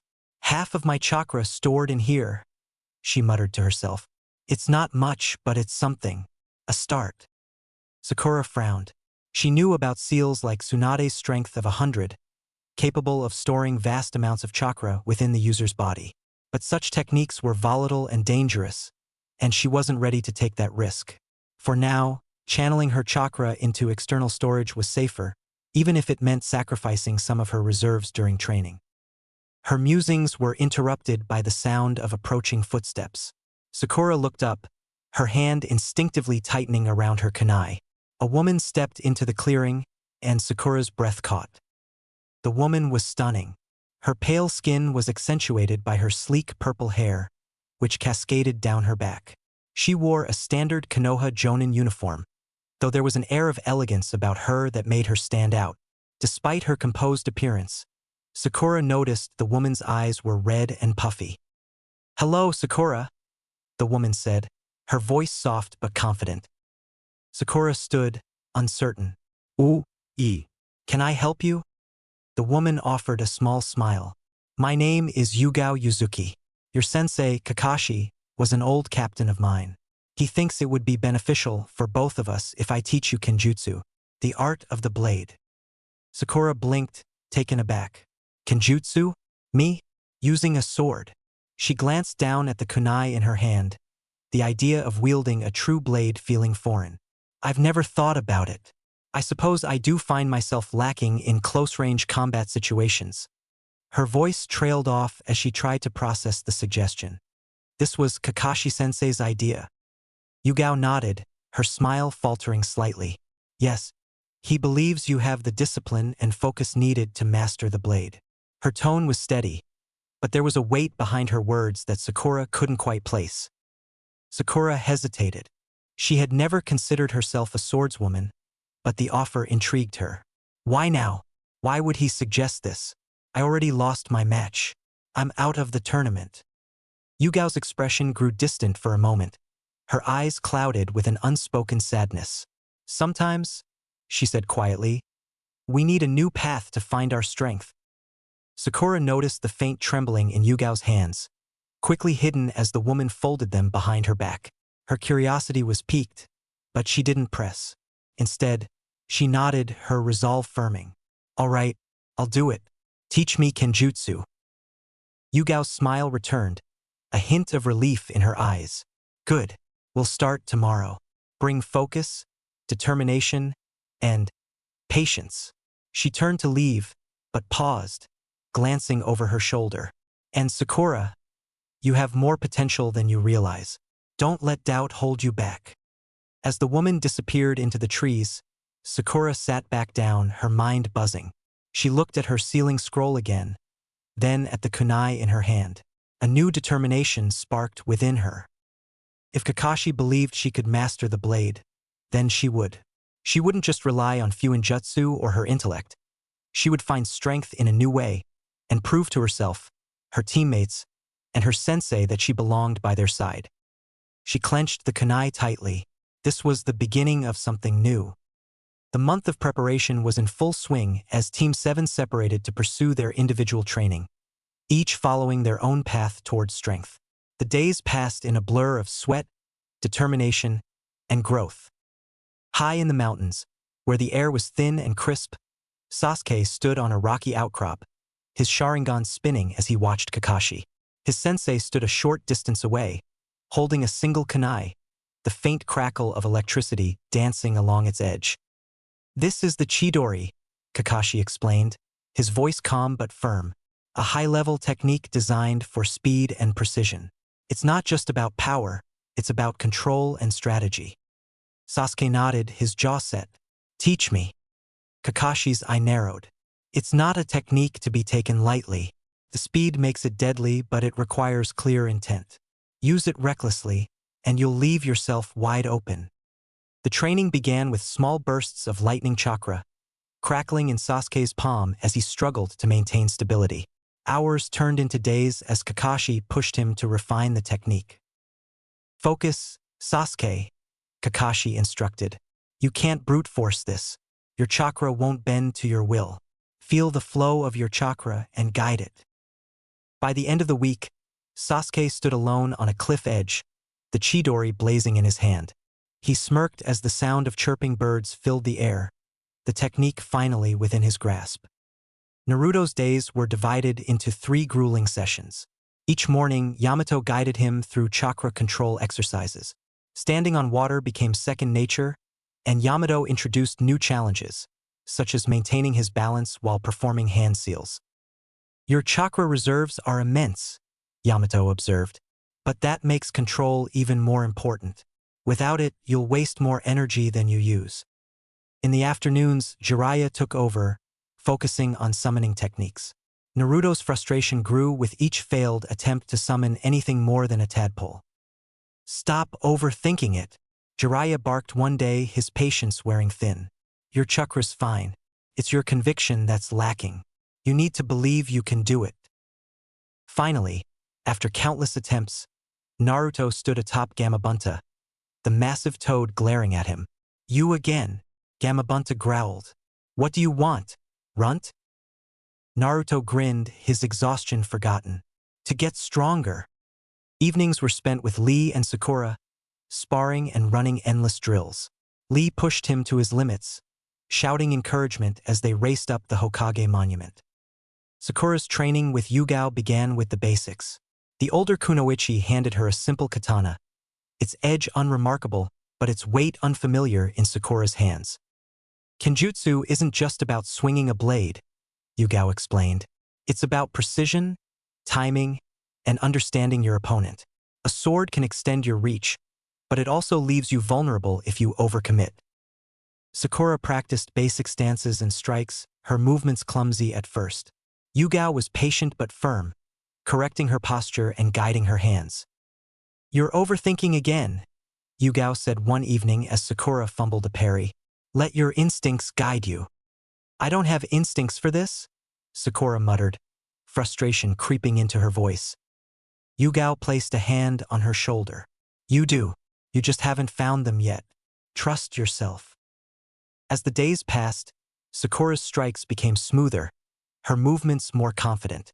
Yugao introduced her to exercises that combined Kenjutsu with chakra control, showing her how to channel chakra into her blade for enhanced attacks.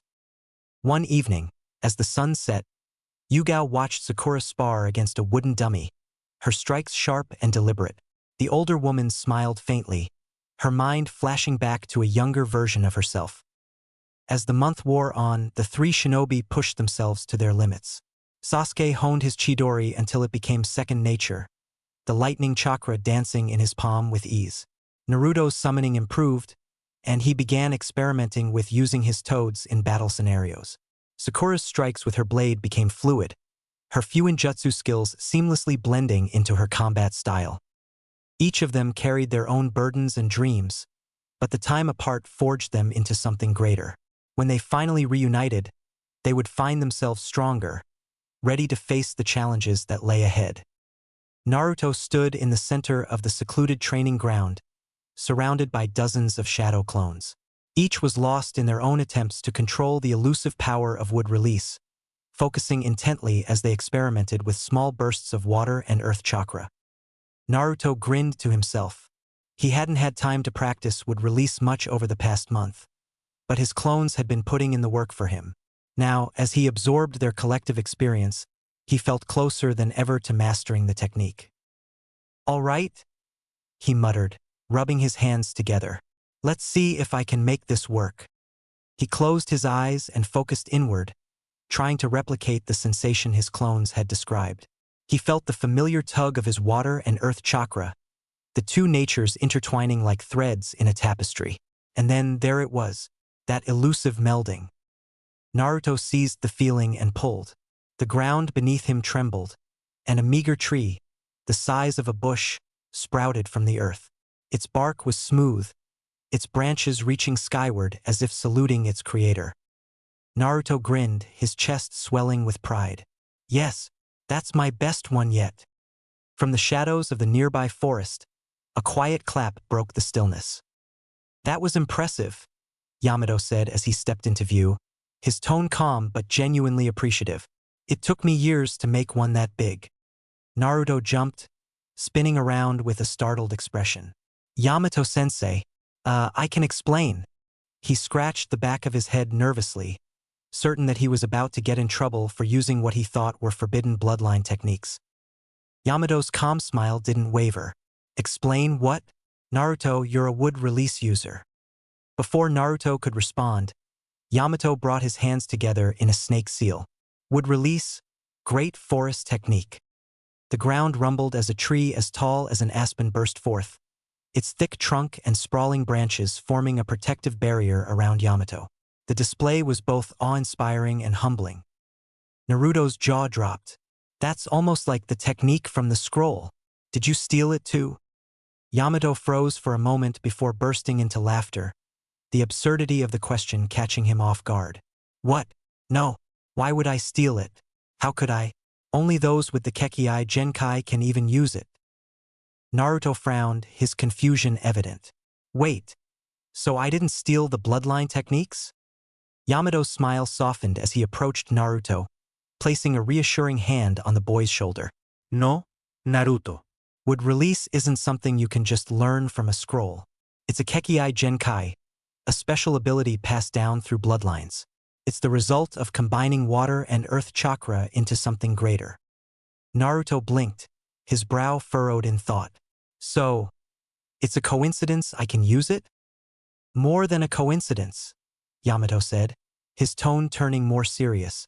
The only natural user of wood release in history was the first Hokage, Hashirama Senju. His power was legendary, strong enough to control tailed beasts and shape the land itself. No one since has been able to use it naturally. Naruto tilted his head. Then how can you use it? Yamato's expression darkened slightly, and he took a deep breath. I didn't inherit it naturally. My abilities are artificial. Naruto's eyes widened. Artificial? What do you mean? Yamato hesitated, then gestured for Naruto to sit. You deserve to know the truth. As Naruto plopped down cross-legged, Yamato began to explain. When I was a child, I was one of 60 infants taken by Orochimaru.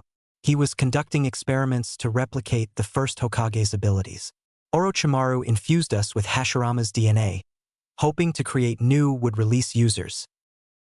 Naruto's fists clenched, anger bubbling up at the mention of Orochimaru. That snake.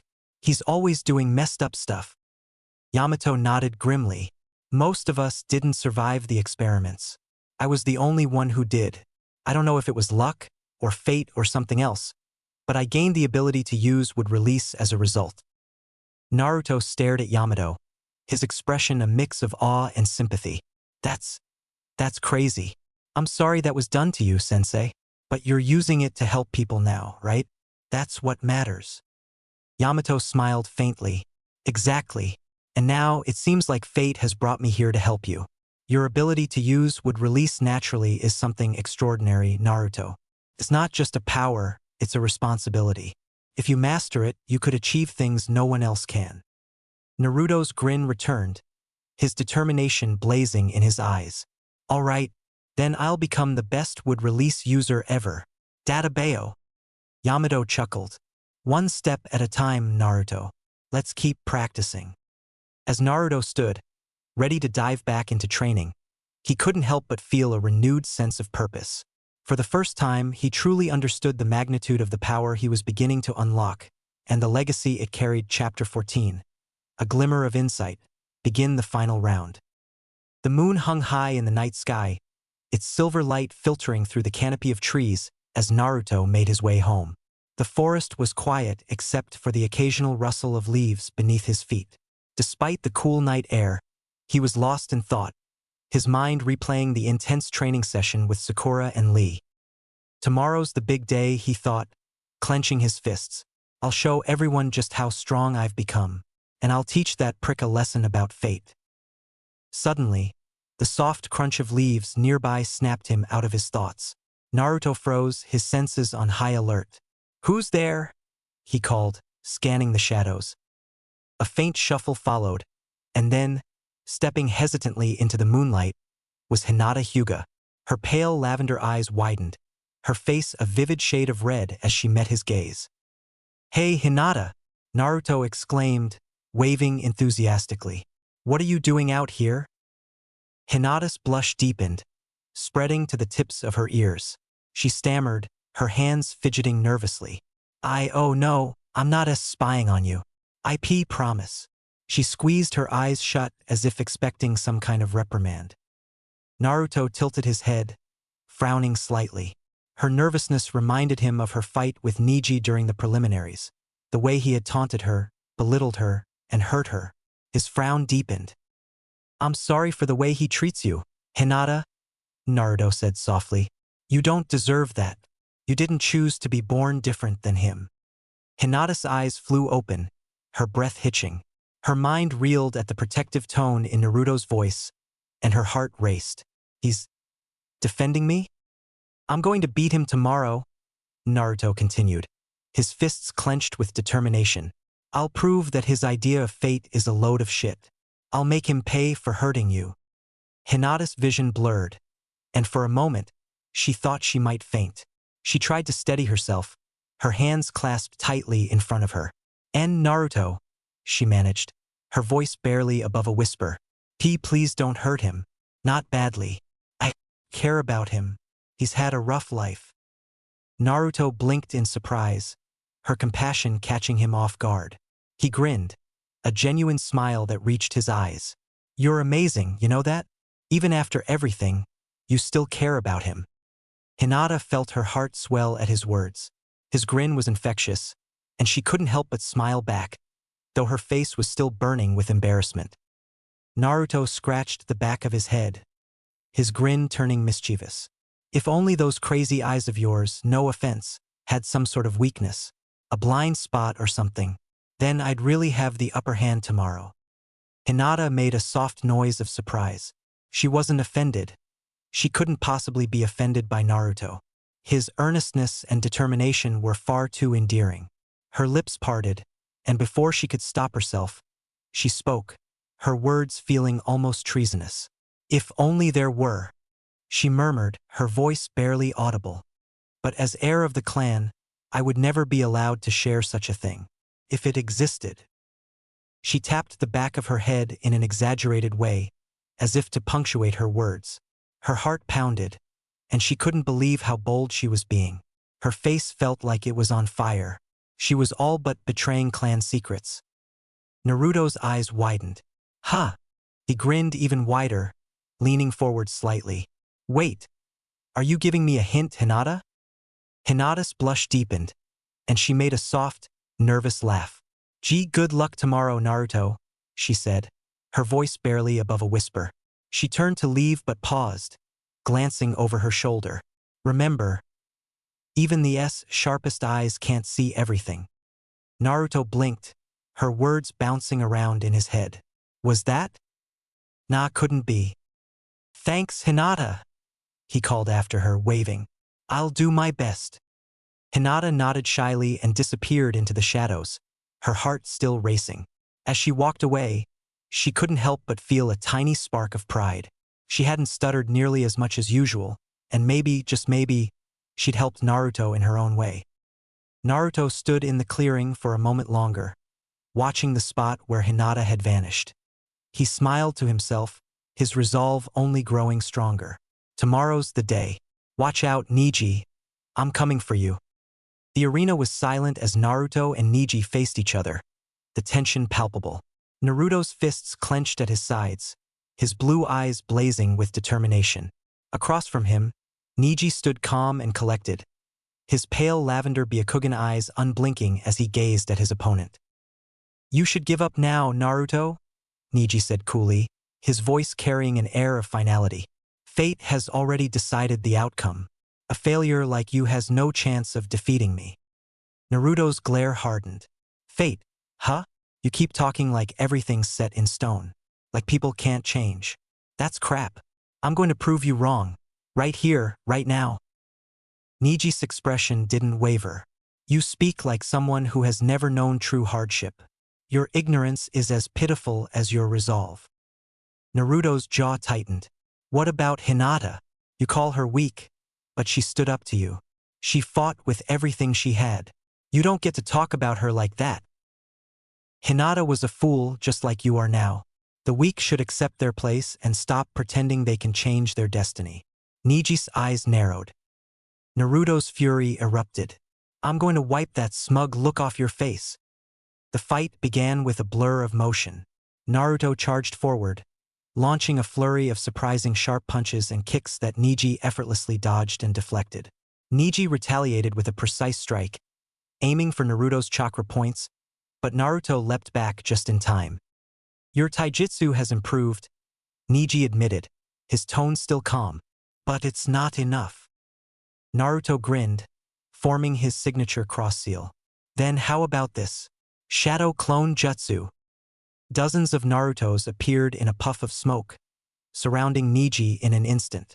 The clones rushed forward, attacking from every angle. Niji moved like water, weaving through their strikes with practiced ease.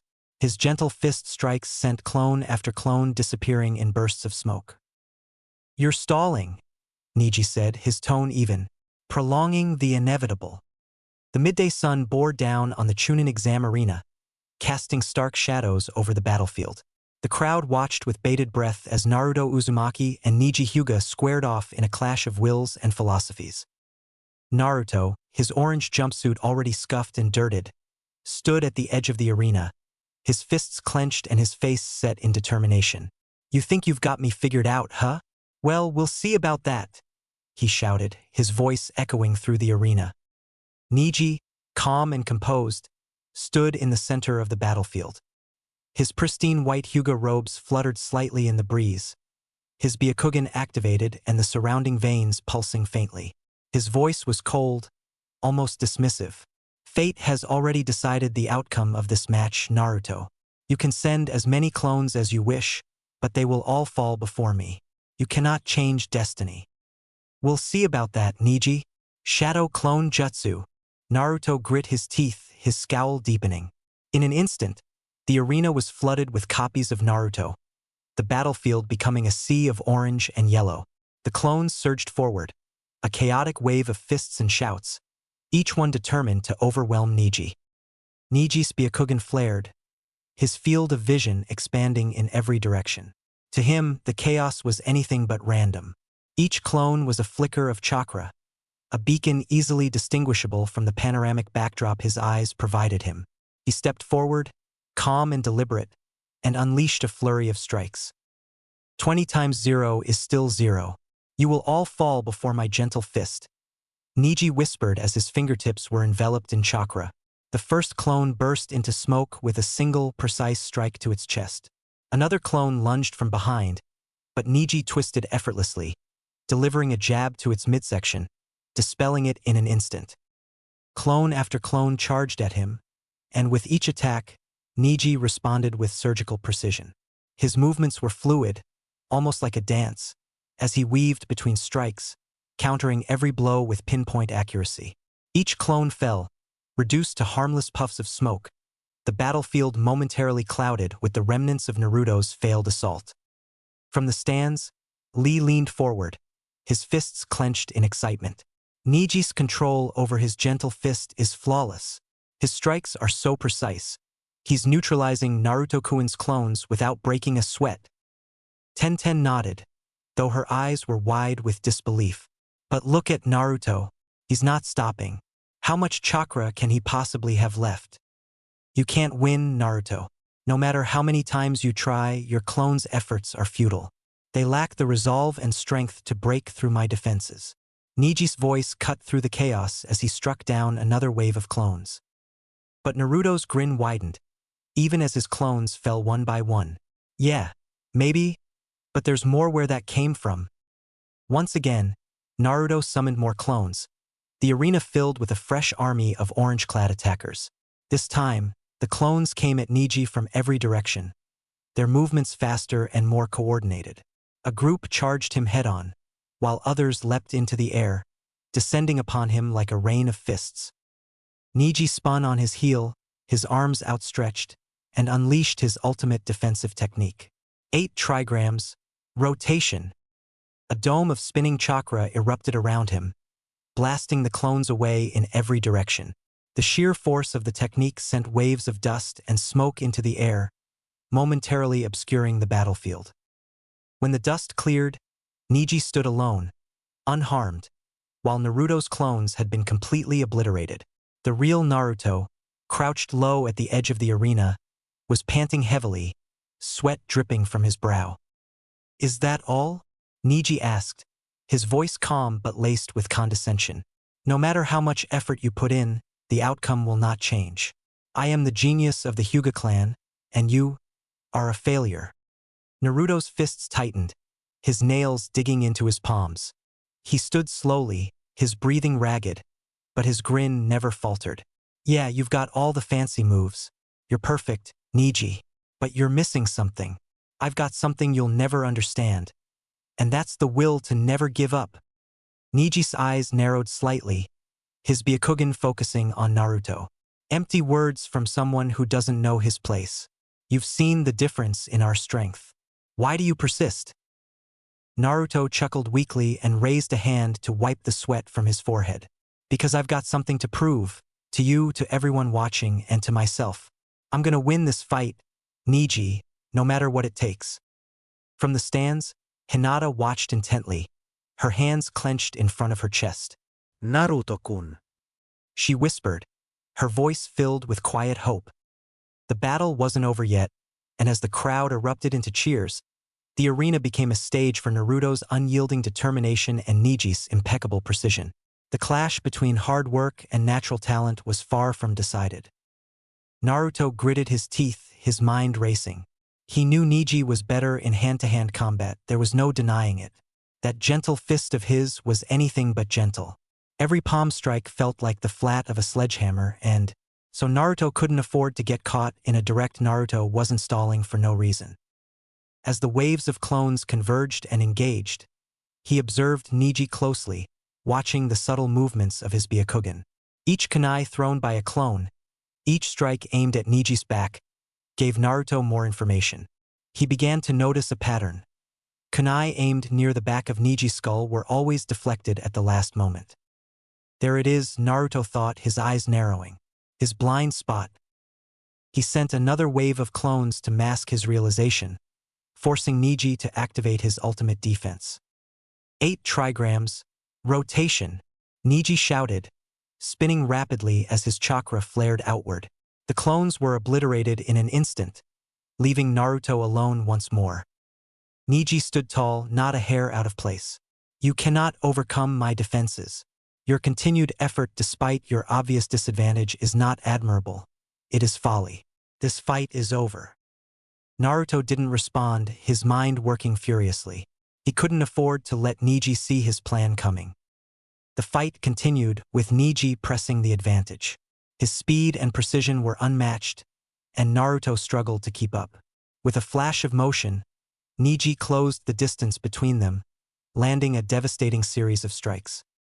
8 trigrams, 64 palms, Niji declared, his hands moving faster than the eye could follow. Naruto's body stiffened as Niji struck his chakra points, sealing them off with methodological finger jabs. Naruto collapsed to the ground, his breaths ragged. His vision swam, but he refused to give up. Through gritted teeth, he forced his chakra to flow, his body trembling with the effort. The crowd gasped as Naruto screamed, his chakra bursting forth in a sudden surge. In the stands, the third Hokage's eyes widened, a flicker of recognition passing over his face. This chakra, it feels faintly like Hashirama's. Naruto stood, his body trembling but his resolve unshaken. I told you, I'm not giving up. I'll prove you wrong. Naruto summoned one final wave of clones, each armed with a pair of glistening kunai. They surrounded Niji, hurling the projectiles in perfect synchronization. Niji scoffed, his Byakugan tracking each one. You think this will work? Niji said, easily deflecting each kunai with minimal effort. The futile effort wasn't even worth using his rotation. This is pointless. But then, one of the kunai transformed midair, revealing itself to be the real Naruto. What? Niji exclaimed, his Byakugan momentarily unable to adjust to the sudden appearance of vibrant orange and blue. Naruto's fist connected with Niji's jaw, the blow enhanced by his chakra. At the apex of his third knuckle, he felt his accumulated chakra erupt outward in a concussive blast. The sheer force sent Niji flying backward, skidding across the ground. The strength of the punch was reminiscent of Tsunade herself. Niji lay on the ground, coughing as he tried to rise. His Byakugan faded, and he looked up at Naruto, his expression unreadable. His body collapsed into its shadow, and he felt an agonizing pain in his mandible. Naruto stood tall, his chest heaving as he grinned. I told you, Niji. Fate doesn't decide who wins. We do. The proctor stepped forward, raising his hand. Winner, Naruto Uzumaki. The crowd erupted in cheers, and Naruto looked up to see Hinata smiling softly, her hands clasped together. He gave her a thumbs up before turning back to Niji, who was still sitting on the ground. Niji stared at Naruto for a long moment before lowering his head. Maybe you're right, he murmured through his fixed jaw. Naruto extended a hand to him, his grin never fading. Come on, let's prove it together. Chapter 15. Strategists and Quitters. The crowd was restless as they waited for the next match to begin. The board had displayed Sasuke Uchiha versus Gaara of the Sand, but neither fighter was present. Whispers rippled through the stands as spectators speculated about Sasuke's absence. Where is he? He can't just skip his match, came the cry of one roused onlooker. This is ridiculous. We paid to see him fight Gaara. On the balcony, the third Hokage stood alongside the Kazekage, their expressions calm despite the mounting tension. The Kazekage leaned slightly toward Hiruzen. It would be a shame to disqualify such a promising young shinobi, especially since his opponent is to be my son. Why not postpone the match to the end of the round? Hiruzen frowned, his gaze thoughtful. This is against protocol. But the crowd has spoken. The Kazekage pressed, his tone smooth. The people have come for this fight. Denying them would cause dissatisfaction. Hiruzen sighed, glancing at the eager audience. Very well, we will postpone the match. As the next match was announced, Kankuro stepped forward, but the puppet user raised his hand before entering the arena. I forfeit, Kankuro said flatly, his voice devoid of emotion. The crowd erupted into agitation, filling the arena with boos and jeers. The audience was clearly displeased with his decision.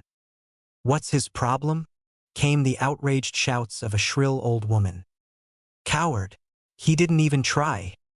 Shino stood silently, his expression unreadable behind his high collar. His beetles buzzed faintly, sensing no further need to prepare for battle. He turned and walked back to the balcony, sparing Kankuro only a brief glance. Naruto leaned over the railing, glaring at Kankuro. What's with these sand guys? First Gaara gets his match postponed, and now this guy bails? Lame. Kankuro ignored the crowd and Naruto's comments, returning to the waiting area with an air of indifference. Match 4 will be Temari of the Sand versus Shikamaru Nara, Gunma called with a professional disinterest. The energy shifted as Temari and Shikamaru stepped into the arena. Temari held her massive fan confidently, her smirk promising a tough fight. Shikamaru, by contrast, walked down with his hands in his pockets, his usual bored expression plastered across his face. I'm not really feeling this, Shikamaru muttered to himself, sighing heavily.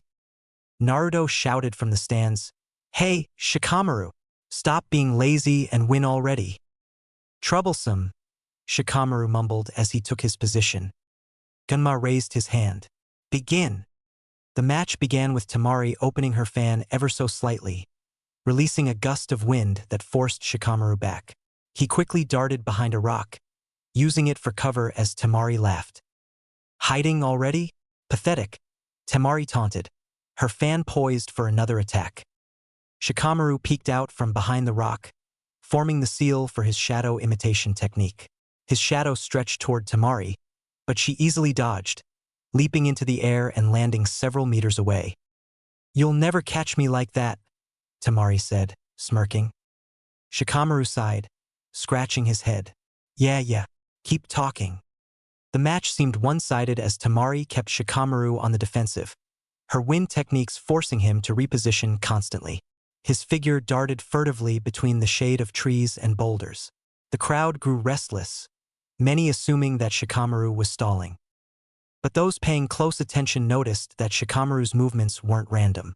With each gust of wind, he subtly adjusted his position, moving closer to a tunnel left behind from Naruto's earlier fight with Niji. After several minutes of evasion, Shikamaru suddenly stopped, standing in an open area.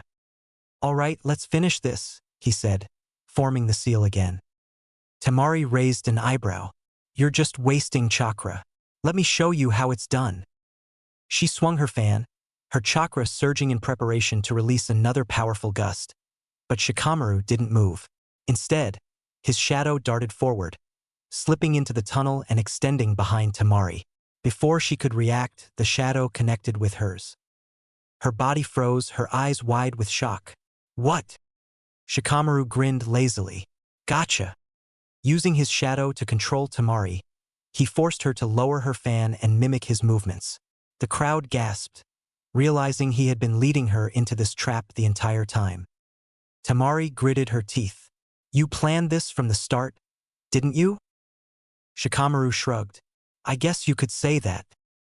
With victory within his grasp, Shikamaru raised his hand to signal the proctor. But instead of delivering a finishing move, he let out a heavy sigh. I quit. The audience erupted in confusion.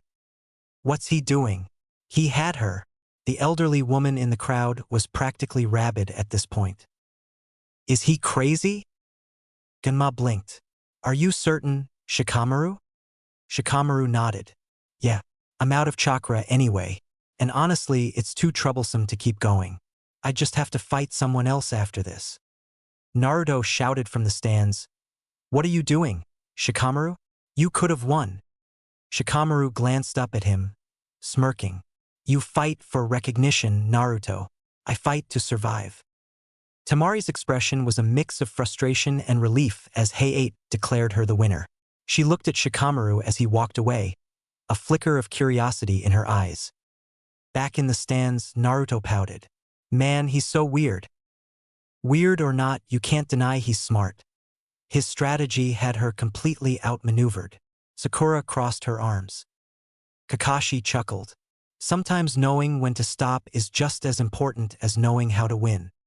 As the matches continued, the tension in the arena grew. The crowd eagerly awaited the postponed fight between Sasuke and Gaara, the anticipation building with each passing moment.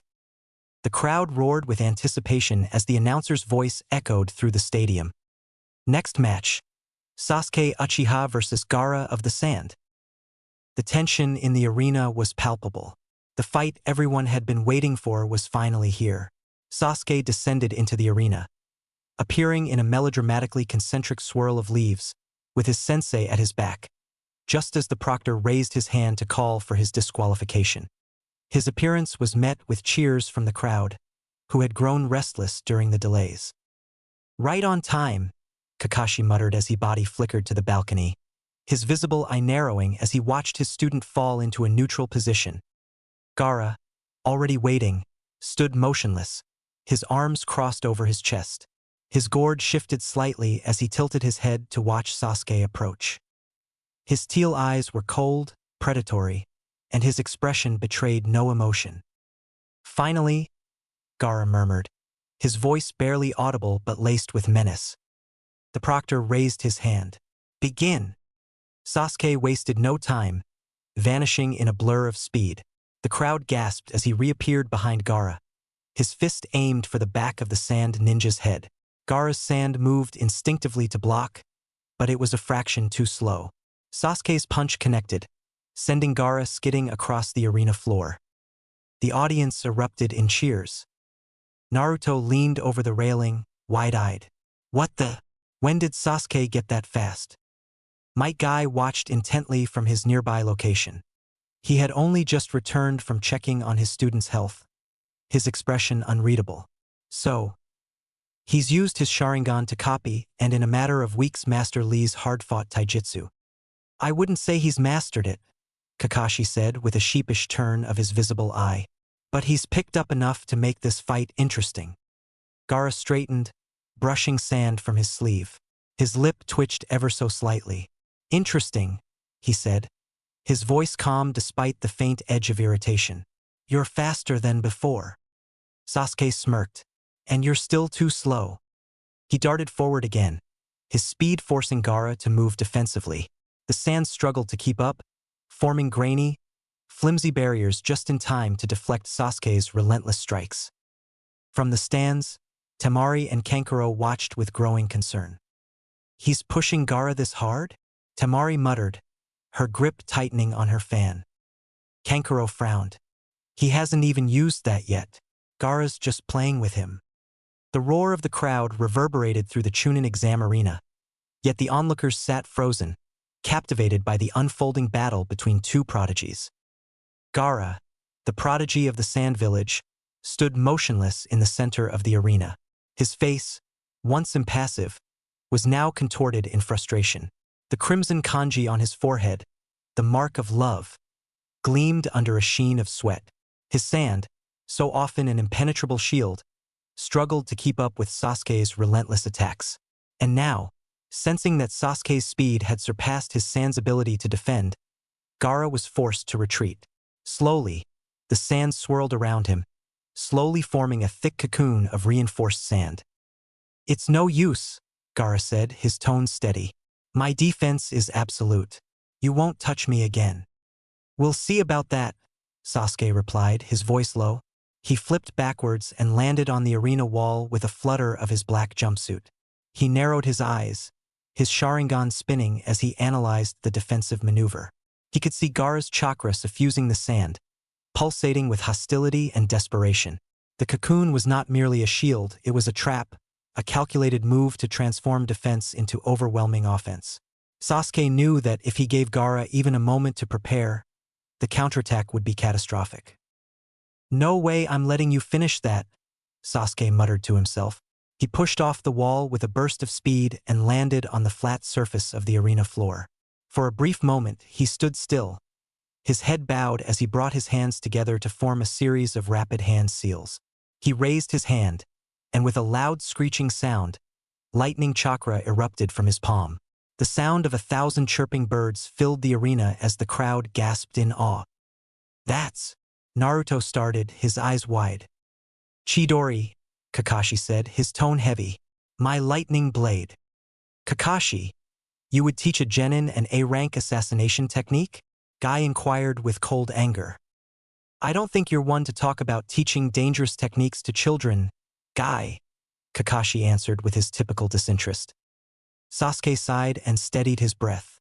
His Sharingan glowed crimson in the shadows of the high sun. His breath came fast but steady. His lips curled into a faint smirk as he stared down at Gaara's figure.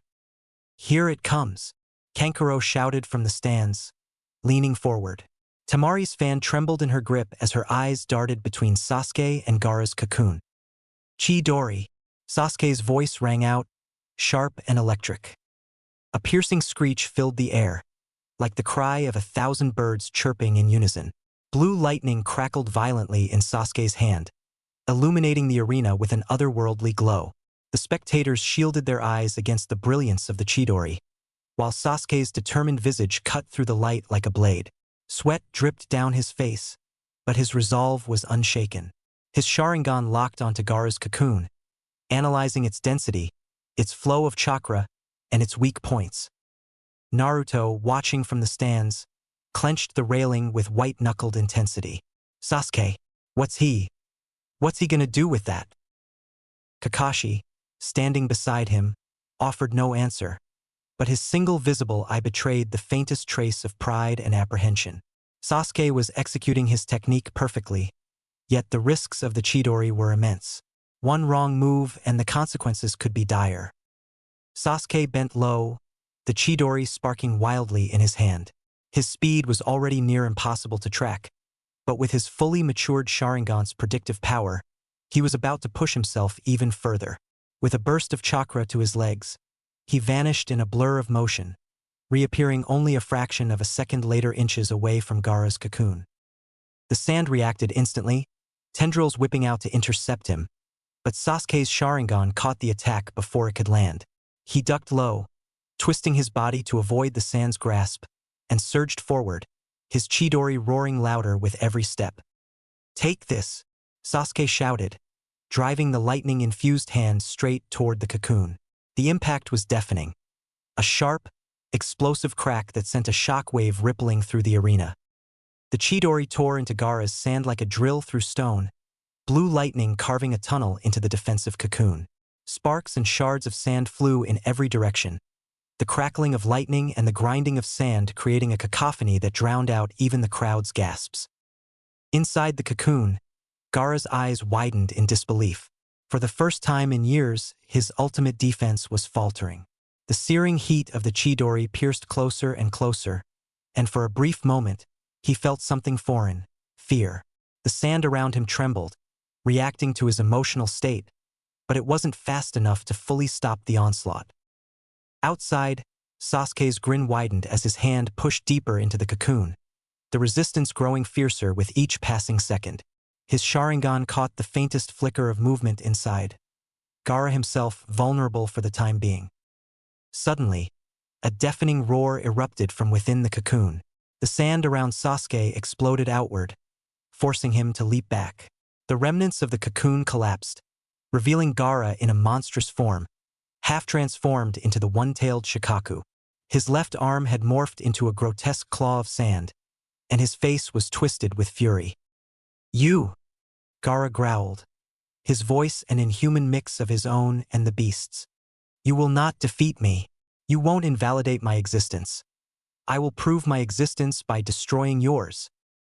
Sasuke landed lightly on his feet, his Chidori dissipating in crackles of lightning.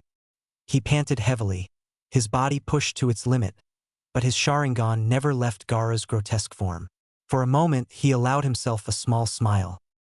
"This just got interesting," Sasuke said, readying himself for the next stage of the fight.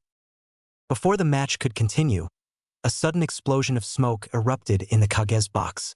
The audience turned their attention upward as the chaos unfolded. "What's going on?" Naruto shouted, his head snapping toward the disturbance. From the shadows, Kabuto stepped forward, a sinister smile on his face. "Showtime." He formed a series of hand seals, his chakra flaring. A wave of genjutsu-imbued feathers swept through the arena, and one by one, the spectators began to slump in their seats, unconscious. Only the more experienced shinobi and a handful of genin managed to resist. Naruto gripped the railing, his heart pounding. "What is this?" Kakashi's eyes narrowed as he scanned the chaos. "It's begun. The invasion we've feared." On the arena floor, Gaara clutched his injured shoulder as Kankuro and Temari rushed to his side. Temari grabbed his arm, pulling him away. "Gaara, we're leaving." Sasuke took a step forward, his Sharingan fixed on them. "You're not going anywhere." But before he could pursue, the sand siblings vanished into the shadows, leaving only a trail of sand behind.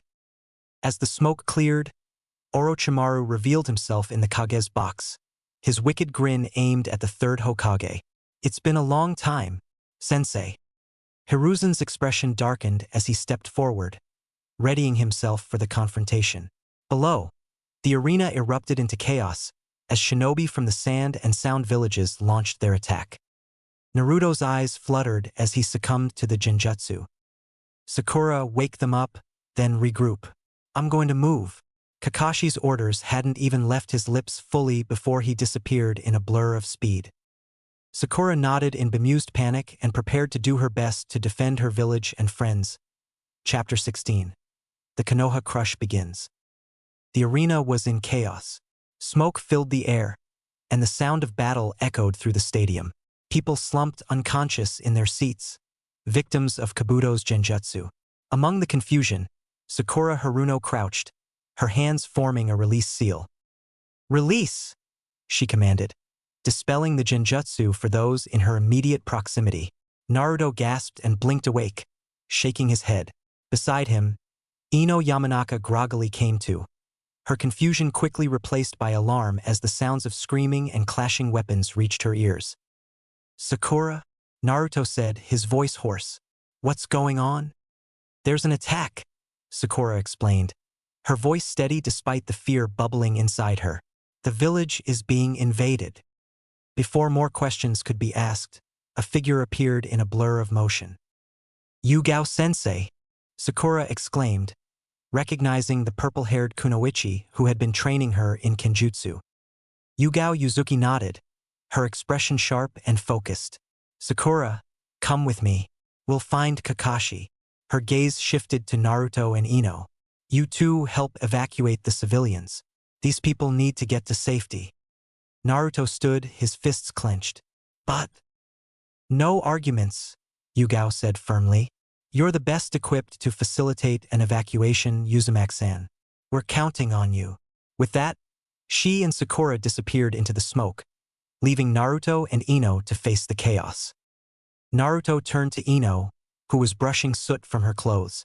They hadn't interacted much since their academy days, and even then, she'd always been more focused on Sasuke.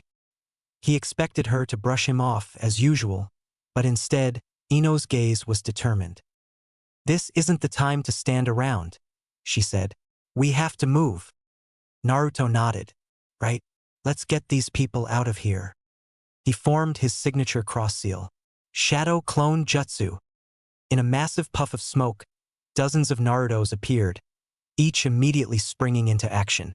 The clones swarmed the panicked crowd, guiding civilians toward the exits, carrying injured villagers, and forming barriers to block stray attacks.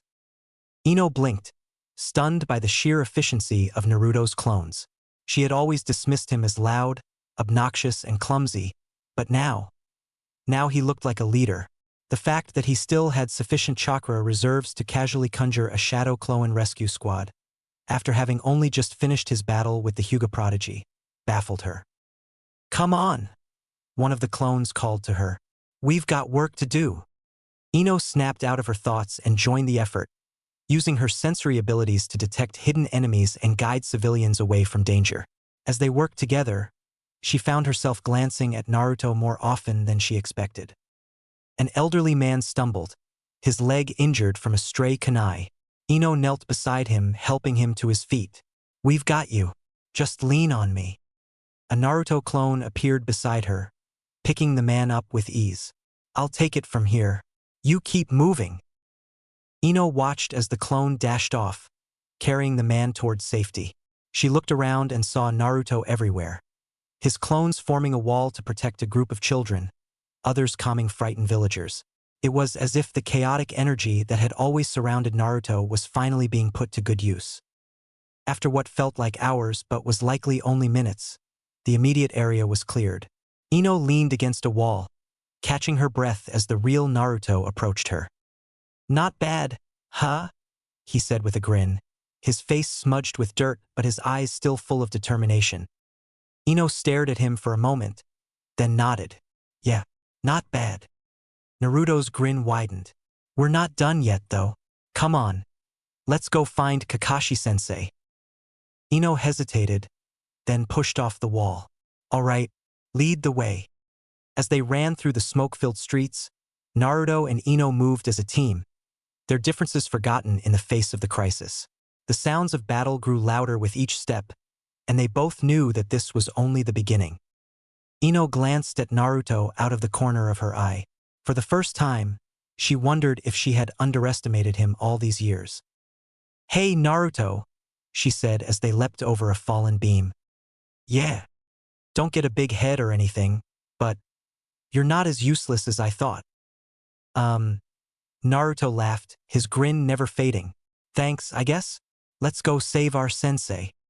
The village was still in chaos, but Kakashi's focus was razor-sharp as he addressed the group of young shinobi in front of him. Naruto, Sakura, Shikamaru, Shino, and Ino stood at attention, their faces a mix of determination and unease. Beside Kakashi, the small but fierce Neendog Pakken sniffed the air. Listen carefully, Kakashi said, his voice low but commanding. Sasuke has gone after Gaara, and things are escalating quickly. Gaara is dangerous, more dangerous than most of you realize. Your mission is to catch up to Sasuke and provide support, but be prepared for significant resistance. Pakken will lead the way. Pakken nodded. I've already got their scent. Let's move. The group set off at a sprint, leaping through the treetops as the sounds of battle faded behind them. Naruto's heart pounded in his chest, not from exertion but from worry. Hang in there, Sasuke. We're coming. The frenzy of the invasion filled the air with shouts, explosions, and the clashing of steel. Smoke billowed through the streets of the Hidden Leaf Village as shinobi fought to defend their home from the invading sand and sound forces. Amid the fray, two legendary Jonins stood back to back, their presence radiating confidence as they faced down the notorious Sound Four. Kakashi Hataki's Sharingan spun lazily in his left eye as he sized up the quartet, his demeanor calm yet focused. "Guy, how about we make this a little more interesting?" he said, his tone nonchalant despite the tension of the situation. Guy's grin widened, his teeth gleaming in the dim light of the battlefield. "Of course, Kakashi. How about this? Whoever defeats more enemies gets treated to dango later." Kakashi gave a slight shrug. "Fine by me. Just try not to slow me down." The Sound Four didn't wait for banter. Jirobo lunged forward first, his massive frame barreling toward them like a freight train. "You talk too much," he bellowed, swinging a colossal fist aimed at Guy. Guy's grin never wavered. With a burst of speed, he ducked under the strike and delivered a bone-crunching uppercut to Jirobo's chin. The giant staggered backward, his eyes wide with shock as Guy pressed his advantage. A flurry of strikes followed, fast, precise, and devastating. Within seconds, Jirobo was lying on his back, groaning in pain. "That's one for me, Kakashi," Guy called out cheerfully, giving a thumbs up as he leapt back into action. Meanwhile, Kadamaru hung back, his 6 arms weaving intricate patterns as he launched a barrage of golden silk projectiles at Kakashi. The shimmering threads zipped through the air with deadly accuracy, but Kakashi didn't flinch. He raised his right hand, chakra crackling to life as the unmistakable sound of chirping birds filled the battlefield. "Lightning blade," Kakashi muttered, his voice low but resolute. In a single fluid motion, Kakashi charged forward, his lightning blade slicing through Kadamaru's webbing like paper. The light of the jutsu illuminated his focused expression as he closed the distance, driving the attack straight through Kadamaru's shoulder. The spider-like shinobi gasped in shock before collapsing to the ground. "That's one for me too," Kakashi said casually, glancing over at Guy. Guy, meanwhile, had turned his attention to Sakan and Yukon, who had split as if through binary fission into 2 bodies and moved with uncanny coordination. The brothers charged at him, their combined attacks forcing Guy to stay on the defensive. Guy's strikes landed, but the brothers' unique physiology allowed them to heal almost instantly, their mocking laughter ringing in his ears. Suddenly, a haunting melody filled the air. Tayuya, perched on a nearby rooftop, had begun playing her flute, her genjutsu weaving its way into Guy's mind. His movements faltered as he fell to one knee, sweat dripping down his face as the illusion took hold.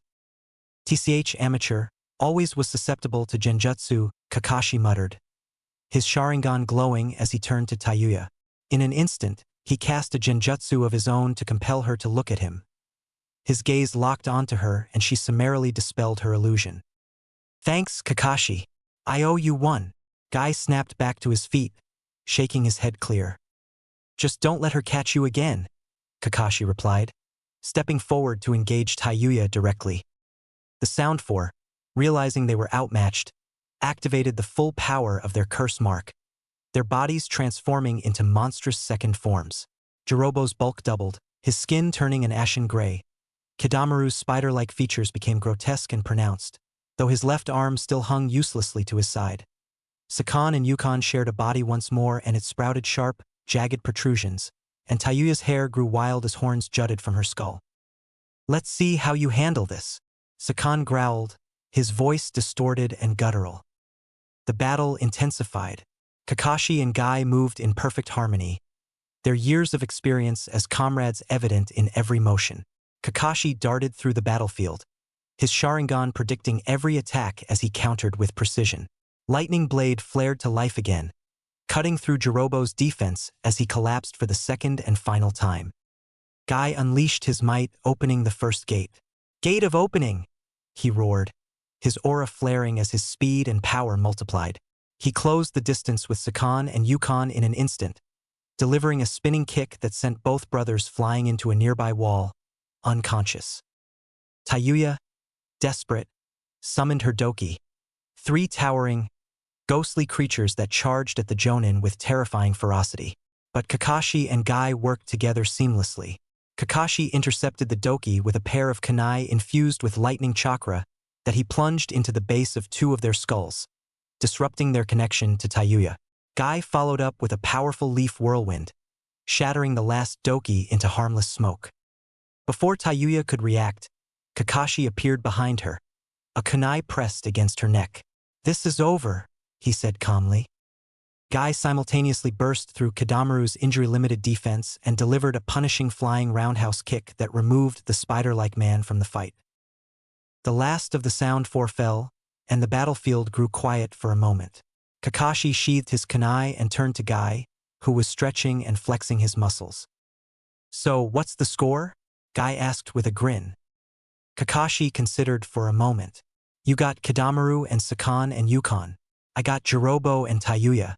Looks like it's a tie." Guy's grin faltered for a moment before he clapped Kakashi on the back. Atia? "Fine.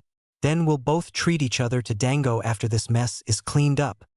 Kakashi sighed but smiled beneath his mask. "Fine, Guy, but you're paying if you order too much."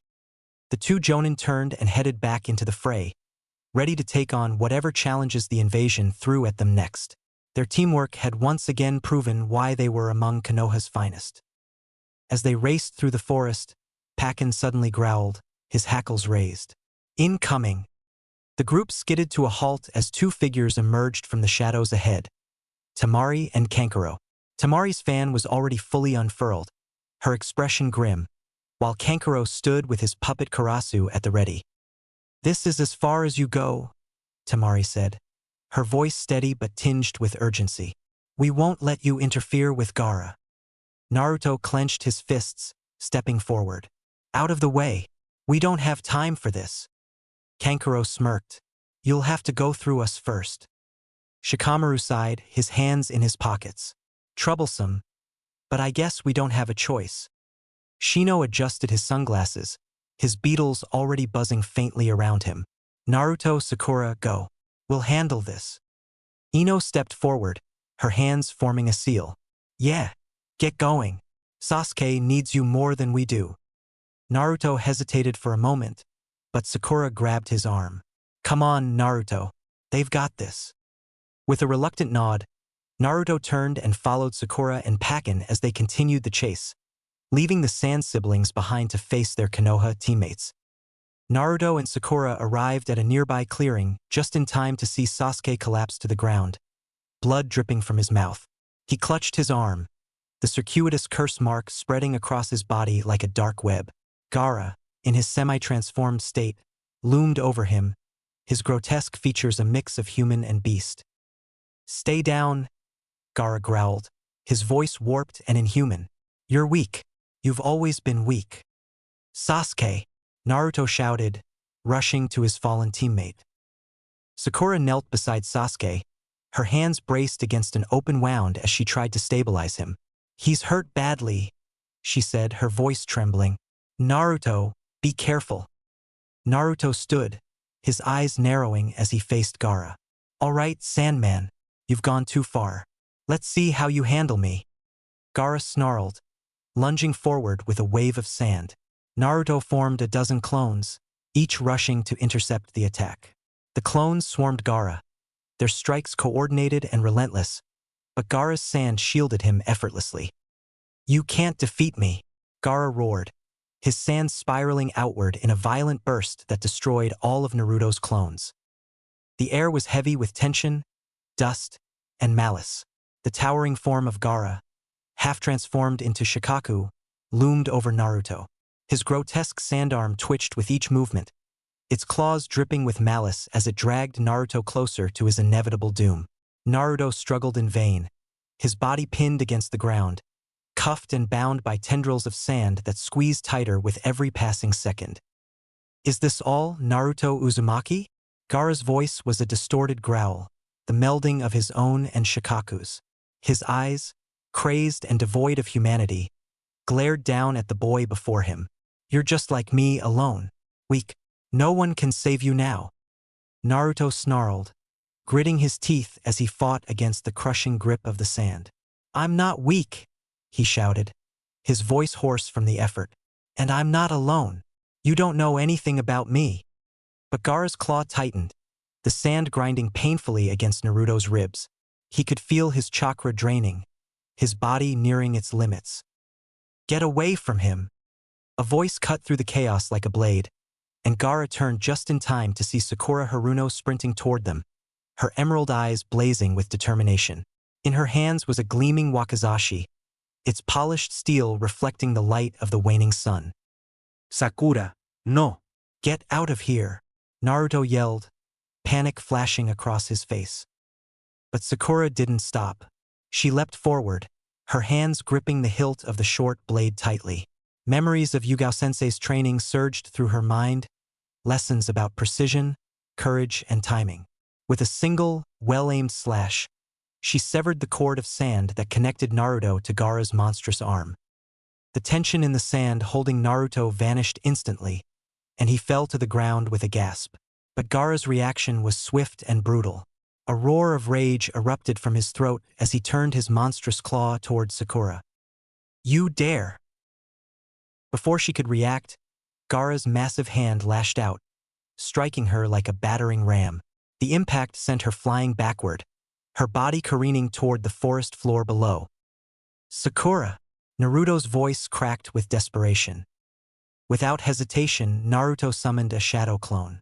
The clone didn't need instructions. It spun Naruto by his ankle and launched him with all its strength, sending him hurtling toward Sakura at a speed that quickly eclipsed hers. The wind rushed past his face as Naruto extended his arms, pushing himself to move faster. He caught up to Sakura just before she would have collided with the forest floor. His hands gripped her shoulders tightly, and he twisted his body midair, angling them both safely toward the ground. At the last second, he created a shadow clone, without even the use of a hand seal. He didn't have time to reflect on that fact, though. They landed with a crash, Naruto taking the brunt of the impact as they tumbled into the dirt. "Naruto, you saved me," Sakura managed through bated breath. She gasped for air, her chest heaving as she looked up at him wide-eyed. Naruto grinned despite the bruises forming on his face. "You saved me first, Sakura-chan. I wasn't about to let you fall after that." Sakura's lips trembled for a moment before she smiled, a rare moment of genuine affection towards him lighting up her face. "Thanks, Naruto." Naruto stood and extended a hand to help her up. "We're not done yet. Gaara's still up there, and I've got a feeling he's not going to make this easy." Sakura took his hand and stood, brushing herself off. Her grip on the wakizashi tightened, and she nodded. "Then let's finish this together." Naruto gave her a thumbs up, his grin widening. "Right, I'll take the lead. You back me up, Sakura." The two turned back toward the battlefield, the monstrous figure of Gaara awaiting them. Though the odds seemed insurmountable, their determination burned brighter than ever. Together, they would prove that strength wasn't just about power, it was about protecting those who mattered. Sakura gasped as a tendril of sand shot toward her. Before she could react, Naruto leapt in front of her, blocking the attack with another wave of clones turned martyrs. "Don't you dare touch her!" Naruto shouted, his voice filled with fury. Realizing he needed to step up his game, Naruto formed a seal and summoned more clones, hundreds of them. The clearing was suddenly filled with Narutos, their numbers stretching into the tree trunks and limbs in columns and rows of orange-clad clones. Pakken blinked, his voice tinged with awe. "That's a lot of clones." "New record," Naruto shouted and grinned despite the circumstance. Sakura had always admired that quality in him, even as she found it utterly alien. The clones surged forward, attacking Gaara from all sides. Gaara roared in frustration, struggling to fend off the relentless assault. For a moment, it seemed like Naruto had the upper hand. But then, Gaara's laughter filled the air, low and menacing at first, then escalating into a maniacal cackle. His body convulsed as the sand around him began to spiral and expand. "You think you can beat me with numbers?" Gaara bellowed. "You don't understand. I am Shikaku." The ground shook violently as Gaara's body was engulfed in a massive cloud of sand. When the dust settled, a monstrous figure stood in his place. The fully transformed one-tailed beast, Shikaku. "I'm loose!" the monster roared, its voice echoing through the forest like thunder. Naruto and Sakura stared in horror as the enormous creature towered over them, its malevolent energy washing over the clearing like a tidal wave. Pakken growled, his fur standing on end. This just got a whole lot worse. Naruto clenched his fists, his resolve unshaken. We're not done yet. Come on, Sakura. Let's take this thing down. He clenched his fists as he stared up at Shikaku, the monstrous one-tailed beast towering over the forest clearing. Its malevolent energy churned the air, and its wild laughter sent shivers down his spine. But Naruto refused to back down. I can't let this thing destroy everything. I have to stop it, no matter what. He bit his thumb, drawing blood, and slammed his hand to the ground. He compelled his chakra to surge with an earnestness that surprised him. For the first time, he wasn't worried about whether or not he'd managed to summon a toad or a tadpole. His blue eyes reflected a solemn and sincere self-certainty. Summoning jutsu. A massive plume of smoke erupted, and when it cleared, Gamabunta, the toad summon boss, stood in the clearing, towering nearly as high as Shikaku. The giant toad blinked down at Naruto, irritation flickering across his features. You again, Gamabunta grumbled. What do you want this time, brat? Naruto pointed at Shikaku, his determination unwavering. That thing. You said you wanted a fight, right? Shikaku wants to destroy Konoha. We've got to take it down. Gamabunta sighed heavily, unsheathing his massive dagger. Twice you've summoned me, boy. Twice you've ended up dragging me into trouble. Fine, but you owe me double. The battle was cataclysmic. Gamabunta leapt into the air, slashing at Shikaku with his dagger, while Naruto held on for dear life. Shikaku roared, sending waves of sand crashing toward them, but Gamabunta dodged with surprising agility for his size. Hold on, kid, Gamabunta growled, landing a strike that cut deep into Shikaku's sandy hide. Naruto gritted his teeth as he clung to Gamabunta's head. We need to stop him from rampaging. How do we do that? You'll need to wake the host, Gamabunta explained. That Gaara kid is in there somewhere. They're on the head. Knock him out, and this thing will disappear. Naruto nodded, his mind racing. All right, but we need to get close enough. Can you pin him down? Not in this form, Gamabunta replied. Then, with a gleam in his eye, he added, but if we transform? Naruto blinked. Transform? Hold on tight, brat, Gamabunta said, forming a seal. You'll need to supply the chakra. Naruto focused all his energy as Gamabunta and he executed the joint transformation technique. In an instant, Gamabunta's form shifted, morphing into the fearsome visage of the nine-tailed fox. Naruto thought he heard a dark laughter echo in his mind. Shikaku roared in defiance as the transformed Gamabunta charged, slamming into the one-tail with enough force to shake the ground. The two colossal beasts grappled, their roars echoing across the forest. As Gamabunta pinned Shikaku down with fang and claw, Naruto leapt from his back, lurching for Gaara, who was visible atop the monster's head. Gaara's face twisted in a slumberous rage as he remained asleep atop Shikaku.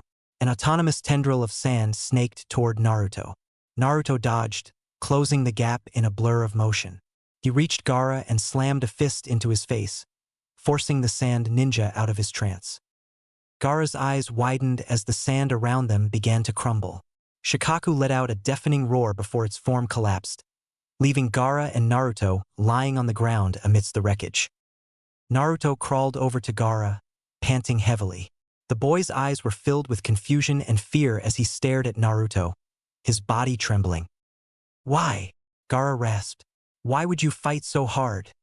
For them. Why would you invalidate my existence, Naruto Uzumaki? You cannot end me. Naruto sat back, his chest heaving. I'm fighting for them because although most of them would rather pretend I don't exist, I found some that truly care about me. Because I know what it's like to be alone, to feel like nobody cares about you, to think that the only way to matter is to make people notice you, even if they're afraid of you. Gaara's eyes widened slightly, his breathing uneven. But that's not true, Naruto continued, his voice soft but firm. You don't have to be alone. There are people who will care about you if you let them. You just have to let them in. Gaara stared at Naruto, his mind reeling. No one had ever spoken to him like this before. No one had ever tried to understand him. What do you know of my pain, Uzumaki? Naruto smiled softly and for a brief moment closed his eyes. They snapped open with a feral urgency and Gaara recoiled as he saw blood-red eyes with slitted pupils. A terrible and vaguely familiar aura permeated the area. The power dissipated as quickly as it had blanketed the forest, and Naruto's eyes were blue once more. Tamari and Kankuro appeared moments later, their faces pale with worry as they rushed to Gaara's side. They'd surely felt the Ninetales' power. Naruto wondered about that. He hadn't consciously summoned the power. Stupid dramatic fox. Gaara! Tamari cried, kneeling beside him. Gaara looked up at her, his expression unreadable. Why are you here? Because you're our brother?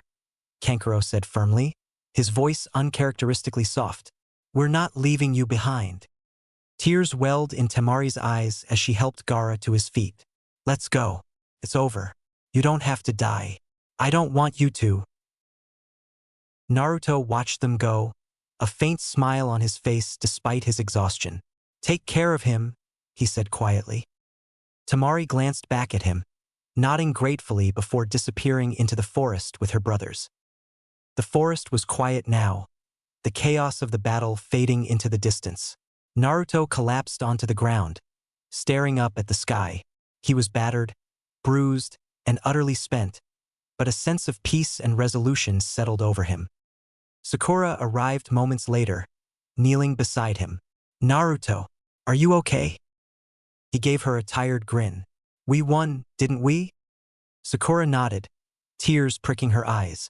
Yeah, we did. As the sounds of the village began to return, signaling the end of the invasion, Naruto closed his eyes, feeling the weight of the world lift from his shoulders. For now they were alive, and that was enough. Chapter 17. The Burden of the Victor. Naruto stood outside Konohamaru's door, dressed in somber black. His left arm was bound tightly in a sling and splint, a testament to the fierce battle that had unfolded days before. Despite his usual energy, his shoulders sagged, and his blue eyes were soft and wet. He took a deep breath and knocked gently. Hey, he called softly, we've gotta go. The silence stretched, broken only by the faint sound of shuffling from within. Naruto's chest tightened as he waited, his own thoughts swirling. I should have spent more time with the old man, and with Konohamaru. I should have checked on him, visited him more. Now it's too late. He knocked again, louder this time. Hey, come on. The door creaked open, revealing Konohamaru's tear-streaked face. His wide, red-rimmed eyes looked up at Naruto, full of confusion and pain. Why did he die, Naruto? Konohamaru asked, his voice trembling. He's the Hokage. He's supposed to be the best, the strongest. Naruto knelt, bringing himself to Konohamaru's eye level. He placed his good hand on the boy's shoulder, his expression soft but serious. He was the best, and he died all the same. Konohamaru sniffled, tears threatening to spill over again. Then what's the point? What's the point of being strong if it doesn't matter? Naruto hesitated, the weight of the question settling heavily on his shoulders. He took a deep breath before speaking. Being a ninja isn't just about strength. It's about protecting the people you care about, no matter what. The old man. He gave up his life to save everyone in the village. To save you, Konohamaru, and to save me. The boy's lips quivered, but he listened intently as Naruto continued. That's what it means to be Hokage. It's not just about being strong. It's about carrying the whole village on your back, even if it means giving everything you've got. The old man, he didn't lose. He chose to protect us. Konohamaru wiped at his face with his sleeve. But it hurts so much. I know, Naruto said softly, his voice breaking slightly. It hurts, and it's okay to cry. But he wouldn't want us to give up. He'd want us to keep moving forward, to protect the people we care about. Just like he did. Konohamaru sniffled again, nodding slowly. Okay. Naruto smiled gently, ruffling the boy's hair with his good hand. All right, let's go. He wouldn't want us to be late. The skies hung heavy over the Leaf Village, a curtain of gray reflecting the somber mood of the gathering. The villagers, shinobi, and clan leaders assembled near the Hokage monument for the funeral of Hiruzen Sarutobi, the third Hokage. His casket, draped with the leaf village symbol, sat at the center of the plaza, surrounded by flowers and incense. Naruto stood among the mourners, his left arm in a sling and his black funeral attire slightly wrinkled, as though hastily put together. Beside him, Konohamaru clung to his hand, his small frame trembling as tears streaked down his cheeks. The boy's face was pale, his usual mischief and energy replaced by raw grief. Naruto glanced down at him, his own throat tight. He'd never seen Konohamaru like this. His own chest ached, regret mingling with the sadness. I should have spent more time with the old man, he thought bitterly. He always made time for me. Why didn't I? Nearby, Jiraiya stood silently, his hands clasped in front of him and his expression unreadable. The usual twinkle of humor or mischief in his eyes was gone, replaced by something heavy and solemn. He had lost a mentor, a friend, and a piece of his past. Naruto and Konohamaru stood together near the front, their eyes fixed on the casket draped in the symbol of the Leaf Village. Naruto's throat tightened as he saw the faces of people he knew. Kakashi, Iruka, and even stoic shinobi like Shino and Niji, tinged with sorrow. Naruto glanced down at Konohamaru, who gripped his hand tightly. The boy's face was streaked with fresh tears, but there was a quiet strength in his posture now. Naruto squeezed his hand in reassurance. As the eulogy was read, recounting Hiruzen Sarutobi's life and his unwavering dedication to the village, Naruto's mind drifted. He thought about the old man's kindness, his wisdom, and his belief in Naruto when so many others doubted him. The loss felt immeasurable, like a gaping hole in the fabric of the village. When the ceremony ended, villagers approached the casket one by one to pay their final respects. Naruto stepped forward with Konohamaru, his steps heavy. He knelt briefly, bowing his head. "Thanks for everything, old man," he whispered. "I'll make you proud. I promise." Konohamaru knelt beside him, his small voice barely audible. "Goodbye, Grandpa." As Naruto and Konohamaru stepped aside, Jiraiya approached the casket. The Toad Sage's towering figure seemed smaller somehow, his shoulders heavy with the weight of loss. He placed a hand on the casket, his fingers trembling slightly. "Sensei," he murmured, his voice low. "You were the one who believed in me when no one else did. Even when I doubted myself, you never gave up on me. I wish I could have done more for you, protected you better." He closed his eyes, drawing a deep breath. "Rest easy, old man. I'll take care of the brats you left behind. Naruto's got a long way to go, but I'll make sure he gets there. That's a promise." Jiraiya stepped back, his usual confidence replaced by a quiet, somber dignity. He glanced at Naruto, his gaze softening. "You've got a lot to live up to, kid. Don't waste it." Naruto nodded, his throat too tight to respond. As the villagers began to disperse, Naruto lingered near the casket, his gaze fixed on the Hokage monument. The faces of Konoha's past leaders loomed above him, their carved expressions a silent reminder of the burden they had carried. Konohamaru tugged on his sleeve, his voice small. "Naruto, do you think I could ever be Hokage, like Grandpa?" Naruto looked down at him, a soft smile breaking through his sadness. "Of course you can, but you've got to work hard. The old man wouldn't want it any other way." Konohamaru nodded, his eyes still glistening with tears. "I will. I'll make him proud." Naruto ruffled his hair gently. "Good. You'd better. Otherwise, I'll have to take the title first." The boy managed a small smile, and the two began to walk away together, the weight of loss still heavy but tempered by a shared determination. Jiraiya watched them go, his hands in his pockets and his gaze distant. The third Hokage was gone, but his legacy remained, etched not just in the faces on the mountain, but in the hearts of those who would carry it forward. For now, the village was alive, and that was enough. The morning after the funeral, the village remained cloaked in a heavy silence.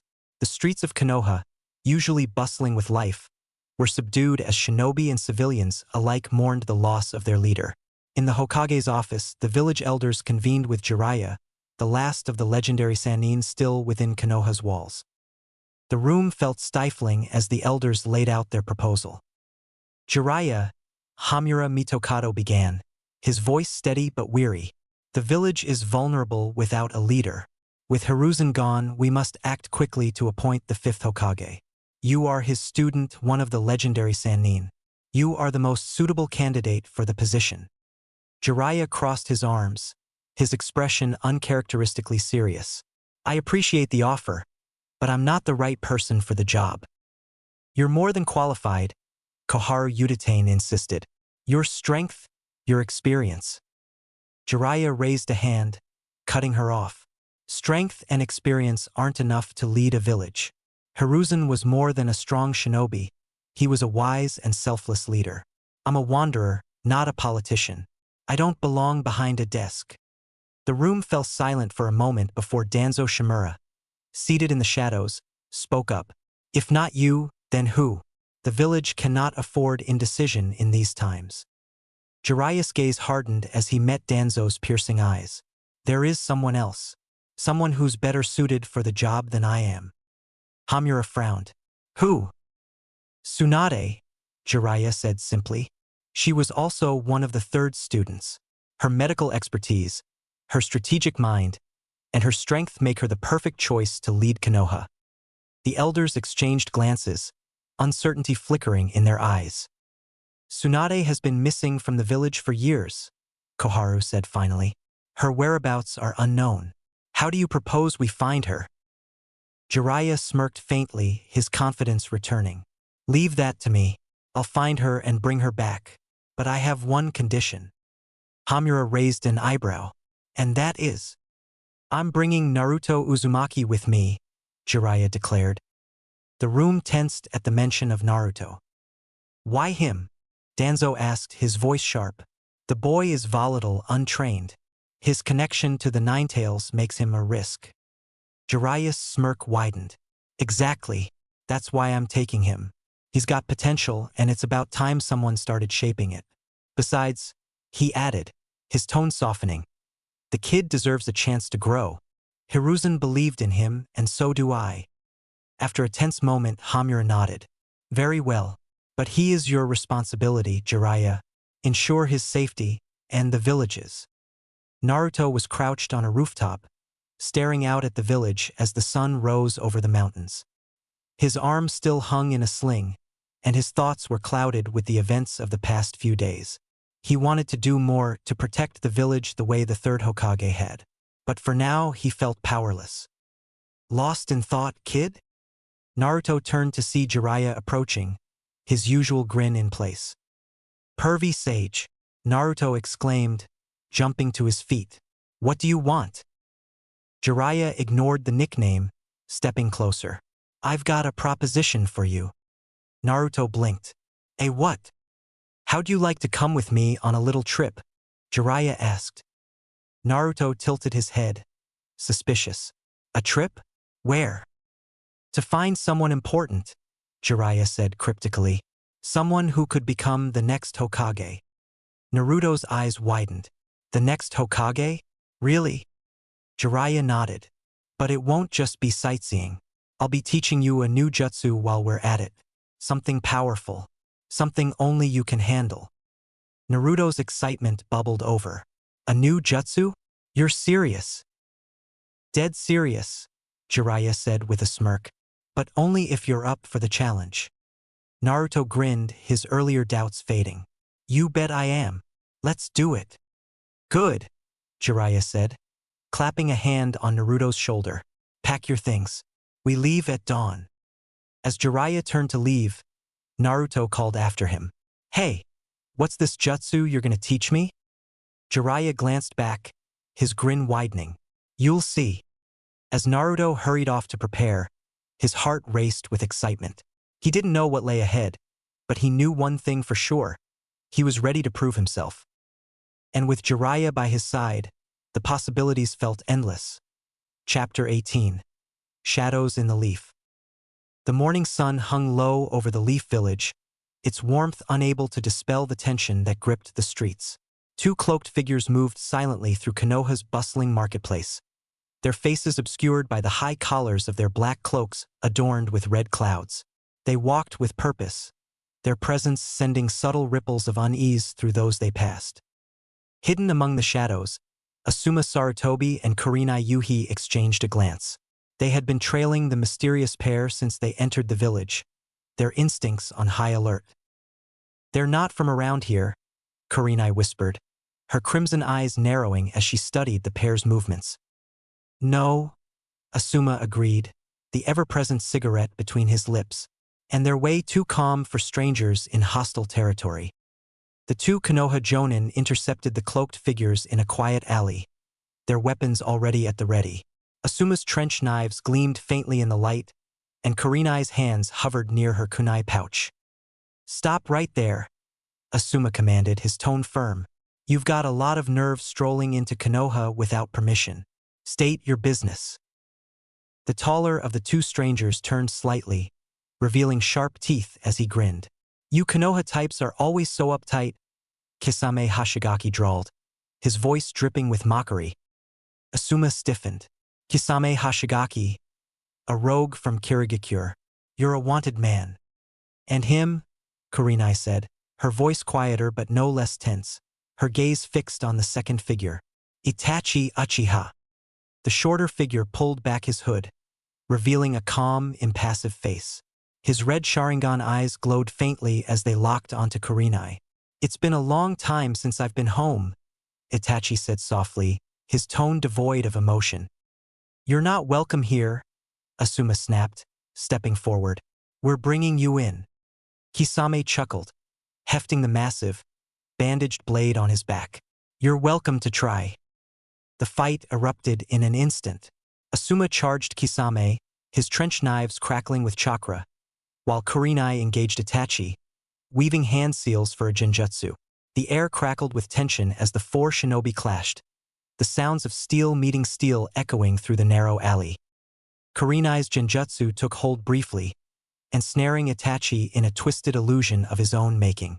She exhaled in relief, but her confidence shattered when Itachi's Sharingan glowed brighter, effortlessly dispelling her technique. "A solid attempt," Itachi said, his voice calm, "but ultimately ineffectual."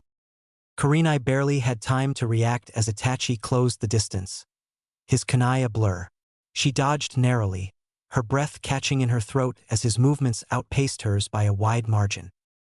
Meanwhile, Asuma found himself struggling against Kisame's sheer brute strength. The rogue swordsman swung his massive blade, Samahata, with an ease that belied its size, forcing Asuma to retreat with each strike. When Kisame finally managed to graze him, Asuma's chakra wavered, his trench knives flickering as the blade greedily absorbed it. "You're outmatched," Kisame taunted. "Give up while you still have all your limbs." Asuma and Kurenai were on the verge of being overwhelmed when a familiar figure appeared in a blur of motion. Kakashi Hatake stepped into the fray, his Sharingan already active as he intercepted Kisame's blade with a kunai. "Sorry I'm late," Kakashi said, his tone casual but his gaze sharp. "I didn't think Konoha would have to deal with the likes of you too." Itachi's expression didn't change, but there was a flicker of recognition in his eyes. "Kakashi Hatake, the copy ninja." Kisame smirked, stepping back. "Looks like we've got a real fight now." Kakashi's gaze shifted briefly to Asuma and Kurenai. "Are you two all right?" Asuma nodded, wiping blood from his mouth. "Barely." "Kurenai," Kakashi said, his tone firm, "help Asuma and stay back. These two aren't your average rogues." Kakashi engaged Kisame with swift precision, his Sharingan allowing him to predict the rogue's movements. He dodged Samahata's strikes and countered with expertly placed kunai, but before the fight could escalate, Itachi raised a hand. "Kisame, step down," he said. "This one is mine." Kisame hesitated, but at Itachi's glance, he lowered his blade. "Don't take too long. I hate waiting." Itachi turned his full attention to Kakashi. "I've heard of your prowess with the Sharingan. Let's see if the stories are true." The battle between the two notorious Sharingan users was intense, their movements a blur as they exchanged blows. Kakashi's skill and experience were evident, but it quickly became clear that Itachi's mastery of the Sharingan was unprecedented. He was faster, his attacks more precise, and his composure unshaken. "You're impressive for someone who isn't an Uchiha," Itachi said, his tone almost respectful. "But this is where it ends." Kakashi's heart sank as he saw Itachi's eyes shift, the tomo in his Sharingan spinning into a new shape. He knew what was coming. "Close your eyes," Kakashi shouted to Asuma and Kurenai. "Now!" The moment Itachi activated the Manjikyu Sharingan, Kakashi braced himself, thinking he could withstand it. But he was wrong. The world around him shattered, plunging him into a hellish illusion. Tsukuyomi gripped his mind, subjecting him to what felt like days of torture in mere seconds. When the technique ended, Kakashi collapsed to the ground, his body trembling and his energy spent. With what little strength he had left, Kakashi looked up at Itachi. Why are you here?" Itachi's expression didn't waver. "We are here for the legacy of the fourth Hokage, Naruto Uzumaki." Kakashi's eyes widened, but before he could respond, darkness overtook him. Itachi's Manjikyu Sharingan faded, its intense power subsiding as he turned his impassive gaze toward the fallen Kakashi. The copy ninja lay on the ground, his body trembling from the mental strain of Itachi's Tsukuyomi. Asuma and Kurenai stood nearby, battered but ready to defend their comrade, though they both knew they were outmatched. "Kisame," Itachi said calmly, "finish this." Kisame grinned, hefting Samehada onto his shoulder. With pleasure, he stepped forward, the massive blade humming with anticipation as it approached Kakashi's unconscious form. Asuma gritted his teeth, raising his trench knives. "Over my dead body." Kurenai moved to intercept, her kunai ready, but the overwhelming aura of Kisame's chakra froze her in place. Just as Kisame swung down with his blade, a blur of green shot into the fray, and Kisame's attack was deflected with a loud clang. Kisame staggered back, growling in frustration. "Who the—" Kisame began, but his words faltered as a familiar figure stood before him, his stance confident and his teeth practically sparkling. "You dare harm my comrades in the presence of youthful flames?" Might Guy declared, his voice booming with righteous energy. Kisame tilted his head, a smirk forming. "What does that mean? And who's this guy supposed to be?" Itachi's eyes narrowed slightly. "Might Guy, a taijutsu specialist. He's no ordinary opponent." Guy glanced back at Asuma and Kurenai, his expression briefly serious. "Get Kakashi out of here. I'll handle this." Kisame chuckled, stepping forward with Samehada at the ready. "You think you can take me on by yourself, Green Bean?" Guy's grin widened. "Let's find out." The two clashed in an explosion of speed and power. Kisame's raw strength met Guy's unparalleled taijutsu, their strikes creating shockwaves that rippled through the clearing. Despite Kisame's monstrous strength, Guy held his ground, his movements precise and calculated. Itachi observed the fight silently, his expression unreadable. After a few moments, he raised a hand. "Enough, Kisame." Kisame paused, his smirk fading into a frown. "What? But I'm just getting started." "It's time to leave," Itachi said, his voice calm but firm. "Reinforcements will arrive soon, and we don't need to escalate this further." Kisame grumbled but complied, shouldering Samehada. "Fine. But I was looking forward to cutting that guy down." Guy stepped back, his gaze never leaving the two Akatsuki members. "You're not going anywhere without a fight." "We have no interest in unnecessary battles," Itachi replied, his Sharingan glinting faintly. "Our objective lies elsewhere." With that, the two Akatsuki vanished into the shadows, leaving the Konoha shinobi alone in the clearing. Asuma and Kurenai quickly moved to Kakashi's side, helping him to his feet. His breathing was shallow, and his eyes were glazed with exhaustion. "Let's get him to the hospital," Guy said, his usual cheer replaced by a rare tone of seriousness. The group retreated to Konoha, moving as quickly as they could while keeping Kakashi stable. Once they arrived at the hospital, the medics took over, placing Kakashi in a private room to recover. As they stood outside his room, Guy turned to Asuma and Kurenai. Itachi Uchiha's presence in the village cannot be known, especially not by Sasuke. Kurenai nodded solemnly. Agreed.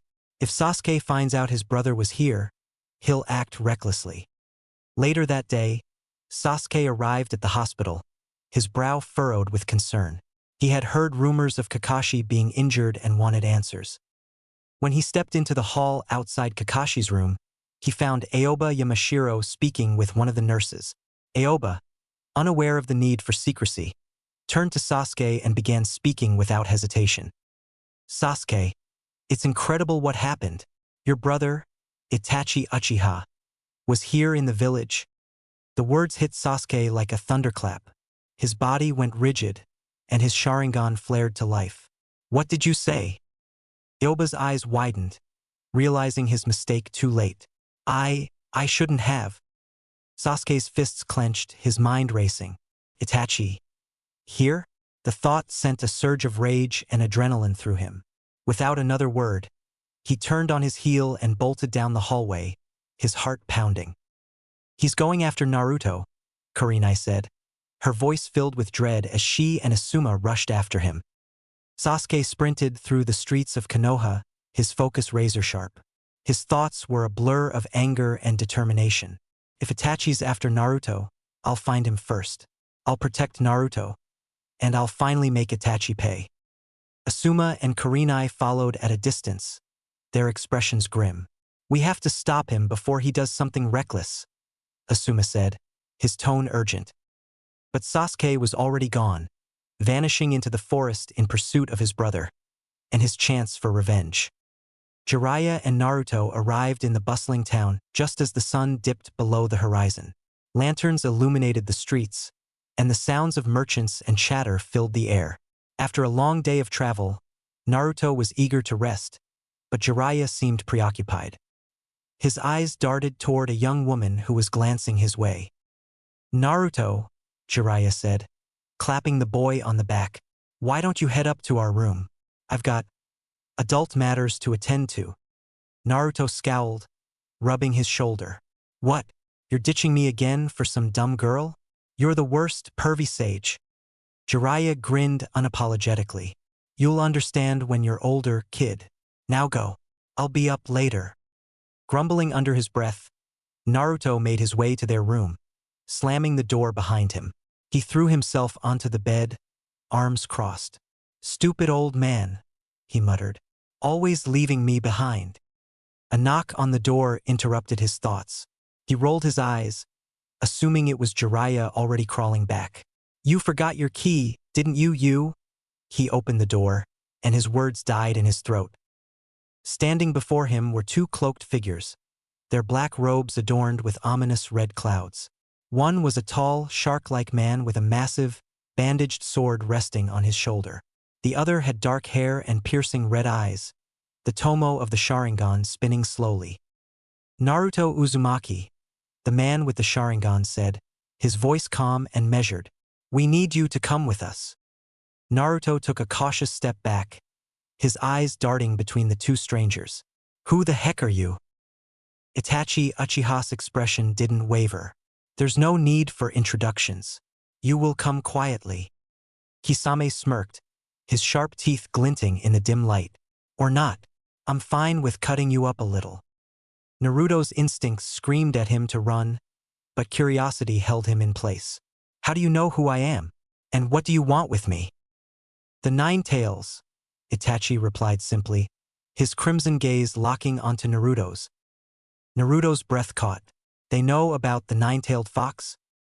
Before he could process the revelation, Kisame stepped forward, raising his massive sword. Samahata. Let's make this easy, kid. Hold still while I take off a leg. Naruto's muscles tensed as he prepared to fight, but before Kisame could strike, the sound of crackling lightning filled the air. Sasuke appeared in a blur, his Chidori illuminating the hallway. His face was twisted with rage. Itachi, Sasuke roared. I'll kill you. Sasuke lunged at his older brother. The Chidori aimed for Itachi's chest, but Itachi moved faster than Sasuke could react, catching his wrist mid-strike. The Chidori fizzled out as Itachi twisted Sasuke's arm, slamming him into the wall with a sickening crunch. "Sasuke!" Naruto shouted, taking a step forward. "Stay back," Itachi said coldly, his Sharingan now focused on Naruto.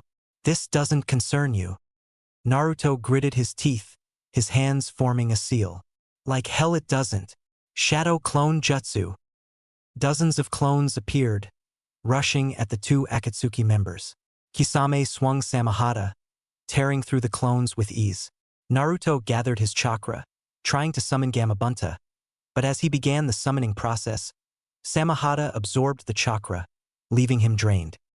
"Not so fast," Kisame taunted, raising his sword again. Before Kisame could strike, a massive toad appeared between him and Naruto, its tongue whipping out to block the attack. Jiraiya landed behind Naruto, his expression uncharacteristically serious. "You two really need to do your homework," Jiraiya said, his tone mocking despite the tension. "If you think you can take my student, you're sorely mistaken." Naruto turned, relief washing over him. "Pervy sage. About time you showed up." Jiraiya ignored the nickname, his focus on the intruders. "Let me guess. You used that girl to lure me away. Sloppy work, Itachi." Itachi's gaze remained impassive. "Your presence complicates things. Kisame, we're leaving." "Already?" Kisame asked, disappointed. "I was just starting to have fun." As Kisame hesitated, Sasuke staggered to his feet. His voice was hoarse but determined. "I'll kill you, Itachi. I swear it."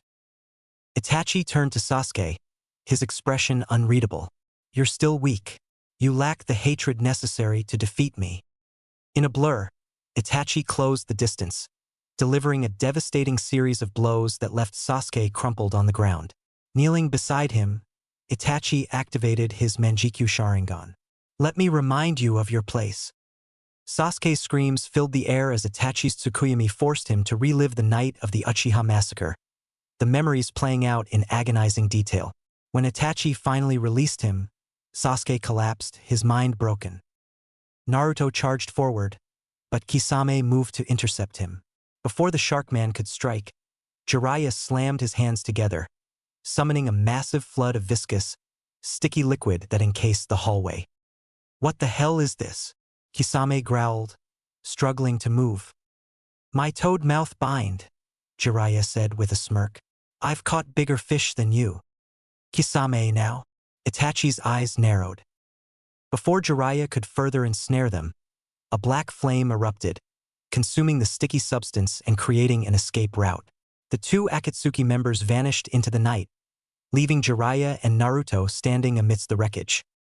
Naruto rushed to Sasuke's side, his heart pounding. "Sasuke, wake up!"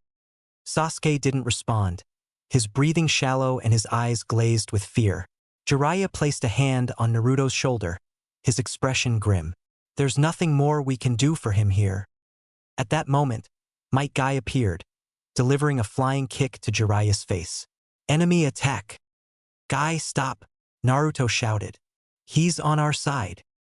Guy froze mid-strike, blinking in confusion. "Oh, my apologies." Jiraiya groaned, rubbing his face. "Great timing, as always." Guy crouched beside Sasuke, his expression serious. "Kakashi's in the same state. Whatever Itachi did to them, it's beyond anything we can heal." Jiraiya's eyes narrowed. "Then there's only one person who can help. Tsunade." He stood, his resolve firm. "We're finding her, no matter what."